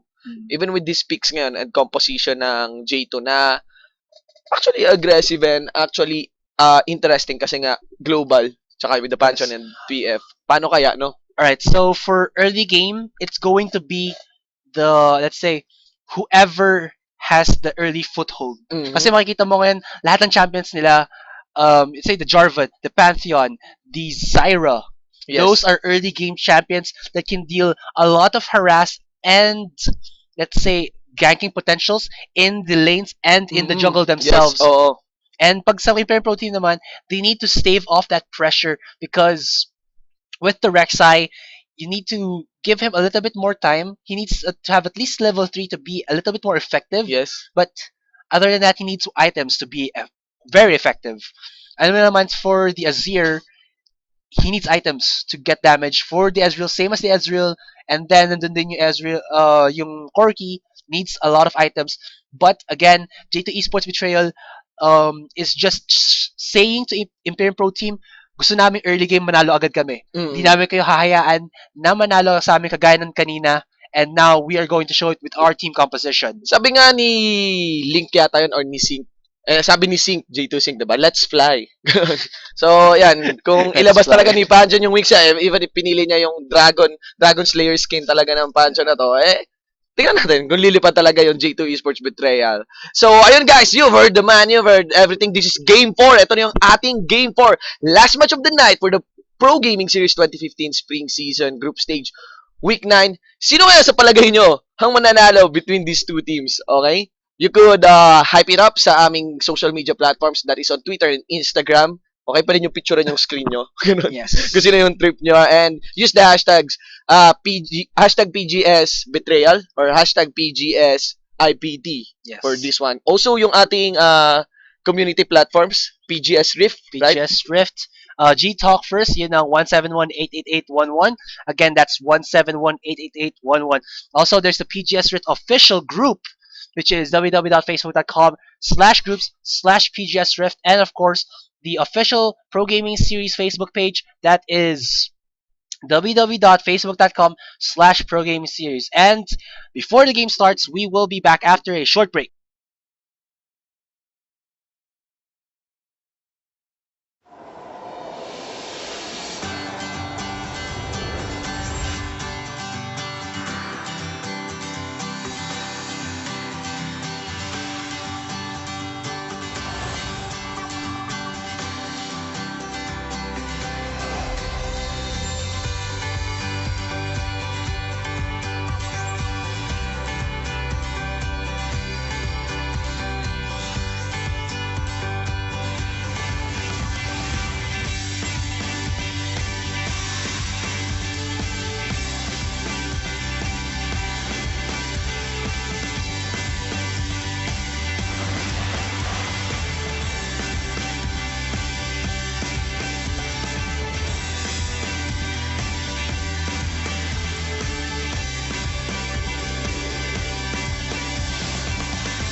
Parasite the Maxim. Watch it the same day as Japan. Thursdays at 11 p.m. on Animax. Summoner's Rift.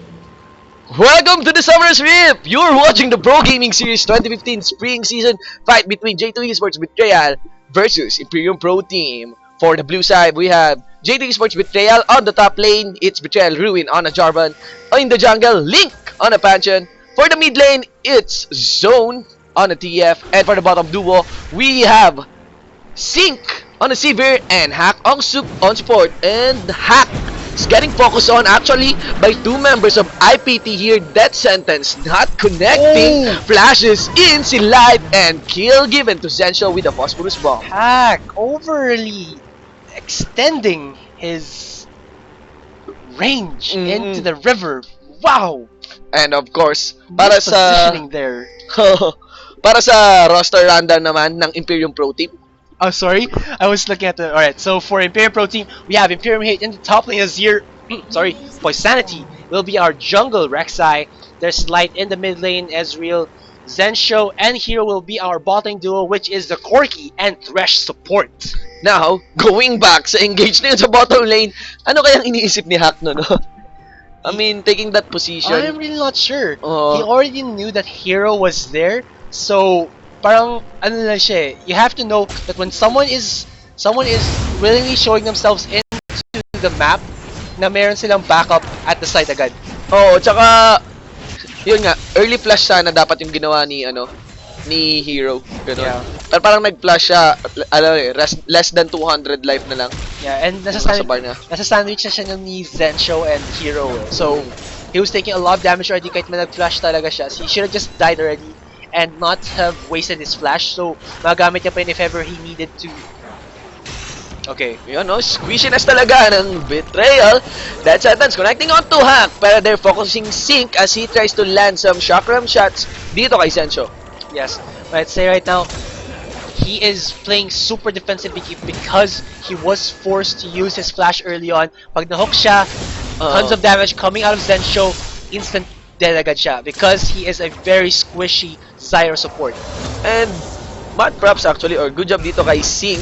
But in the top lane, focusing Hate, Ruin, and Link will get the first blood in the bag para sa ating Pantheon. Pero namatay siya after that third dive. 1 for 1 there. Yes. It's actually beneficial that they got a kill even though Hate did get a revenge kill for that. Yes. Because either Ruin. Oh. Wow, zone. Napaka-aggressive nang nagaganap sa bawat lane dito. Valkyrie in. Phosphorus Bomb connecting onto Sync. Pero ang sakit ng damage na nanggagaling kay Hack. Hindi ata po position dito si Sync. He doesn't want any hits na manggagaling dito sa Imperium Pro Team. That's still a 1-for-1 dito sa bottom lane. Dahil naka-retaliate si Hero against Hack. So, grabe. Wow. Sunod-sunod yung action na nanggagaling sa bawat teams natin. Death Sentence connecting onto Sync pero merong spell shield for that. And Light actually shoving zone or zoning zone sa kanya mismong lane. He's out of the zone. Ito yung problema sa composition ng J2. Medyo, yun nga, malambot. Yes. Nagkakalambutan tayo. And I really thought that they would go in for it.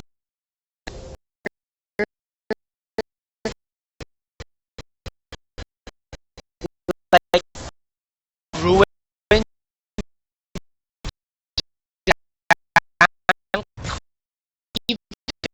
top lane and just roam the map with Link, get those stunts, get those stock ups, force the flash out of the laners, or get kills in return. Sakit naman ito ni Because if Link is the only one who is trying to get those ganks, it's not as effective because may pantaka si Hate with the yung with kanyang shifting sands. Yes. shifting stance, and then Imperium Light has his Essence Shift or Yes. Essence Shift. Alright, as for the bot lane, Zensho does have a Valkyrie, and then he has a safety of the Dark Passage coming out of Hero, so they need really to go in with this duo combo and try to get kills, because if they let this scale into the late game, matatalo sila. I'm 100% sure, because their composition cannot survive that. They need to be overly aggressive early on. Okay, so Essence shift away as Lynx takes a position here from the right side mula sa mid lane. Noting also Ruin in the top lane. He knows how to trade with Hate. Force a flash out of zone. Poisanity tries to trade in with Link. Heal naman gagaling actually from Light. That will sustain enough. Walang mag-engage o magpa-follow up. Steady lang tayo dito sa ating game. No massive lead yet. Pero yung first blood kasi na nabigay talaga ni Hack, no? Kaya yung pacing or yung tempo dito slightly leaning in favor of IPT. Yes, and because Link has deposited so much time in the mid lane to try and gank Light, and Light has just been using his E to dash out of the danger zone. He's not giving any support to this bot lane. He's only going in right now, and nakita siya ng Tremor Sense ni Poisanity, and he knows, they know already that he is there. Okay, so Link taking a position here. Divide, connecting on to Hero plus the jump on Link, pero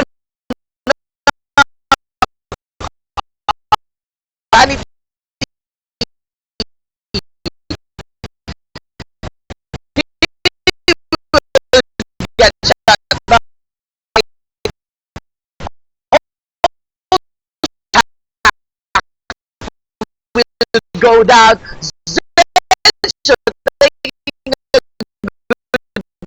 Position to get those hits. Oh, Zig! But he still survived. The nerf on the Prayer. Napakanta ko dun nung yung Q ni Rek'Sai, Damash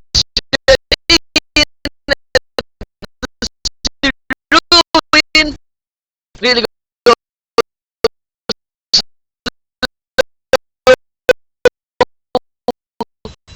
going back into that going back into that bottom lane.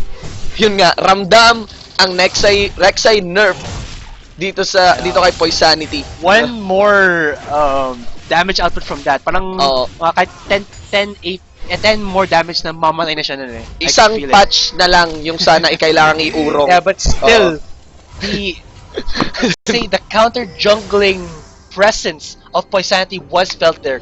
Yes. 2-for-1 trade.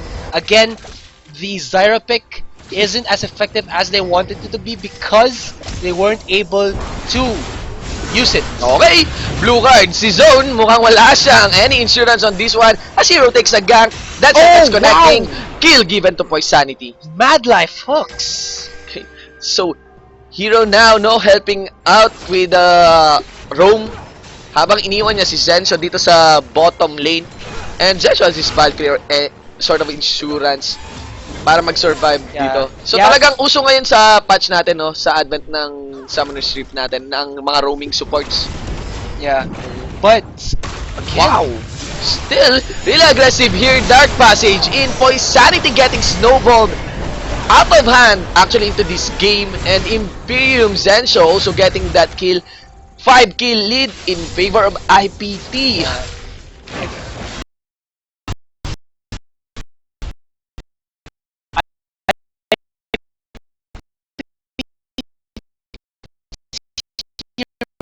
oh, sorry. I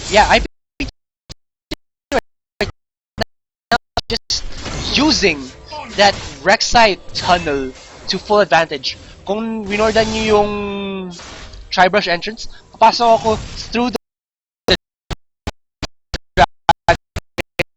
hindi nyo makikita and then mabibigla na lang kayo nandun ako agad. Yun ang nangyayari ngayon for Imperium Pro Team. So yun, yung sunod-sunod na rotation mula sa mid lane papuntang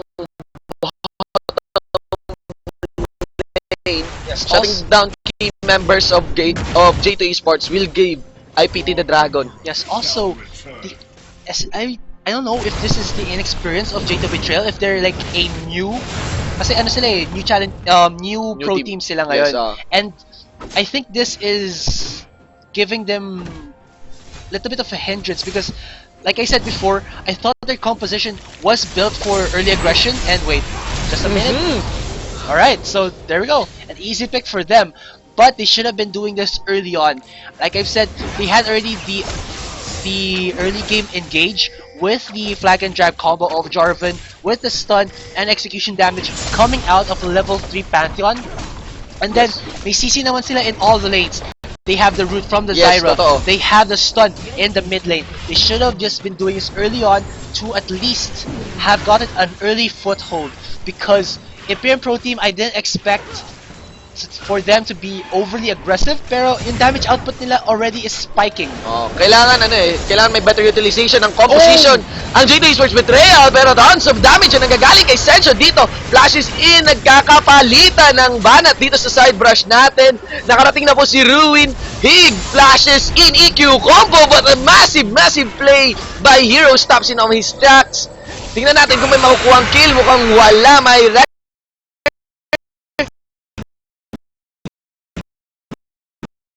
and barrows in mula Ruin. He EQs out. Wala yatang suporta na magagaling dito kay Hack. Kill given onto Zensho. Pero in the mid lane, nakasibats. Ito si Imperium Light. 1-for-1 off-lane trades ang naganap between these two teams. Still, andito ulit si Poisanity putting his snowballed Rek'Sai in the mid lane, shutting down Link. And they're going for a chase here. Mula kay Zone, namimili pa ng card si Zone. Red card comes out. And 2-for-1 to of that prolonged skirmishes. Yes, I'm not sure if Link had his stun to go in on to Hero because I believe that if he tried to stun in onto Hero, mawala siya dun sa range ng rim ng the box and he wouldn't have taken extra damage and would have died instantly. And he wouldn't have died instantly from that. KDA 303. Lagpas 50% na kill participation. Ang lakas ni Poisanity dito sa game na to. Yes, his ganks are really scary. They're also J2 Betrayal isn't clearing out the tunnels themselves and they don't see it actually. Oo, tsaka with the Trinity Force, yes, Zensho could easily tower dive in. Ito si Sync. Zensho again is out of hand winning. na. Out of hand na ito si Zensho. 11 minutes into the game, kanina ba yan merong Trinity Force. This is 3 members of Imperium collapsing onto Hack. Yet to be used yung death sentence. Flashes it off. And yun, nag-correct sana yung play. Pero kailangang isi-isihan or ma-manage talaga ng J2 Esports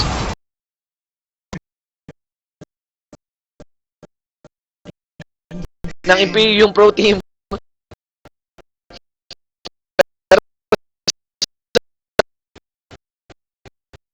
Ganun mo i-dodge. Physics gaming. Yes. Ganun mo i-dodge yung SS ni Azir gamit ang Jarvan. Pag sa lupa manggagaling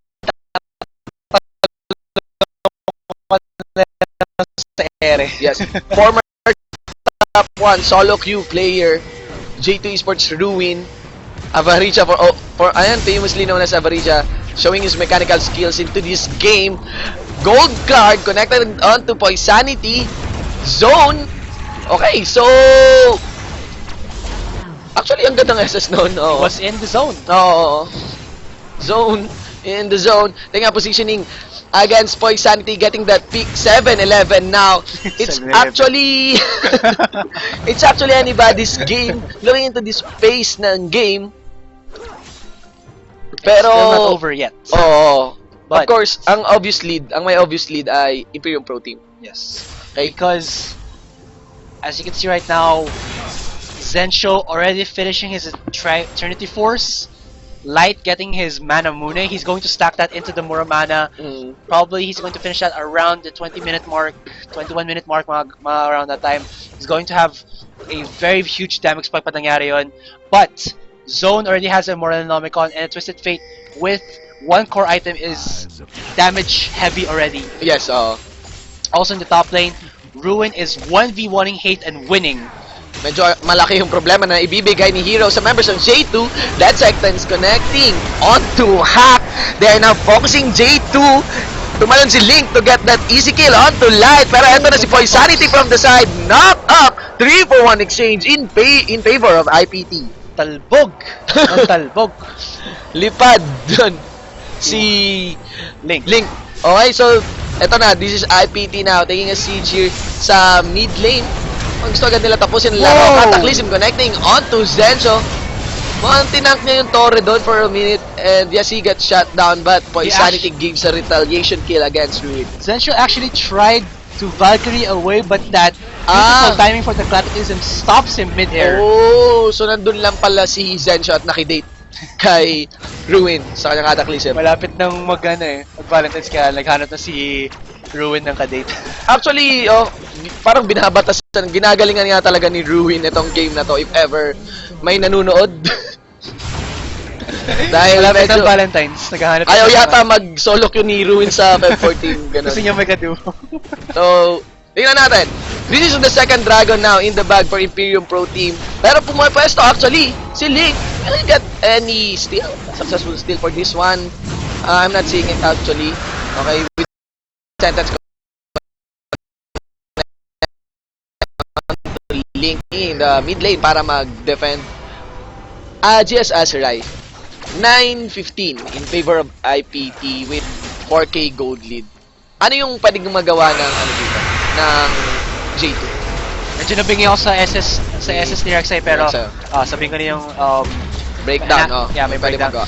The analysis for this is that J2 has to force a clash, but in their favor though. Oo, wow, Poisanity, alanganin na, initiate, but Zensho putting down some damage dito sa members ng Betrayal, J2 Esports Betrayal, rather, SS actually ni Zyra, walang masyadong natamaan, Link goes low, missile barrage, I think Zensho wants to snipe down itong si Link, pero dalawang members sa kanila ang biglang na burst, also, The Mad Sync. Life hooks.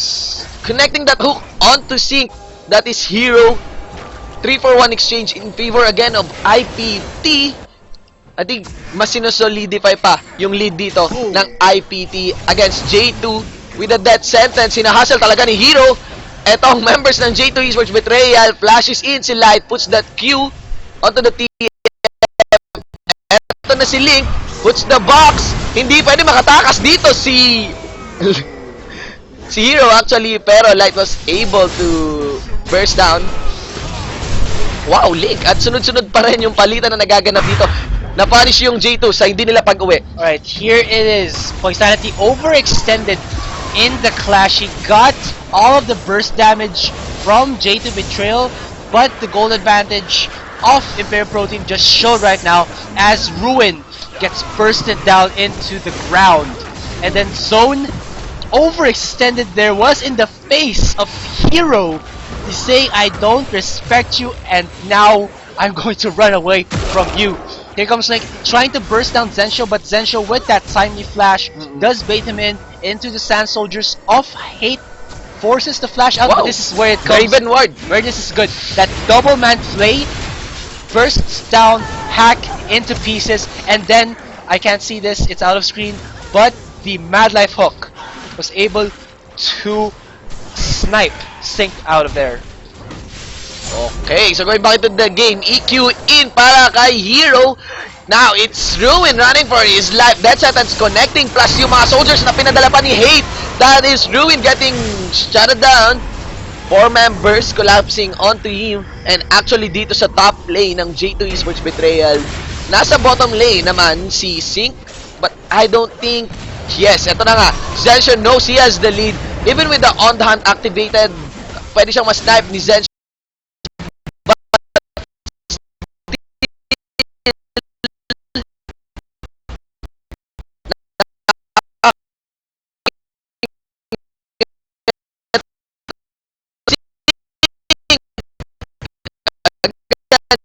Zensho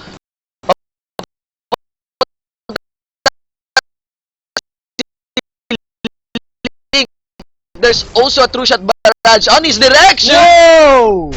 Matrix dodge ang nagawa 1 ni Sync inch dito.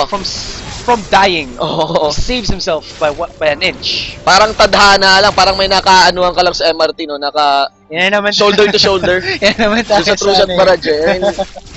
Konti na lang eh. Alam mo yung Facebook video na yung nagka-holy hand sila sa elevator? Oh! Mga ganun. Oh. So Ages of Zonia getting stopped by the Emperor's Divide. Neto ni Hate, they are now focusing on to Poisanity. Cataclysm also in the front line. Wow, dalawa yung na-isolate ng Cataclysm na yun ni Ruin. Yes, and back into the game, this is what J2 Esports Betrayal needs to do. They need to delay as much time as possible to hinder. But whoa, here comes another Yes, they're collapsing actually onto Poisanity. Binigyan ng gold card. Ito si Hero. It's Hero rather pala. Okay, and Zone taking in the first position here. Nandyan na rin si Light. Q connects. Essence ship in. Pero may EQ bait pala ito, si Ruin. But again, Sync just... Yan, talagang hindi siya nire-respect dito ni Zensho. Alright, Pwedeng so, iwanan si Zensho sa bottom lane lang talaga. yeah, the power points are showing right now for both teams. For J2 Esports Betrayal, it's Zone, it's Link, it's Ruin. They have the damage with the CC from Hack. They can win mini skirmishes. But as for Imperium Pro team, they have the damage from Light. And Zensho is now a freaking monster in the bot Yes, lane. napakalakas. 3 and 6. Triforce. Blade of the Ruin King, Sorcery Shoes already finished. But, sorry, it was Zensho, sorry. But Sync still hasn't finished his core item, not even one. He needs to delay more time for himself and just farm without any delays. So nakita nila, nalagay kaagad ni Zone yung kanyang card. That is a Shifting Sands in. Plus sa side, manggagaling si Poisanity. Easy kill actually onto Zone. Yes. Didn't have any of his skills to get out of there. Oh, pero wala na rin true shot barrage ito si Light. They will go for a push here. Papabalik pa lang itong si Sync. But I don't know if he has the damage. Na-set up na rin ni Hate yung kanyang Torre. So talagang siege talaga. Ito yung siege advantage. Ruin knows that they have to all in for this one. Walang tinatamaan yung turret. Pero Cataclysm connecting onto Hero. That is Ruin now. Focusing Zensho. This is Sync trying to get a retaliation kill. Pero napakasakit lang talaga ni Zensho. Meron ba siyang rocket barrage? Yes. Pero napakaganda ng spell shift na ginawa ni Sync. That is a 3-4-0 exchange. Here comes Poisanity trying to 3v1. 2 members down. Yellow card binigay kay Poisanity. Wild cards not connecting. Andun pa rin si Hack. Tingnan position. Nag-iingat siya sa pwesto niya kasi nandun yung mga barrow. Pero yes, akala ko namatay sa flash ni Link. Pero that is the normal hit ni Zone. Yes. Killing Poisanity. Can we have a replay on that? I just wanted to point out that in the clash, Ruin was dodging every skill shot from Zensho, giving Sync enough time to deal damage to him. They did die to Poisanity, but you just have to give it to Ruin. Alright, we'll see the replay right now. Here comes the ultimate coming out of Link. He will go in. drop onto Haith right there, and he just gets bursted down into the ground. Alright, now you can see right here, Ruin is going onto Zensho. Zensho will be forced to Valkyrie out of this, and they will chase with Sync right there. He's taking a lot of he's putting a lot of damage onto Sync. Ang ganda ng spell shield. And look at this. Sync. Zensho is still tanking. He is dodging all the skill shots right now. Dodging that skill shot right now. He's actually being aware of light, where his light is. And then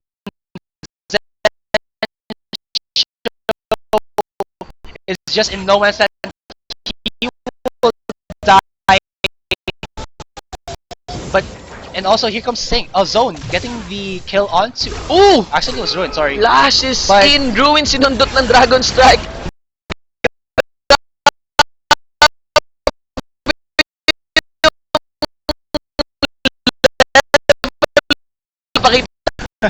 Now this is yung pro team collapsing dito sa bottom lane ng J2 Esports Betrayal. Inhibitor goes down. Mukhang tingnan natin kung merong global initiate na manggagaling sa J2 Esports Betrayal. Yes, Siyempre, of course, risky yun. Pero ayan, this is Ruin now leading the front lines. On the hand, activated EQs in 3 or yes, 4-man Cataclysm. Actually, Ruin gets shot down mula sa backline. Tumalon si Link. That is Light getting shot down. Also, Hero is the only one remaining.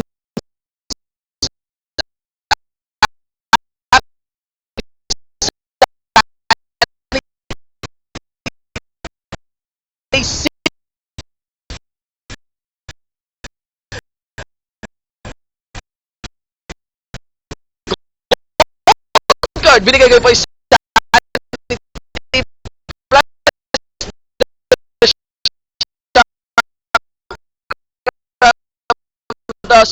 This is Mother XI actually running.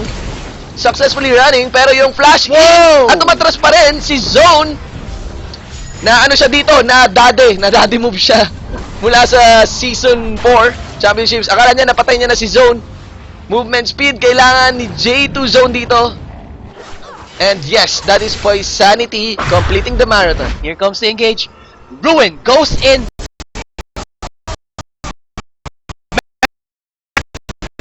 Cataclysm gets 4 people there. Here comes Link in the backline. He will be able to burst down Zensho. Ruin does pay for his life, but but the damage, the AoE damage from the members of J2 Esports just is amazing, and it gave them a clean ace. What a game sorry, this a 4-4-0 pala. What a game this is. And yun, what a game this is. Pinapapiyok nyo po si GS Azurai sa nyo.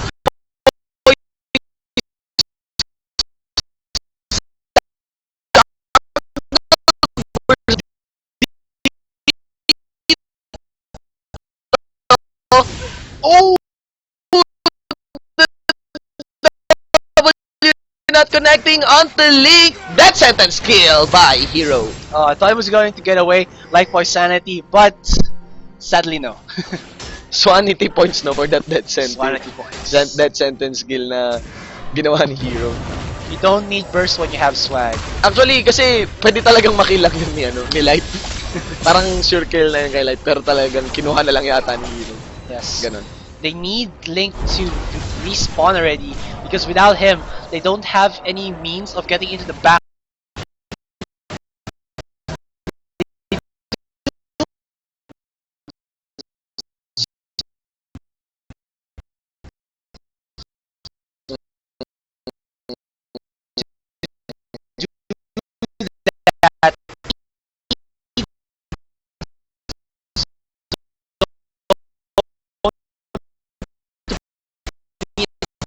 Backline. He needs to be in the backline of his own team, dealing damage from afar, not close up, because he will be bursted down immediately. They're actually rotating to get some ward coverage para dito actually sa Baron. Yes. Pero mukhang magre-recall muna si Poisanity. They know na mapanganib ito si Ruin if ever he goes for an engager at mahuli sila at matrap sa Baron. Okay. So may sinet up lang na Barrow ito dito sa Baron. Poisanity still goes for the recall.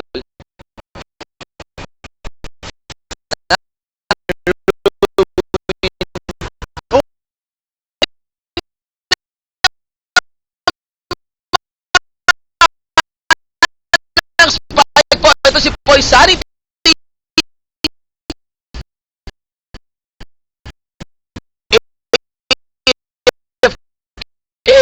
No.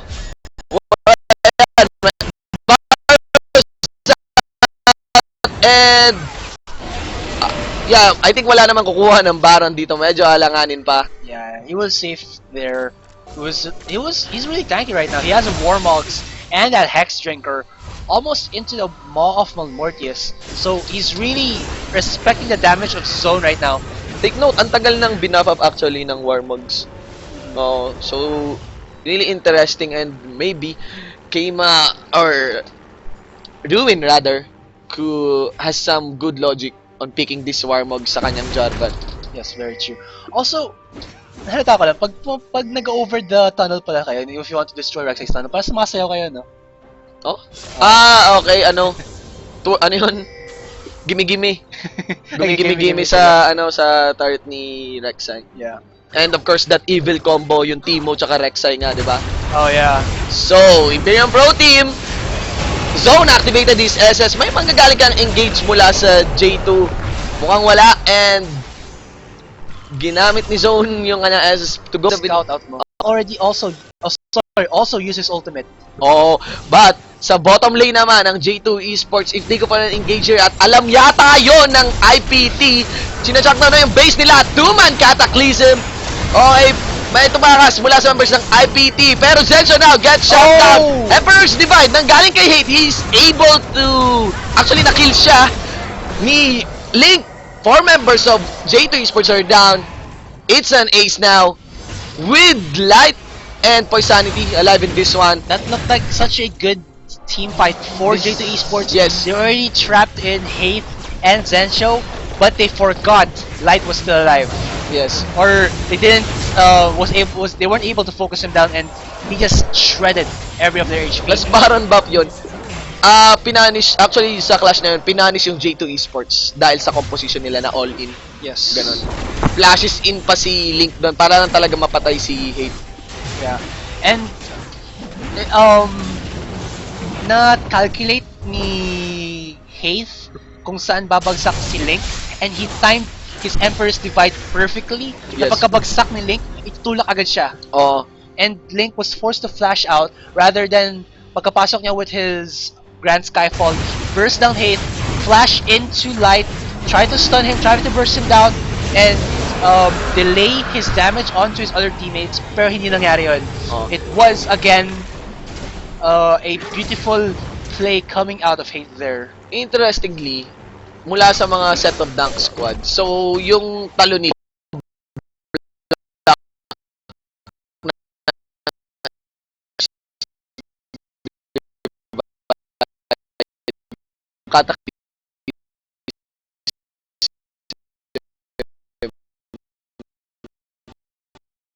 hindi, no?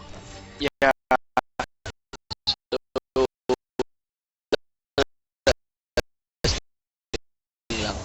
Kasi pag nag Grand Skyfall ka, babagsak ka agad sa sahig. Parang nagkataklism ka, tatalon ka muna over. So nadadodge siya. Nadadodge niya.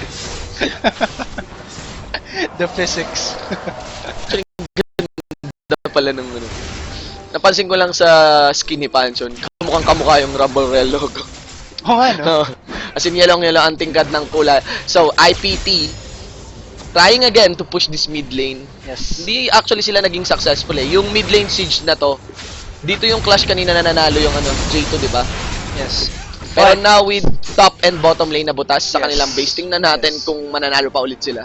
Actually, it's only in IPT that they have to just delay it. Hintayin lang nila magkaroon ng waves in the top and bottom, ma-force ang J2 Betrayal na mag-defend in those lanes, and then they can just get the mid-tier 3 for free. And this is what happened right now. Pag ganito ang nagaganap na engage EQs ulit si Ruin, not wasting any time to focus it. He gets shoved off by that Emperor's Divide. Mula naman sa side, Light is doing a good job to cover for Poisanity.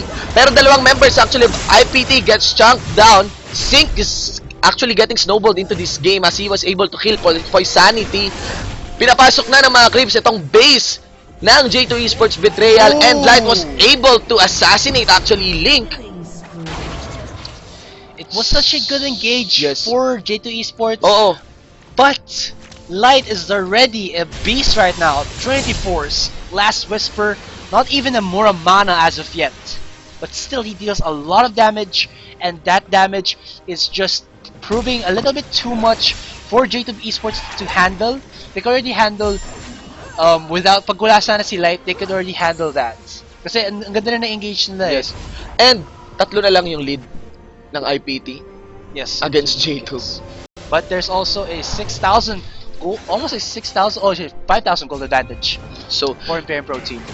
if you look into the space ng game, if mas malala pa yung performance na gawin ng IPT, looking back into those previous clashes, may chance na makabawi na talaga yung J2 Esports into this game. That is a 5k gold lead plus a 3k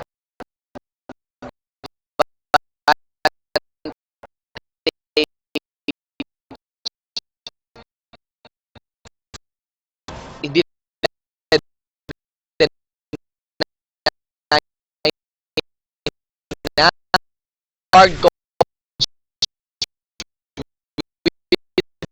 that Rek'Sai skill, yung presence ng Imperium Pro Team mataas. Kahit pa may itong J2. Kasi also you can actually scout out where your enemy team is with the Rek'Sai tunnels. Kahit hindi mo sila makita, pag alam mo na sasira sila, you know that there's someone there. Yes, Information talaga mahalaga yung so tingnan natin, eto ulit paulit-ulit na combo ang ginagawa nila J2 Ruin plus Link here. They're trying to focus Hero down.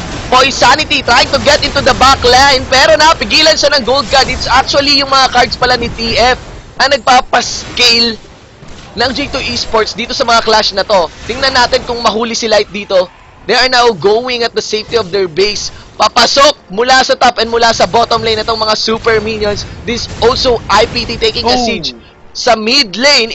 Inhibitor turret ng J2 Esports. That is the inhibitor turret going down. And very likely na inhibitor din. Tatlong inhibitor na ang bagsak or sira dito sa J2 Esports. Gold card also onto Zensho. For decisioning coming out of JT Esports, don't force your clashes if you know that your inhibitors are down. You need to defend them and let them respond. Okay, so with a full life plus backup ng kanyang teammates, wow! Trinay nilang respondihan si Ruin, pero napigilan sila ng Emperor's Divide, hindi nakalapit agad. Ito si Link, and he gets shanked down by Zensho and Light. Yes, and again, like I've said, they should have tried and just delayed until the inhibitors are back up. Their other lanes are forcing itself in, and will he get the kill? Sisibat na sana si Light against Hero, ay si Link against Hero, pero ayun, the play stops in on his tracks. Ang lakas ng pinapakitang play at performance ng Imperium Pro Team into this game, no? Yes, very Talagang batas din yung ginagawa ng J2, pero it's just, makikita mo yung pagiging veteran ng Imperium Pro Team dito. They're now collapsing onto 3 members of J2. That is Link and Sync getting shot down. Also, Hat getting killed with a true shot barrage, and they are focusing onto Ruin. Ruin just doing what he can against Hero. Yes, he was able to kill Hero, but with only zone left off. Wala na siya magagawa dito. Naglakad lang siya dun sa mga soldiers ni Hate. He was able to kill Hate, but this is a victory for Imperium Pro Team. Wow, I am speechless right now. Yeah, I mean, talagang ano lang, bakbakan na lang yung naganap sa bawat base. Sa base actually ng J2 Esports. Talagang pinakita naman ng J2 Esports na ang layo ng performance nila kumpara nung first game. Yes. Kaya nila makipagsabayan, There pero were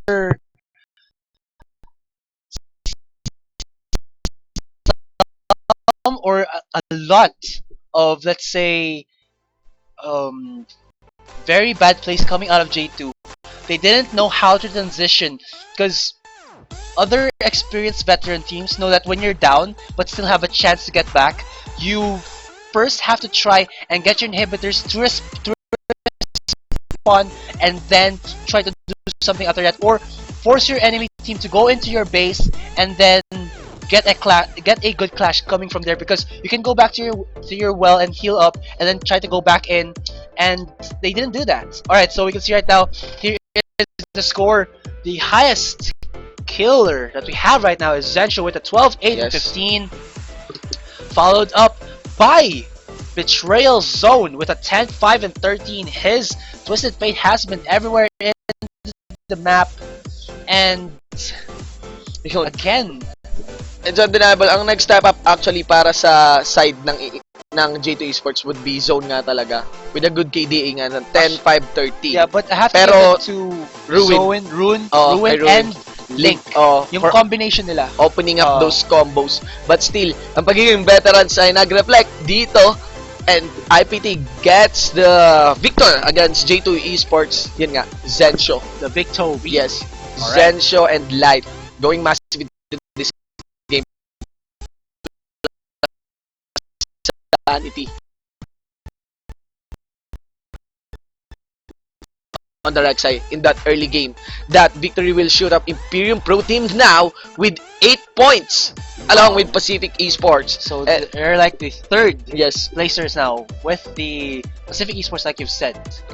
And ayun nga, J2 Esports yet to get a point into our group stage. That is 3 points after their 8 games na nalaro. So still Mineski.Globe leading the fray, 15 points, still undefeated Yes. in that 10 games. And after them is GameX War Gods with 9 points after 8 games. Alright. Ayun. Action pack na action pack ang naging laro natin ngayon. All these games were surely exciting to watch. Napakatindi. Napakatindi nung laban na naganap. As in, ano lang talaga, bakbakan yung Game 2 kumpara Yes. sa Game 1. Maraming salamat of course for J2 Esports for stepping up their game. And of course, for IPT, talagang pinakita nila yung pagiging batas nila Dominance into this game. over Dominance the whole into this game. game. So, ayun guys! maraming salamat for watching. So, to reward you after that, actually magandang game, hindi pa tapos yung kasiyahan ngayong gabi. Yes. Ang pinaka-inaantayan nyo, ang ating Watch and Win promo. Watch and Win promo. Alright. So again, Watch and Win promo, 500 RP credited straight to your LOL account. Again, reminders, there has been an update into the mechanics of how you should input your answers. So if you haven't read that just yet, please go to our official website. Just search, I'm not sure what it is. Yung website na, Pro Game Series. may link siya from esports.garena.ph. Alright. .ph. Or Yan, if you check don't, nyo lang yan. yeah, kung hindi nyo alam, just search it onto Google, Pro Gaming Series, lalabas agad yun. There's already parang an article there about the Yes. Watch and Win promo. So, nasa na ba yun? Alright. Ayan na guys! Ito na. Huwag na natin patagalin. So, I'll do the drum roll and you be Okay. the guest to do it. The honor. Alright, so drum roll please. Spirit hands. Spirit hands. Spirit fingers. Alright, so in 5, 4, 3, 2, 1. Okay, so for Game 2, recently concluded Game 2, which champions? Okay? Champions, right? Pero, yeah, champions. Which champions got an assist from the first blood? Hindi kasama yung killer. Which champions got an assist Alright, from the so first blood? I believe yung sagot niyo dapat dito is of course yung nandun na sa update, and then champion name space another champion name and space another champion Yes. name. Kung tatlo sila or dalawa. So that's about it. Oo, so ganun lang. guys, Oo. refresh, type in good luck. 500 RP. 100 RP. Solid ang mapapanalunan nyo. Kanina, sadly, hindi yata napasabog yung poro, no? Oh yeah. Sayang. But Uh-uh. fortunately, next week dalawa naman ang ipapamigay na Razor Tartar. Wow! Wow! Wow! So, pwede pala ipunin, no? As in, kapag hindi napasabog yung poro, mga siguro 5 o 20 Razor Gears yung ipapamigay natin. Talagang umuulan, no? Na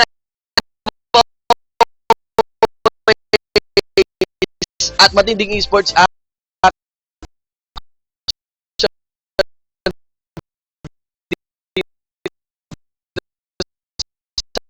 ating pro gaming series. So, yun guys, join us up sa aming mga community platforms. Yes. Oh yeah, we would like also to congratulate the winner of the first.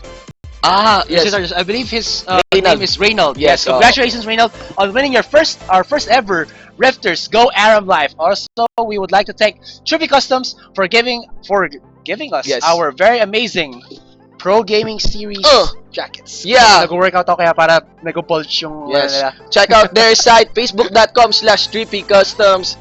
Send your orders pag nahilab ka sa mga disenyo nilang batas. Or you Ayan. could actually give your own design and then they'll do it for you with a very good Yun. quality. Okay, so yan. Alright, Mad props for so- Trippy Customs. Of course, yun nga, sa mga community platforms natin. Again, for the community platforms, we would like to invite you to the PGS Rift G Talk. Again, that's 171-888-11, 171-888-11. Again, there's also the PGS Rift official Facebook group. That's facebook.com/groups/PGS Rift. There's also the Twitter and Instagram Yes. account. That's at PGS PGS Log, both of them. And then the Pro Gaming Series official Facebook fan page. That's www.facebook.com/Pro Gaming Series. Ang dami na yun. Oh, actually, nag-enjoy ako, natutuwa ako sa background music natin. DJ Sona parang katabi mo lang Malapit na. Ayan, Malapit na. Tingtiis na lang guys. Nakalagay na ba yung mga RP nyo? Ready Mga na. baon nyo? Mga baon natin. Nahingian nyo na ba yung mga mama nyo? Ganon. Or So, birthday nyo. ayun nga, hang out with us on our community platforms. Nandun lang kami, sila Diego, sila Austin, sila Dada, sila Kate, sila Jelly. Lumalaki ang Lex. pamilya natin, no? 1,500 members. Hang out in there. Nandun yung mga events. Actually, may nagpapa-tournament ngayon doon. Oh, like yung last time pa pala si Yes. GS Cairo, he gave in that League of Legends rap battle. Oh. Kung sino yung mananalo, I believe it was a mysterious skin talaga. Mystery Yes. gift skin. And kami dito sa Pro Gaming Series, we believe that through communities, doon natin kayang sabay-sabay maalis yung notion of toxicity para sa ating mga Filipino gamers. Ano nangyari dyan? Pag mag-isa ka lang naglalaro, Oo. sasabihin mo, ano ka ba? Wala ka namang... Oo. ano Anonymous ka eh, anonymous ka eh. Pero pag magkakakilala kayo, Magkakakilala kayo. Wala na yan. Hindi naman siguro sa plugin na wala kasi mayroon talagang... May ganun. ano Pero talaga initan, yes. Pero mainit yung ulo mo, pero hindi ka magta-trash talk. Oo. Sabihin mo, kailangan gawin natin ito sundan natin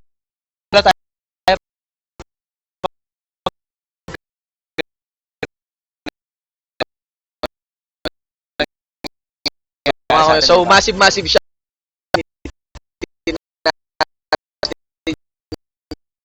Dyan, Oh, yeah. Rumble Royale community. So, Of course. may gusto ka bang i-shoutout? Okay, so randa ng ating mga shoutouts. Ang tagal na rin sinisingal ito sa akin kay Chicken Joy. Namimigay siya ng mga maling watch and win questions sa G-Talk. Nakikipag-tripa lang. O shoutouts also sa una kong pinaglaruan ng League of Legends. That is Nadasha Internet Shop. Kay Boss, kay Shake, kay DJ, kay RJ, kay Kuya Nikki, kay Jam, kay Jeric, kay Announcement, and of course kay Tatang. So, massive shoutout sa inyo guys. Ikaw, GS Asray. Alright, first of all, I would like to shout out, of course, again to my friends, Beast Mojo, Zero Skeeth, Wow Nanoy P, Taga Husgado. Subukan mo ako. Wow, Subukan mo G! G na G yung pangalan na yun ha. Also, the PGS Rifters out there, again, Lexi, Rappy, Austin, Jago, Toxicator, who else? There's Dexine, Prime dami kasi nila eh. Esports, Prime Prime Esports, my ranked team, you guys, Eman, Ay. Loose Soul, Godlands, Dade, of course. And of course, sa rank team ko rin na silver. Napagkakamala na akong silver dahil sa inyo sa Swanity University. Ayan, shoutout sa inyo kila Lord John Bagsus, Sorry, Amy Tan, Eric, and Chicks. Yes. Yan. Also, if our live kay stream Les. operator would like to show himself. Of course, batak na batak yung operator natin ngayon. Nagkabuhok yan. I mean, he had us all of our replay. Okay, gusto ko lang pa-shoutout sa Prime Esports. Yung, ayan, gusto niyo ng fans sa inyo. Kay Joma, Yan. kay Austin, and kay Jeg.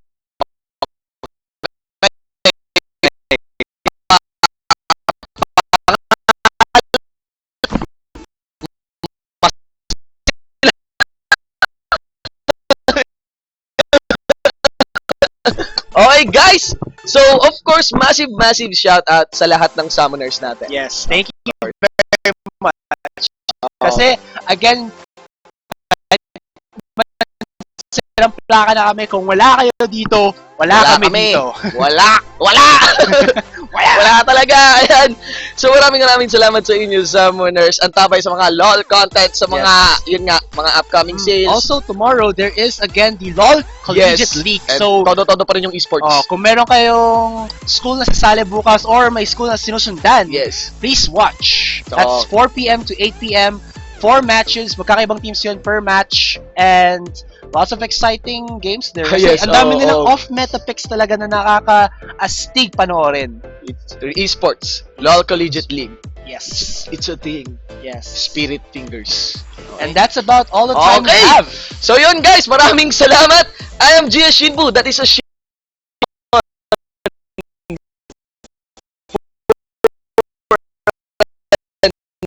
I. And I am GS Astray with an I na walang one. Kami po ang inyong Asubo Tandem and you are watching the Pro Gaming Series 2015 Spring Season Week 9. Group nine. stages. Yeah, group Week stage 9. And we are signing off.